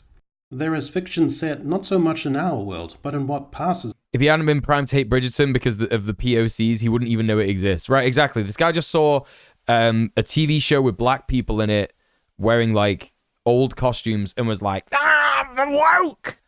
The woke! I can't believe the woke ruined this! I can't believe it! You know? Just literally that, right? I love that guy who was in the D&D movie. Our world. Ryan Murphy's Netflix show... Yes, he was, wasn't he? He was the wizard. Real-life celebrities, directors, and agents in post-war Tinseltown. And he was terrible in that as well, wasn't he? Their biographies intentionally pumped full of untruths. The boy is to suit screaming. The series' alternate history, which imagines how life... The boy is behaving right now like he's going to, like, tear down my entire setup if I don't, like, feed him. And it's not even his dinner time. It's literally not even his dinner time. He's screaming. He's, like, fucking, like, messing around with wires and shit. He was, like, pouring at the back of the PC earlier. Yeah, I got this whole place cat-proof, bro. There's nothing you can do in here. There's nothing you can do in here that is going to wind me up to make me get up and feed you. Yeah, he's there. Yeah, he's getting around. You know? Yeah, I'll be back tomorrow, Mort. I wonder if these people think black people just popped into existence in 1900 or something. Yeah, they do. They actually do. Yeah. Brown entertainers, if racism and homophobia... Whoa. What are you saying here? In passes for our world. Ryan Murphy's Netflix show Hollywood featured several real-life celebrities, directors, and agents in post-war Tinseltown. Their biographies intentionally pumped full of untruths to suit the series' alternate history, which imagines how... Is this guy really mad that there are untruths in an alternate history? All right, Tart, thanks for being here. Good to see you. Is he really Is he really mad that there are untruths in an alternate history? Our life might This is a nothing argument. This is literally a nothing argument. been different for queer, black, and brown entertainers if racism and homophobia were not barriers to their success. Actresses who didn't win Oscars do. Closeted actors are public about their sexuality. A sobering and poignant reflection on the iniquities of the past framed in an audaciously matter-of-fact way? Not really. More a supercilious reverie that clumsily doesn't account for culture as a medium through which people... He's got a thesaurus, hasn't he? He's got a thesaurus, hasn't he? Well, look at that. Well done. People form and express their identity. Yeah, even historical pictures are often highly fictionalized. Yeah, literally. Like people say that like Braveheart is like a historical thing, and it's like, yeah, it is to a degree. You have to make things enjoyable, otherwise it's just a documentary. Do you know what I mean? And if it's not enjoyable for everyone, then that's unfair, isn't it? By navigating prevailing attitudes. The same dynamics apply in Bridgerton, which is set in Regency Britain. The same dynamics apply in this other alternate history show that I'm mad about because it's an alternate history show. Black characters are introduced in a seemingly egalitarian alternative reality, only to have that abruptly reversed when the show reveals there is racist sentiment after all. The showrunners want to present people of color as empowered, but also empower them to overcome bias, which means the characters are inhabiting a kind of socio-cultural multiverse. In Queen Charlotte, Britain's racial divide is vanquished overnight within the space of a dance to a string arrangement of an Alicia Keys track. With one party, George tells Charlotte, "We have created more change, stepped forward more than Britain has." This guy is just so mad that black people exist in general. Like, who's got the time to get mad at this shit? There were definitely queer people and people of color in the beginning of Hollywood and the royal family.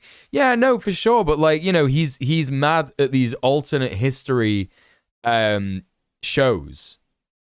He's mad at these alternate history shows where there's like, you know, there's just black people on the screen. You know what I mean? I wonder if he would be so mad about alternative history if the show was if the Germans won World War II. Right, like Man in the High Castle.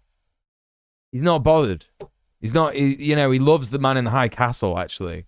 His script is so fucking boring. It really is. It really is. It's certainly not a video essay, by the way, because at the rate he's speaking, I would argue that he's probably said about... The script has probably got about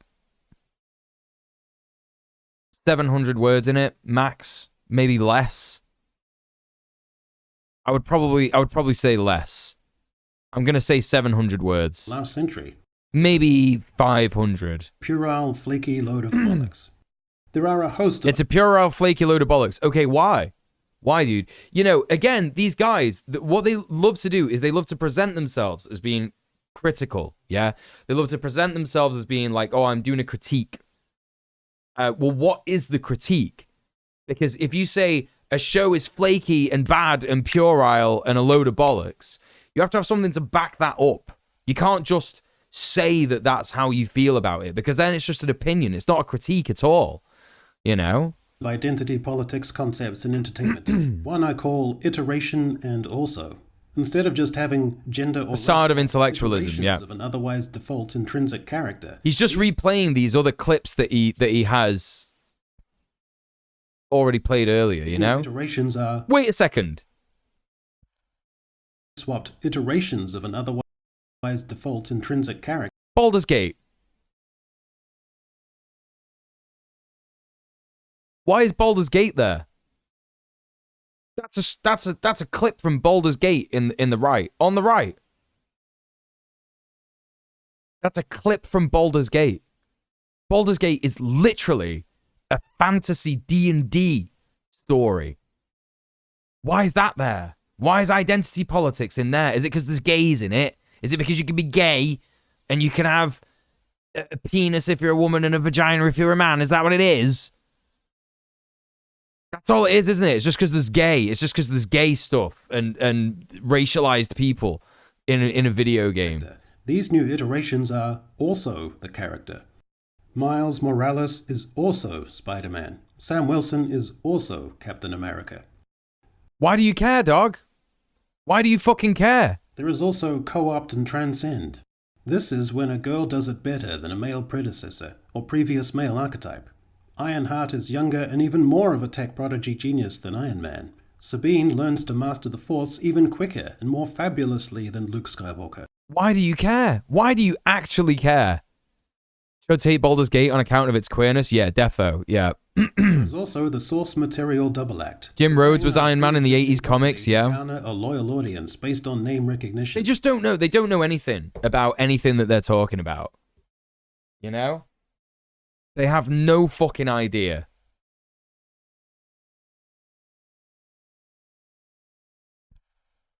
To be fair, I would value if it counts as an essay on YouTube for how deep it is, not word count.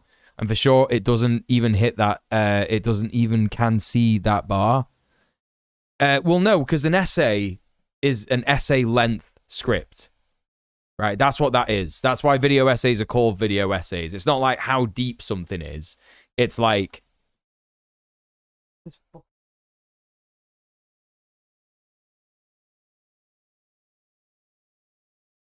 got himself under the fucking shelf. And he's trapped in there being now. so empowered and part of a brave new cultural Fucking world idiot. that you will snub the source material as an expression of being unconfined by stale old ideas and attitudes. He's not In trapped, other words, he just got being out. too cavalier to read the fucking comics or source material, as stated blithely by some of the writers of Black Widow, of Did he just say blithely? comics or source material, as stated blithely by some of the writers Tried to say blithely, but he couldn't say it right, even though he's British. of Black Widow, Embarrassing. WandaVision, of Shang-Chi, of the Eternals, of She-Hulk, and Secret Invasion. Also, there is the idea of authenticity over personality. Rather than believing you are what you do, you are good because of what you are. In the estimation of modern writers, Echo is fundamentally good because it is... But Forte says, I don't know anyone that's fucked the bear yet in Baldur's Gate, but I can't wait to see it. What the fuck? Hey, Bupfoot, how's it going? An authentic representation of what the deaf, female, Native American amputee character is, over their acts or decisions or character arc, or how compelling they are as a protagonist. Next is meritocracy of virtue over plain meritocracy. Charmin Obey-Chenoy is brought in to helm a new Star Wars movie, despite practically no evidence with a multiplex entertainment feature, no prior interest in the franchise, and Wait, what do you say? Despite no evidence with a multiplex entertainment feature, no experience. No experience. My man tried to say practically no experience with a multiplex entertainment feature. But he said with no evidence with a multiplex entertainment feature. No prior interest in the franchise, and no transfer... Again, it's exactly the same. It's exactly the same. It's a roughly 10-minute video. It's got ads on it, probably. You know, I've got premium, so I can't see them, but it's probably got ads on it. That's the end of it. Of her skills and passions as a documentarian of the plight of women in Pakistan. For all of this, it's important to pick your... Oh, hang on a minute. No prior what? Prior interest in the franchise, and no transferability of her skills and passions as a documentarian of the plight of women in Pakistan. Jesus fucking Christ, dude. You are so fucking dumb and annoying. This is the most stupid shit I've ever heard in my entire life. Yeah? If you make documentary films, you absolutely have transferable skills that you could take to cinema. Yeah? I wonder if this guy has the same critique for someone like Kevin Smith making his own movie called Clerks. Yeah? Is he not allowed to make movies because he's never made a movie before? He doesn't know what that is? Do you know what I mean? Hey, Leo, how's it going? Good to see you. He's not making a case for any of his points. Exactly, Ludo. Yeah, exactly. Exactly. For all of this, it's important to pick your battles, and not be doctrinaire. Not all race swaps are bad. Nick Fury was a white character before Samuel L. Jackson owned the role, and Angaboda is a kind of alien identity in a fantasy realm, and it doesn't matter too much. So why do you care, dude? Why do you care so much? However, Hollywood needs to rethink the attitude toward identity politics, because diversity and inclusivity are fine per se, but not in ways that are contextually incoherent. That's not progressive empowerment. Bro, you haven't presented one single example where having a black person or like just a racialized person in a movie is not contextually coherent. You've not provided any example of that. That's indulgent, weird, and flaky relativism. It's also costing them a shitload of money because their ideas and their content isn't connecting. Don't Go woke, go broke! I mean, that's not true. That's not true at all. What was that film that went crazy at the box office? Barbie, right? Barbie went fucking crazy. So go woke, go broke doesn't make any sense. I do think that, like, you know, there may be some, I don't know, kind of thing that's happening where people who don't have the kind of, I don't know, I'm trying to get this thought out, but it's a bit difficult to parse, and I don't know if it's true. It's kind of speculative. And it's like possibly the shows that don't do well, that have a lot of diversity in the cast, you know, probably a victim of racism. It's probably a victim of some kind of like, you know, maybe they don't get advertised as much because the people who run the advertising shit are racist or whatever. I don't know. I would have to think more into that. I'm not about to, like, you know, die on that hill, but it's just something that makes me think, like, you know, there's probably some kind of racism at play on the production side of things, on the advertising, the marketing side of things, that prevents shows doing well potentially, if there are shows out there that do markedly less good than, I don't know, a similar show that only has white people in it. Do you know what I mean? So stupid. Hey Baz, how's it going? Just imagine. Nick Fury was black like 10 years before MCU, yeah. Respect historical context. Respect source material. Okay, you've not provided any example where historical context hasn't been respected. You've not provided any examples Develop of that. a diversity of entertainment, not a homogeneous approach to all entertainment. Make the audience stirred by your imagination and your characters, not by great heavy shovelfuls of testimony to progressive ideas. Okay, dude, you're mad at the Marvel Cinematic Universe. You're not mad, like... He is racist, and he is queerphobic and sexist. Absolutely, is exhibiting all those bigotries.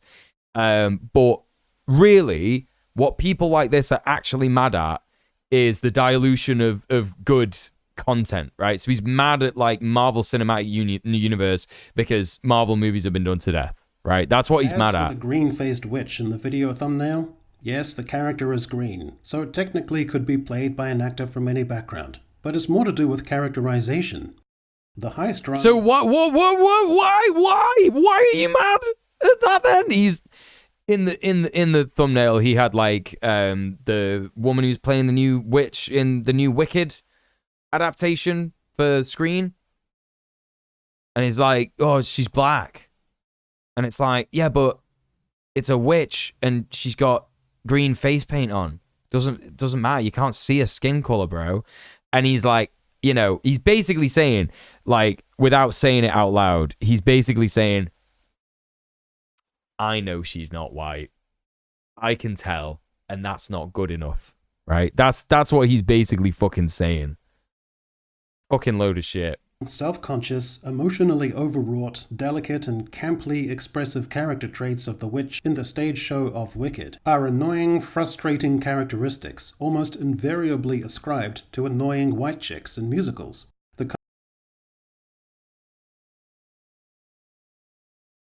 This is easily the most fucking misogynoir bullshit I've ever seen in my entire life.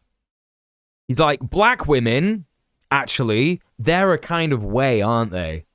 Yeah, they're a kind of way. That's what he's saying. He's saying black women, actually, they're a kind of way. White women are another kind of way.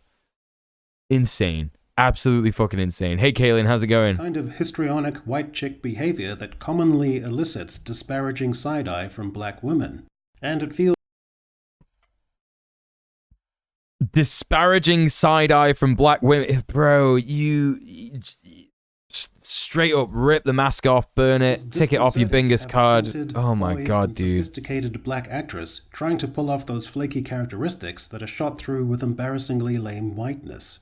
Furthermore, he's trying to be woke about it. He's like, oh, you're offending black people by casting her as, like, you know, this character who's supposed to be a whiny white girl. Like, shut up, dude. Witches in Oz are either nice and sweet Cinderella types, which is too glaringly white a category of character in a lame, saccharine way for a black actress to look right playing, or witches are evil and nasty. In other words, a Karen. And there is nothing whiter than a Karen. No black actress should ever play a Karen. So, if we decide that a black actress would... He's trying to be woke about it. He's doing, like, leftist recuperation shit.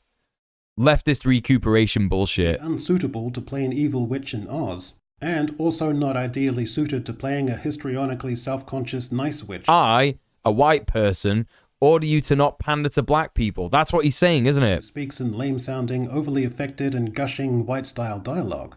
Then we've determined that the whole green witch thing can be judged to have a certain vibe that doesn't necessarily lend itself naturally. You can, the person who is playing the witch, this is what he said. This is what he said earlier. The witch has a green face, has green skin, so anyone can play that role and it doesn't matter. But black women should not play that role. What the fuck are you talking about? What the fuck are you talking about, dude? Insane. Naturally, to race-swapped diversity. He literally said black women can't play bubbly, saccharine characters. The most racist shit I've ever seen in my life. Well, it's not, but it's pretty racist. Okay, that's the end. That's the end. That's the end. Wow, what a waste of time. That was fucked, wasn't it? Absolutely fucking vile. Jesus Christ.